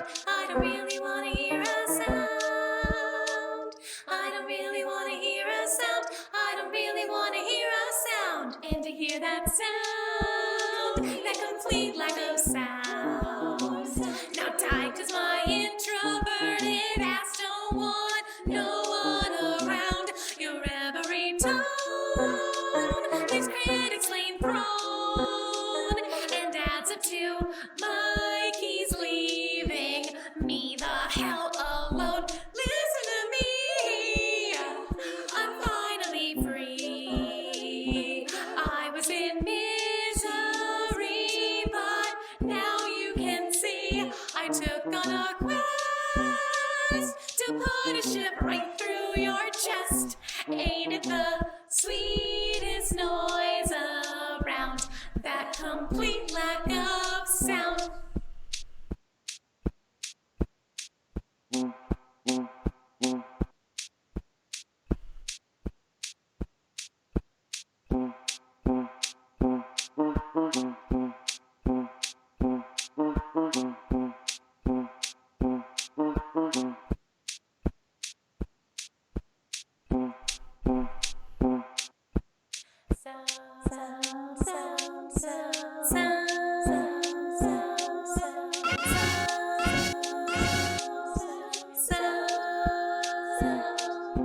That sample chop though. I hate you. I hate you so much right now. I'm so mad that I'm listening to this for like a third time. That feels like a bit of a troll at the judges. Oh yeah, I mean they technically did it, right? I appreciate that. So, fun fact, dropping a link in the chat. This is a cover of a song from the Beetlejuice musical called "That Beautiful Sound." Real talk, not a joke. That sound? A sound that says 15 years. What a truly awful thing to do to people. Not the original song. I haven't listened to enough of that, but this is a cover. So I feel like there are things worth saying about this. Okay. Because when Stellara's vocals drop out and I hear the beat, it suddenly becomes a totally different song. Like I'm like the groove is different. I feel like maybe the downbeat isn't even in a different place. The key center is in a different place. I'm having a hard time conceptualizing that was what Stellara was listening to when she recorded what she did. So you could say that literally about every round with this group. They are just so incapable of making music. I cannot express this. You're forgiving. To me like they're not listening to each other. I don't think Stellara is coming to Mike's beat where it is and trying to respond to what it is. They are grown adults with the internet. You know? They can figure this out better than this. This is round 3 of just pure discordant nonsense, like a lack of understanding of how to even begin to approach in a way that makes teams like Jolimus look masterpieceful at constructing a song. Like I cannot understand how people continue to like discuss the theories of it. Mike is a great person. I have no personal problems with discussing the theories. I'm trying to give helpful feedback to the people in the team, which is fine, and that's fair. My feedback to you is what the chat says. Go look up how to do music on the internet and follow literally course 1 introduction stuff. I mean, I disagree. I hard disagree. I don't think the solution is to make Mike make, simple major songs in 4/4. Why not? I don't think that's what Mike wants to do. I don't think that's what Mike's trying to do. But I also don't think that Stellara is thinking about what Mike is trying to do when she is composing her part of the song. I would love to hear someone who is a more traditionally experienced musician collaborate with Mike. This is something that I'm looking forward to doing once I don't have the VPC workflow on my every week, and meet Mike's beat where it is, like at an aesthetic level, and respond to that musically. Like, even if it's like a kind of I don't know. I genuinely I get a lot of ideas thinking about working. I genuinely think that if Mike is indeed coming at language, or at the language of making music, from such a foreign place to what is listenable, what is tonally appropriate in a given situation, appropriate is, I feel the appropriate wrong. is fine. This is a song contest. It is not a horror movie score contest.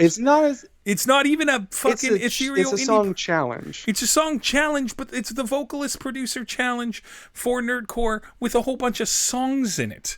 Like, if I came to a comedy music festival and showed a tragic tale of like human loss with no jokes in it, people would be like, "Well, that wasn't tonally appropriate for this festival." That's what this is. I guarantee you, there are dozens of those at every comedy festival, and they're like, it's anti-humor, it's black humor. Yeah, and you know what? And we all agree that they're bad, and we shouldn't like put up with them.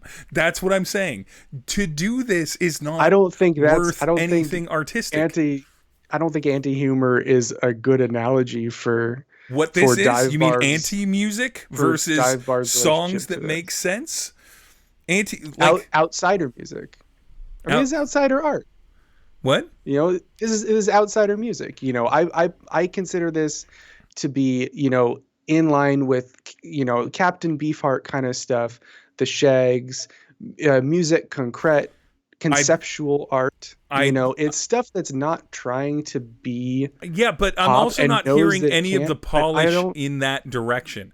I'm not hearing any of the deliberate moves in the kind of fringe work that you're talking about. So that's the thing. I mean, I think that there are issues in what they're trying to do. That's what I'm wanting to communicate to them. Like, if they get one thing out of watching this, I don't know if Stellara or Mike are watching this or are going to, but I want to hear. I want to challenge Stellara to hear what Mike delivers and like try to meet it where it's at. Like, I want to challenge Mike to know what a drum sounds like. God damn it. Like, none of the pieces of his beat sound right. Like, it's not even like he's doing like really kind of clever instrumentation medleys or anything. It's literally like he can't. And again, this is not an attack on Mike as a genuinely fine person, but if you do not know how to put a pencil to a page to write a sentence, you can't write the sentence. If you don't know how to make the core concept of the music, you can't then take it in a direction outside of it, even if that core concept is drastically different from, say, Western music. He doesn't have to learn 4/4. He can learn the basics of other core musical theories, but like, he's got to learn something. If he's just putting up noises, he doesn't though. What? Does he doesn't. No. No. Then he has like literally no possible way of reaching a goal. He has no roadmap, no structure, no steps to take, no way to know which direction to expand, and literally would have to be led there by a leash to do. I mean, does every act of art need to have like an outline and a mission statement though? No, but it does need to have a point, and it does need to come across I disagree. As art. It does need to have I think creator art intrinsically has a point. In existing, there's art has a point by being experienced. Give me an example of an artist that has created a piece of art that literally has no point. What that has no perspective behind it whatsoever. No goal, nothing in mind. They have created the piece, and they have nothing in mind for it. Well, no, that's what I'm saying. I'm saying that just regardless of any of that, an artifact that exists by the very nature of it existing and being able to be observed has aesthetic value and meaning by being able to be observed and interpreted. So you're saying that any given thing can have aesthetic value and meaning, or should have aesthetic value meaning? Under this pretense, are we talking about a broad sense? Can, okay, but doesn't necessarily have to. Yes? Have to? No, I mean, being able to be observed is what gives it the meaning. Yeah. And so the meaning that I garner from this is that I refuse to learn how to make the thing I want to make, which is what's happening. It would be like a person trying to experiment with flavor and not understanding that you can cook food. Like, I mean, it is so to be frank, I think that's a little ableist. Mike has talked and posted publicly about his learning disorders. So these are what allow. So you're right. We should consider the requirements for Mike to be able to make listenable music based off of his disabilities. I am not saying that, though. Listenable is still a bar that you're imposing, though. I'm doing it because I think that his music is unlistenable. And I don't think that people, for the most part, disagree. I think that you, Josh, are looking for deeper meaning in something that really needs somebody to buckle down and figure out some of the core things, even if it's to make music that sounds very much like this, but the polished version of it. The version that's like, I'm deliberate and is like doing drum sounds and doing those discordants. I'm not hearing that here. And it's not like Mike hasn't been around and had time to do this. I'm not saying he needs to be a master. I'm saying he needs to be on the board. And he's not. And that's what I'm saying. And I'm also saying that about Stellara. This is not just a Mike problem. I don't know, man. I'll listen to song poem records all damn day. I'm into it. Yeah. I just shit that drips humanity. I love, but this team. This is a cover. It doesn't even drip humanity. It's a cover of a musical. I gotta be able to finish this thought. Okay. Because the setup is the thing that you have the conflict with. Yeah. So. Yeah. This team, I don't remember what the setup was, but I would like to be able to hear what this team could do if they were communicating in their development process of the songs. It doesn't feel like they're on the same page about what they're trying to do. And it feels like there are a lot of things that could be improved in that process that are causing just unnecessary issues when there are other things that could be focused on and highlighted. See, this is why I don't like playing their tracks, is because I find every excuse for this kind of I'm not trying to excuse it. Not every explanation or any kind of looking to find a greener pasture or silver lining or a potential future. I don't think it's a silver lining or greener pasture. What about a potential future? Is that a better term for it? I just think it's describing its impact. You know, I mean, every piece of art has an impact. You know, we're talking about it. Yeah, I guess we are. We're thinking about it. Well, I am passionately against it. You are curious about what it could mean. I don't think it means anything. So we are arguing about it. I'll give you this song is making us think about like what art means and what music is for. Well, I don't know. I don't like thinking about what art means. If nothing else, that's philosophical circles. but it's art means whatever it means to the subjective person, and that's it. Like that's beginning and end, right? And so I get that you do this. I'm just baffled by people even having a response beside my own, which is just like, no, just never listen to it.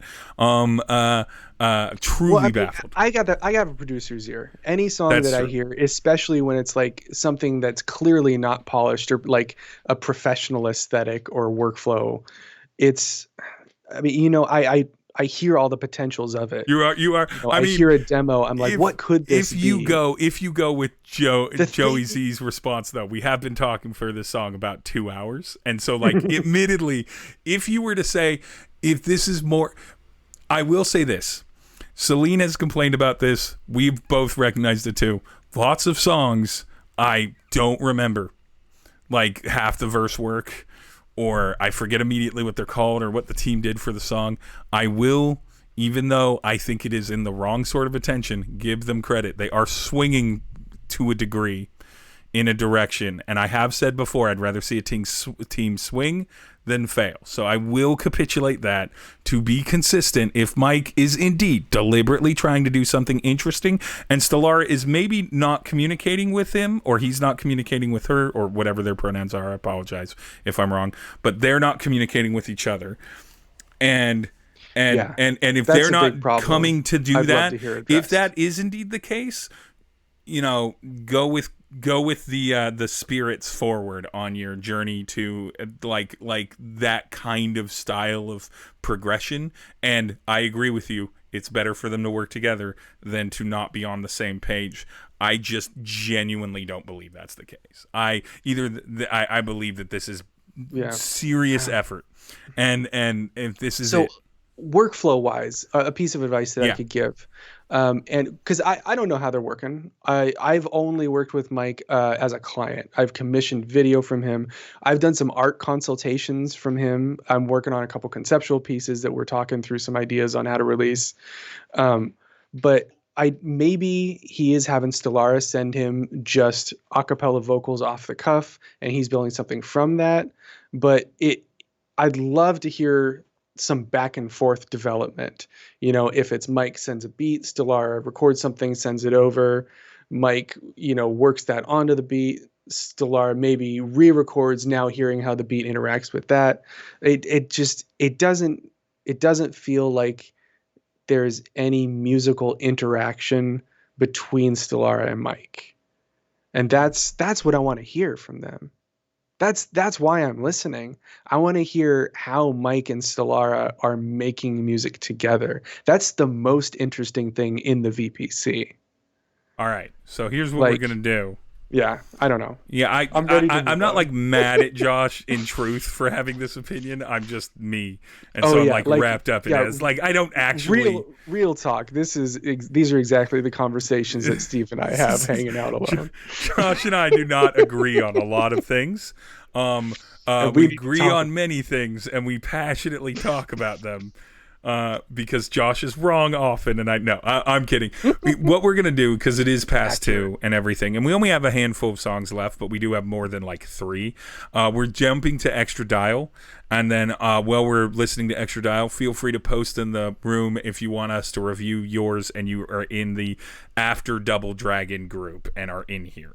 I want to make sure we hit Homeschool Heroes too. Oh yeah, we got to hit Homeschool Heroes. Okay, so let's do Extra Dial here. I got some art thoughts about that one.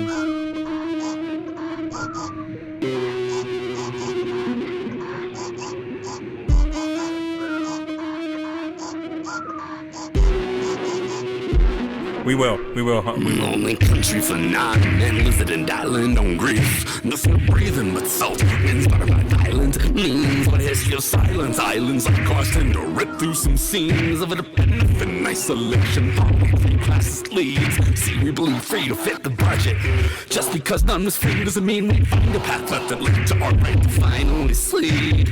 Our decidedly finite island reminds of the scarcity of relief. Checked in a hotel like Golima Papa, we can't ever leave. Send nudes, please.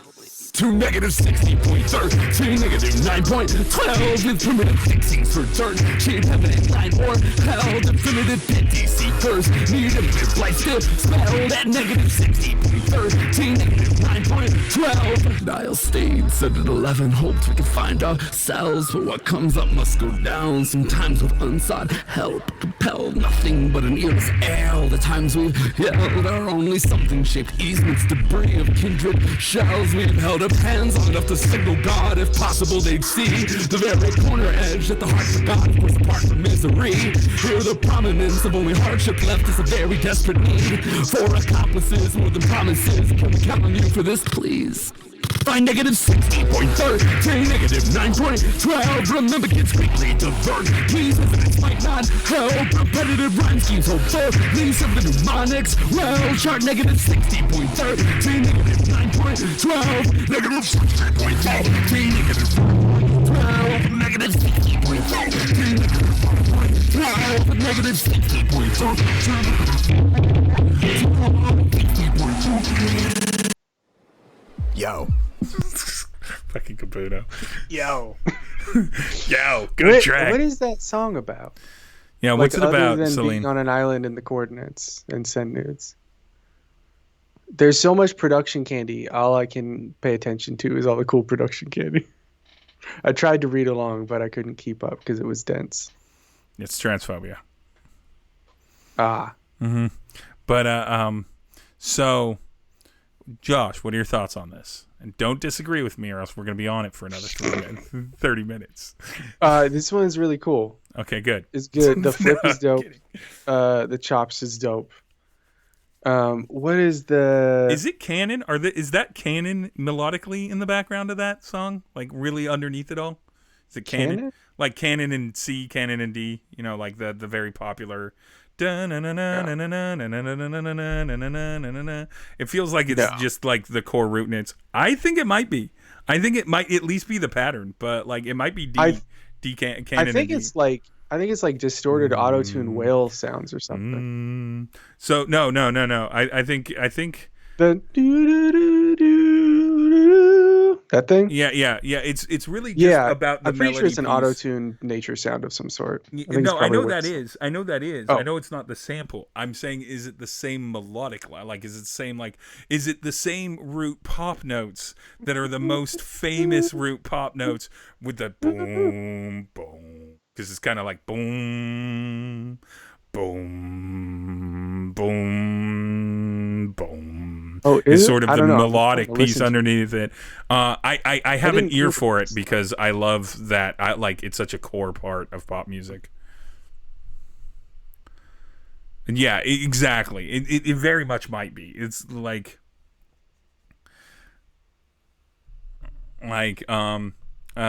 either way, go on.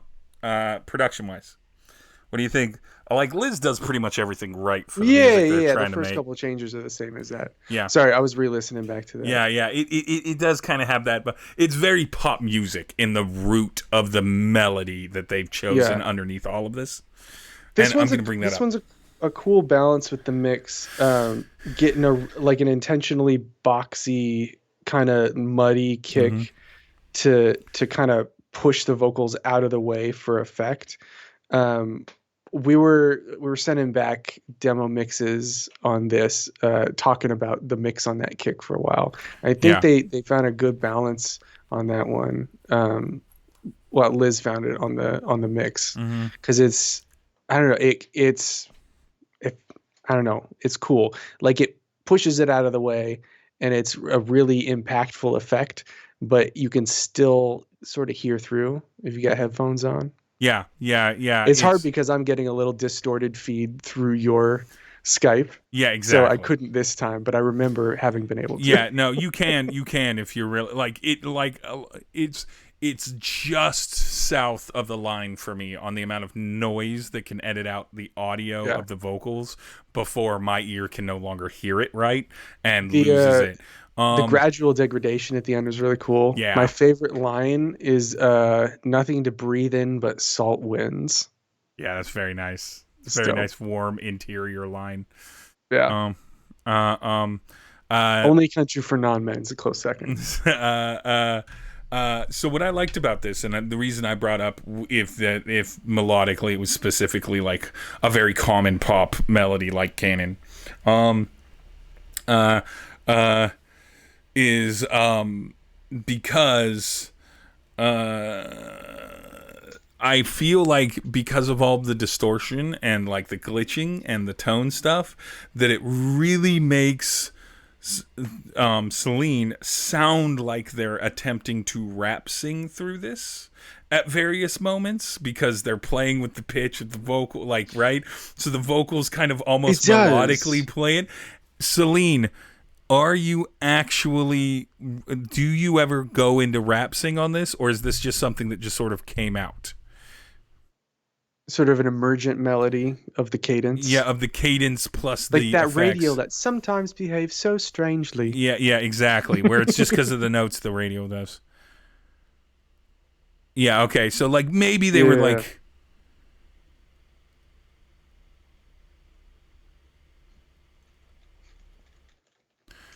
oh, good. Yes, you should. Yes, please, you should. Joey. Yes, you will please. be incredibly disappointed by them, and I will continue to not care because we're getting real deep into some presidents of the United States of America and cake music theory in the Sleater Kitty featuring One Up Funk group chat. Yeah. So, and I have been considering doing a video where I just do a compilation of all the times John McCrae from Cake mentions Japan in lyrics. Yeah. Because it's always so interesting. Like, a lot of good cars are Japanese. But then it'll be like, he'll mention Japanese men in business suits. Like, it's never overtly racist. I don't think it's ever problematic. Yeah, it's just an odd focus. Very interesting nation mentions. Yeah. Italians. I don't know. But so as far as Extra Dial goes, I think whatever Celine was doing, I think that the glitch production and the end result gave it this really uncanny valley of it's like, wait, are they singing? No, they're rapping. Wait, is that just the effects? Are they kind of singing here? And I think that's a really cool effect. It really guides me into the song, in an interesting way. Otherwise, nobody's surprised. Celine knows how to flow. Like, every transition is just effortless. They're very good at rapping. Very, very talented at using their voice to the best of their abilities. And Liz has just been crushing it on these kind of different layers of noise and like different presentations of this really heavy, like overdriven production. And I love it. Let's do that's dope, Celine. What? Cool. Oh, they were mentioning some the intent behind. The intent was also to find a weird halfway between distortion caused by degradation of media and like digital manipulation, because it felt like a good counter to the challenge prompt of someone somehow sampling a record onto a cell phone, then saving it to a thumb drive. Yeah. Okay, let's listen to Homeschool Heroes, and then we will listen to Il Capone and Alcir, because they're both here, and then we will probably rap at that point because it'll be 2:30 in the morning West Coast. Are we rapping tonight? All right, I'm down. Yeah, let's like we're gonna do it on skill set or skill check eventually. Let's go off the tops. Off the domes. Right. I'm sleepy. It should be fun. Okay, Homeschool Heroes. Pop off the top of the tape. Don't pop until my beat drop. I won't stop. Stop it. We're playing Homeschool Heroes. Stranded on this That's why I named myself Pop. Walked around it twice, and on the third pass saw Sly Walker fighting for his life. Began to dig him out from the debris in which he lay. As my heart rose a bit, realized he was ready to pass away. Tried to sit him up, but he'd been run through by the plane. His eyes rolled back, and then his head began to sway. MC Sly Walker's gonna get me through this, but it's gonna take a bit for me to chew this.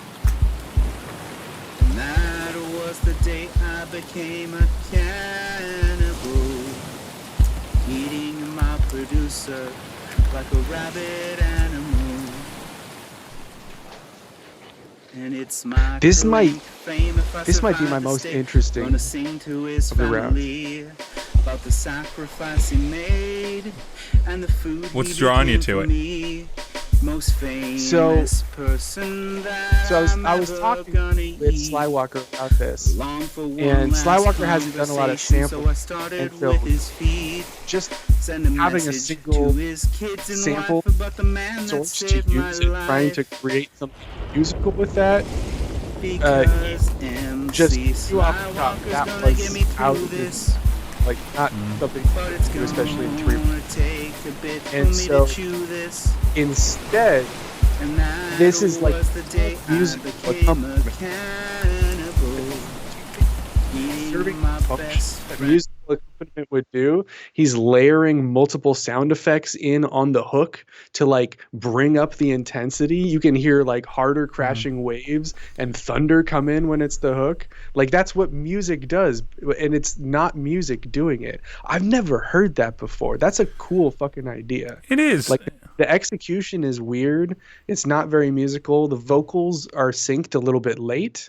I think if you get your vocalist to record to just any sort of reference track, even if it's just, you know, like a drum break to a BPM, so that you have sort of an example of where it lines up to the way that they hear it and they're singing it, that can be a good reference for lining it up. You always want to, honestly, for most vocalists you're working with, have them bounce what they think it should sound like to you. Just because, like, you never know. You never know exactly what it's going to sound like in their head unless they do that. And they can always send you that example, right? And the margin of what works and is like common practice is so wide. You can be ahead of the beat, you can be late on the beat, and it's so valid. Have these different flows and they all work. Yeah, I always You come in can't- front of the beat every you time. can't really guess, you know? It's My not something first you can line just is figure out. never on the one. It's always on the previous 4. Like Yeah. 100% of the time, that's where I start, and so nearly, and so it's a nightmare for producers that have never like really listened to me, because I'll come in and they'll be like, "Man, he's really off the beat," and it's like, no, those first 2 words, those just start in the silence or like in the last measure. It's fine, just start them there. Something I would have loved to hear Slywalker do on this, and this is a journey that you can spend decades on. This is like a fucking like lifestyle. Is I would love to hear taking some of those nature sounds and layering them into the drum sounds to beef them up. Take one of those big thunder transients and put like a real short fade off onto it and layer it with the kick to give like this huge thunder beef for a real short amount of time. Just like do that kind of thing, like find some of those sounds and figure out how they can layer with the drums to augment the sounds and supplement them. I think that would have been really cool. That would have filled that out a little bit. The kind of full spectrum sounds of the ambient sound effects that are being added really overpower the drums and the vocalist. So having some more drum supplements on there, filling out the other frequencies, I think that would have helped. Would have helped that. Absolutely. All All right. right. Cool. But knowing that you couldn't do something musical with just a sample chop and just saying, well, okay, what can I do non-musical? I don't think anyone's ever done that in the VPC before as a producer. That's a cool approach. Yeah, it is, and it's again, it's a really interesting thing.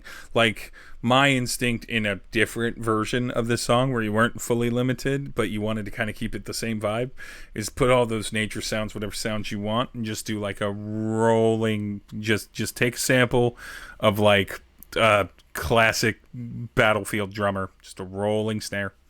And then the vocalist could literally mostly sing however they wanted over that, since it's something that as long as they're in rough similar BPM they can do. And then give it some air, give it there. It kind of has like a lamenting Southern War March, not really a Southern War March, but it's lamenting like 19th century War March kind of thing. And that's how I hear it in my head. And so I got an old National Geographic Songs of the Sea record Slywalker, hit me up. We might need to if y'all are finishing this up for an album cut or anything, developing this song. Yeah. We might need to find a sample off of that record. I think there's meat on the bones here. That could be cool. I think there's meat on the bones on this song, in a way that like I knew going in. In your case, I was like, "Oh, that's gonna be fun for Drew." It's like, here's a song. By the way, it's not in thin little pieces, so you can't just layer it. Feel free to just grab the drums and maybe loop them. I guess that's the best you can. Oh, and also grab nature sounds. Do you want to learn how to grain sample and pitch shifts? You're just starting to make beats, but let's get into it. By the way, want to point out, full props. Those drums were chopped. Yeah, they were. Kicks, snares, that was way to go. Chop that sample.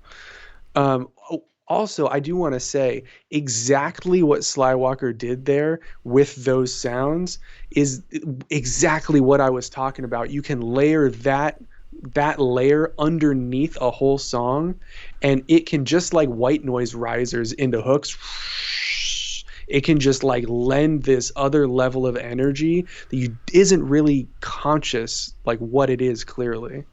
But yeah, that stuff's powerful. You can use that with music as well, not just in place of it. Yeah. All right, let's do El Capone and Alseer, and it means that the ones that we skipped, just for people to know, former Fat Boys, it's the poetry one. We all fucking love it, right? That was this is like, there's no. That was cool. We've all talked about how bold it would have been to do it last round, and then somebody did it this round, and it's freaking great. I got a chance to listen through that whole thing. But Double Dragon, Fireproof, from Mark Cooper and Prowess of Testament, IOU. Good. Nobody's surprised that Mark Cooper knows how to spit bars. Yeah. That was fantastic. Flo Ridden's Worst Island Ever, I haven't really listened to. KKMDS will probably be fine for me. Alseer's in here, right? Yeah, that's what we're about to listen to. Yeah. All right, cool. And then Double Dragon, I don't remember it well enough either. But for the most part, we got through most of this. I'm not going to go through those other ones. If you want a personal review from me, hit me up on message or Josh. And we'll just jump into it. But for now, last track, El Capone, Alseer, Chorus Ponderance, which is a fun title. It reads fun. Oh, that's clever. In case I never see you again, fam.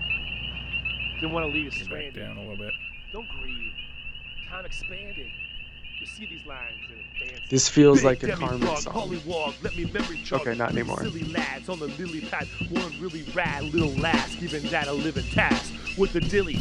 I love what you did with the high-pitched noise here, though. The glorious correspondence. I implore, don't ignore the forest. Explore us. The man in the island. Jesus walks. I ran the good race. Should have paced. Stood my space. Couldn't waste my hood place. Understood grace. Don't mourn, you're born foreign. Alien, I won't fail again. I'll mail it in. Rail against the male evidence. No insolence. Nonsense. Insolence. Thy conscience. My condolence of no consequence. Last will and testament, love killed the specimen, will resurrect again. My best skill investment, Huns till the estimate, blessed to investigate togetherness. Our nuptials ruptured all corrupted by the fall, holy hegemony, matrimony. I think the vocal has come out of sync with you. Yep. To sign your Corona crew, on area brothers who, baby decades from grade 9 to our babies and fine ladies too. Getting that Mr. reference McGee, track is witness and murder invaluable. to ministers at free. Pack walks with a Hamilton backdrop to BC. Lives will always see a synergy of poetry. Cheers for the cascade of laughter. Friends Toronto to the hereafter. Sincere friendship never dies. This the end where we sever ties. At least I cease to pretend you're clever guys. Last but not least, to my spiritual family, what I teach, may you hear me all candidly. Oh, maybe that's Groundswell a bike and Tyndale with a It's a bottle. It's 2 bottles. In case I never see you again, fam. I don't They said it themselves in the chat. Oh, okay. The time we handed. Bottles and frogs pitched. All right. Yo. Yeah. That was a cool beat. I feel like it could have developed a little bit more, gone more places, had some more switch ups. I love a fill, No,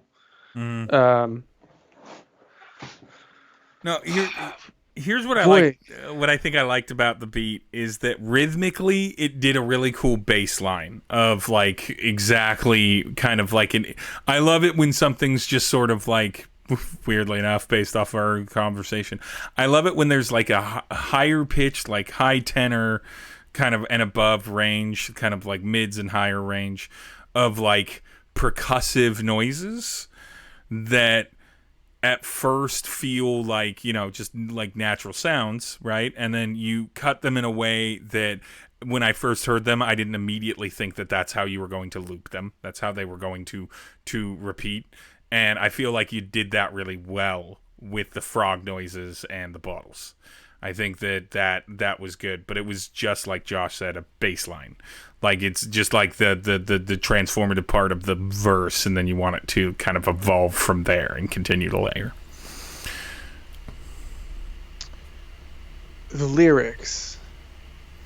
I didn't read them. What are they? The lyrics are all over the place. It feels real tonally inconsistent. Like some of these lines are really poetic and artful, and some of them are super like clumsy and like feel like obsolete, like what like white people think of street rhyme, like stuff that Carmen would say in a rap album in like 1993, like what the dilly. It is 2021, sir. I don't know. But then like 2 lines later, I implore, don't ignore the forest, explore us. No man an island, Jesus walks, I ran. Like, fuck. That's great. That's some shit. Why the fuck did you say what the dilly 3 seconds ago? that completely broke the illusion for me. I couldn't handle that. But like, there's good stuff in there.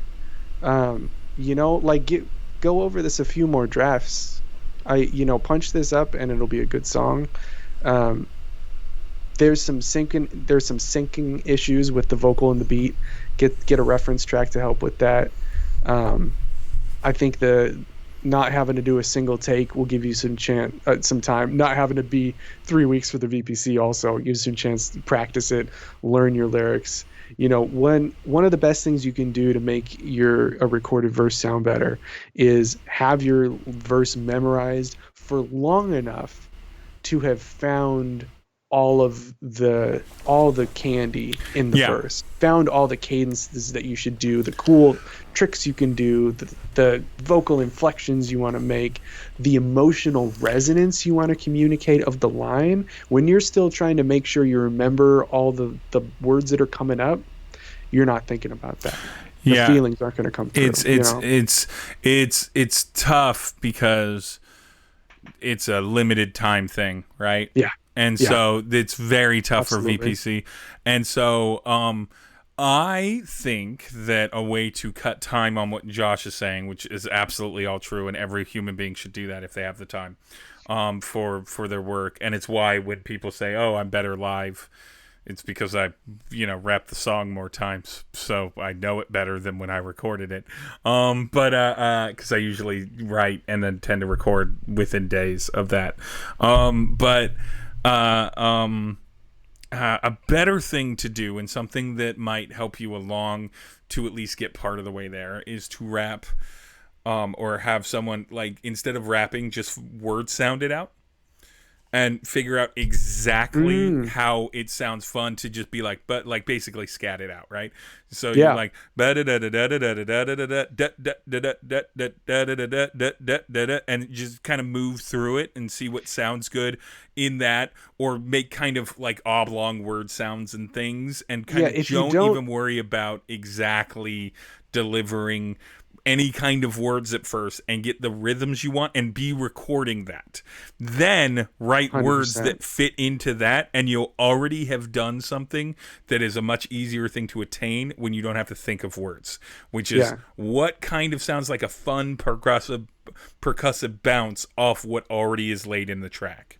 And you'll come up with different stuff. When you're only thinking about the flow, you're just thinking about like rhythmically and melodically, how would my vocal performance interact with this beat in a compelling way, you're gonna do things that you would not do if you already had a set number of syllables and words that you needed to fit into this bar in a certain way. You're gonna put way more breaths, more pauses, more space to let the groove breathe. You're gonna hear things in the beat, you know. Yeah, that's invaluable. Yeah, it's something that I do when I'm really trying to. Well, I mean, a lot of what I do now is turn off the beat and just write, and then try and figure out how I'm going to wrap those words around it. But you can do what I do. Don't do that. You just like punch in and clobber together a Frankenstein verse while you're reading it sitting down, and then just listen to that on loop for like weeks. Oof. Don't do it. Like don't do what either of us actually do. That's real talk. Beat That's making wise, though, another thing that I think that you should absolutely start doing, and it's something that's a little difficult, but it's something that Josh and I talk about. We haven't had to talk about it a lot on this one because they're shorter tracks. We required it less.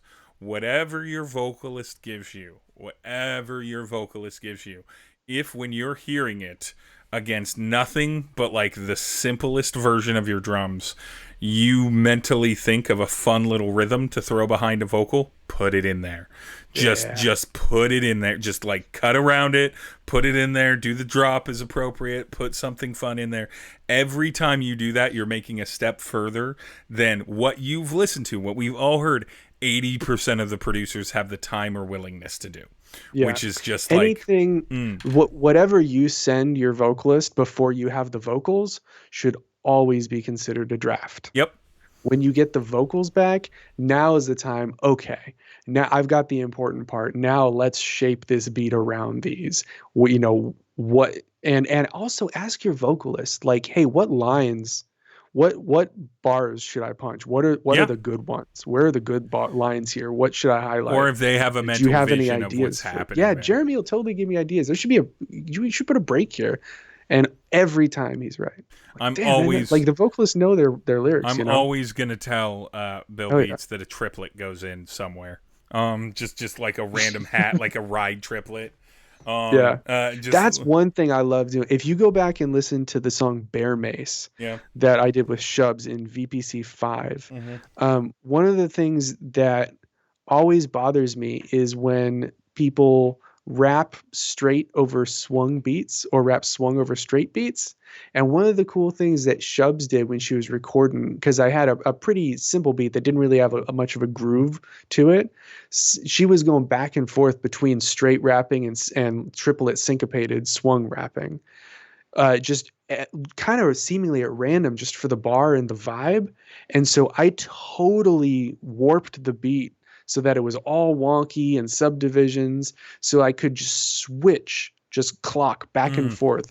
She started rapping straight, it straightened out, and when she started swinging, it swung with her. Did you do that? And it felt so cool. Was there opportunity in that game, Josh, because I don't remember the song off the top of my head, was there opportunity in that game to call the shot with the beat a little bit and like beat like it come off of a straight and then it starts to swing and then her vocals lay into that swing, or coming off of a swing it starts to go straight and then her vocals come in? It's one of the rarest things because it requires space from the vocalist, but Chubbs can provide that, so I was curious if it did it, because a couple songs did a low called shot change-ups on the beats in this round, and I forgot to call them out when it was like, the beat starts changing and then the rapper comes in, and that's very likely the rapper not really significantly changing but modifying to go better with what the rapper is about to lay down, and it's like foretelling what you're about to hear audibly from the MC, and I fucking love that. I think what that came from, I had a straight beat on the beat with a bunch of weird subdivisions, but the very first thing was this like swung jazz break on like a brush kit, and so I think that might have been where Shubs got triggered the swings, the multiple flows. I know it was my favorite, rhythmically one of my favorite songs. Whereas if I had just left it over there, it just would have kind of sounded fine, weird, but a little odd. One, now it doesn't kind of work, and now it works a little better. But now it's like one of the coolest rhythmic things I feel like I've done. And I like thinking about that. And I'm still doing stuff like that. I don't know. It's an idea I'm still thinking about too. But it is now about 2:45 in the morning, West Coast time, almost 6 a.m. East Coast time. 2 more left. No, I'm just kidding. No, we are good. We've done it. We've been streaming for 4 hours and 45 minutes consistently on this setup. Sorry we started an hour late. Certainly not the time to do it an hour late. We made up for it. We made up for it. We had some takes. Lyrics don't matter if the groove and vibe is right. Everything is forgiven. Everything, at least in the first several listens, you can care about your lyrics with your fans and yourself when you look at the mirror at night.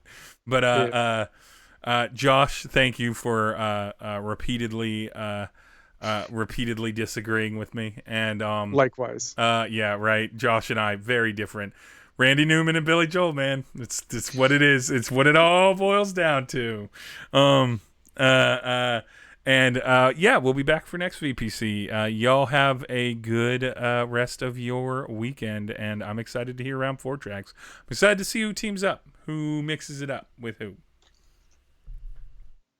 Got any dream combinations you would love to have seen come together? Oh, what would I love to see come together? Dream combinations. I would love it, and I know that this won't be the case, but I would love it if maybe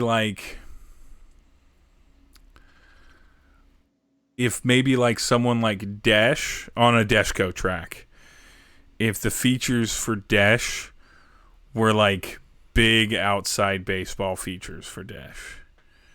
Like maybe whoever the vocalist is for Southern Demon Nerd.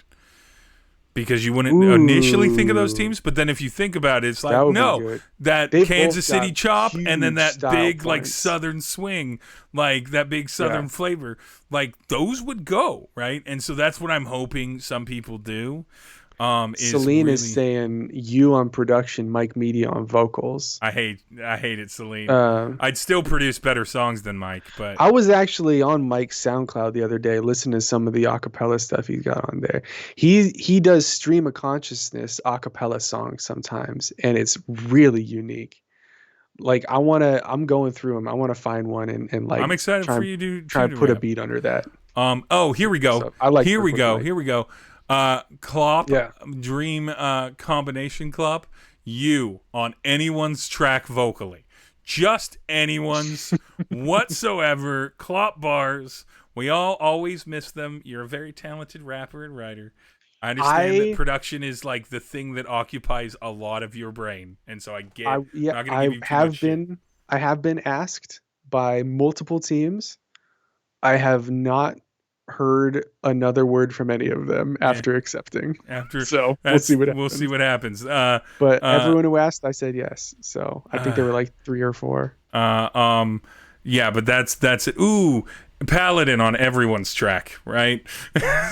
Yeah, I was Paladin sweeping across it. I want to hear produce Paladin. I mean, God, me. I want. Yes, everybody wants to produce Paladin, right? Can you imagine Ryako producing Paladin? Just like this big epic score. I'm curious about it. Ryako and Paladin. Holy shit. Okay, yeah. Ryako and Paladins. That's a dream team. I know Front's not in play in the VPC, but we've had just guest vocalists before. I'd love to hear Front a lot and Vincent EL chop it up. Oh, they have would go. Real similar but distinct. Yeah, flows. they would go. They'd go like how Schaefer and Front go, right? Where they're not the same, but they're in the same vibe.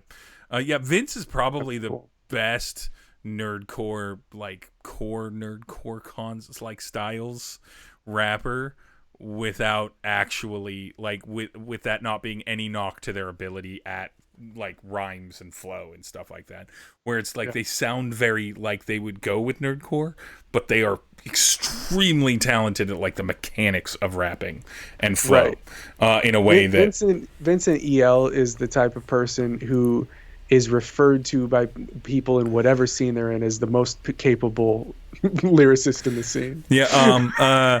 Okay, so here's my call out. Brings. Me, Mark fucking Cooper, and Dash, and it's just them just dunking on me through the whole song, and me just like being like, "Hey, it hurt. That hurts my feelings." And finally, they're just like the fuck Steve Perry beating the fuck Steve Perry anthem we've all been waiting for. Where I literally had the concept, if we weren't limited, of me doing a ton of guest people in, where it's just them all doing what they do well and me failing to try and mimic what they're doing well, and then that's the whole song.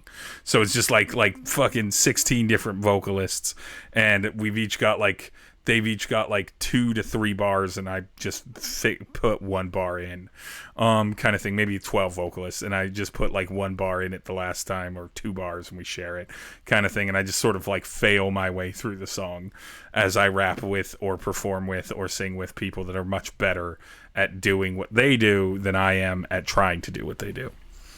I think it'd be a fun concept. But we can only have 3. There can only be 3. All right, one last question. Yeah. Who would you like to see me teamed up with, vocalist-wise? Vocalist-wise? Like me as a producer. Oh, you as a producer, vocalist-wise. Yeah. I can never really... I always feel like I have great ideas, but when it comes time, I can never think. I don't know. I want to see you, now that I've heard them this term. Lady J. Because Lady J would give you just like delicious bars, right, all day long, and you'd really be able to so much to work with. Those dynamics, and then you would push those dynamics, and then Lady J would meet you where you push those dynamics. And I think that especially a person like you that's willing to just like lay down live instruments, like it would get out of control on some of the production. It would be like your song from round 2 on this, like every song y'all did together. It would just be like, no, we need to get this exactly right kind of mentality, because you knew it would be in there somewhere. That could be cool. Yeah, that's what I would do. I'm trying to think of like dream producer I would want to have paired with you. I mean, I'm already with Zilla, and Zilla and I really go. Because they make a bunch of weird pop music, but like chippy pop music. You know what though? Chris Sonko. Don't even put that hope in my head. I would fucking kill to work with. Because I feel like Chris would on some Chris Sonko production. I think Chris would not only be like, okay, you want to do that? Cool. All right, so here's what you're doing wrong with your voice. Try doing it this way. And be like, oh, you've made me so much more talented, Chris. But no, I love Chris Sonko. Steve, produced by Celine. That would also be dope. Celine would go so insane. So Celine would become such a fury monster, listening to trying to like get me to like do the take right. Be like, just do the take right, Steve. I know you can do it. And I mean, like, I don't want to just punch in 7 different takes together. I'm so tired. It's trying as hard. I would make a beat made for you and then get you to do the shit right. Yeah, I know you know how to make Steve style beats where they're all just like poppy and fun and movie and like very influenced by 80s and 90s video game music. But get that pentatonic chaos pad solo. If Celine ever but then I'd just be ruining a Celine beat. Like, I feel fine ruining your beats because I've seen the other artists you're willing to work with sometimes, and so I'm like, that's fine. Josh obviously doesn't have taste, and then I don't mind. And then at this point, I'm just trolling Bill Beats. Like, at this point, it's just a pure troll. It's just like how long are you gonna put up with me, Bill? How long are you gonna do this, Nicholas? I'd feel so bad because Celine would just be this. Celine, if you ever make a beat that you feel like I would go on, especially singing wise, I'm there in a heartbeat. I will rap, but I warn you, it will not be kind to you. It will not be kind because I'm not deliberate. I'm very instinctual with singing too. I'm just better at that. But rapping, it's just like, it might be good. It might be, Geek to Freak, or it might be, that song that Death Star did about Jesus and hell in New Dope that we never talk about or have ever performed. That's deep in the album if you go dig for it. So the 90 Seconds to Mars sample? Is it? Is it a 90 Seconds to Mars sample? It might be. Sure. It's something. I think it's the Devils You Know. Yeah. Yeah. It's a terrible. That song. one. It's our worst song. The mix on that is so hot. It's so loud when it starts every time I listen to that album. All right, we should go to bed probably. Yeah. Well, I don't even know if I'm going to bed. I might just stay up through the night. We'll find out. Yeah, I mean, I'm not going to bed for like an hour. That's the thing. I'm gonna need like an. I need to not go to bed on a stomach of Josh and I. Just like Josh talking about art and nerdcore. Like that is such a tough digestion track. So I'm gonna smoke an hour's worth of hookah before I go to bed. But Josh, get that Git bass.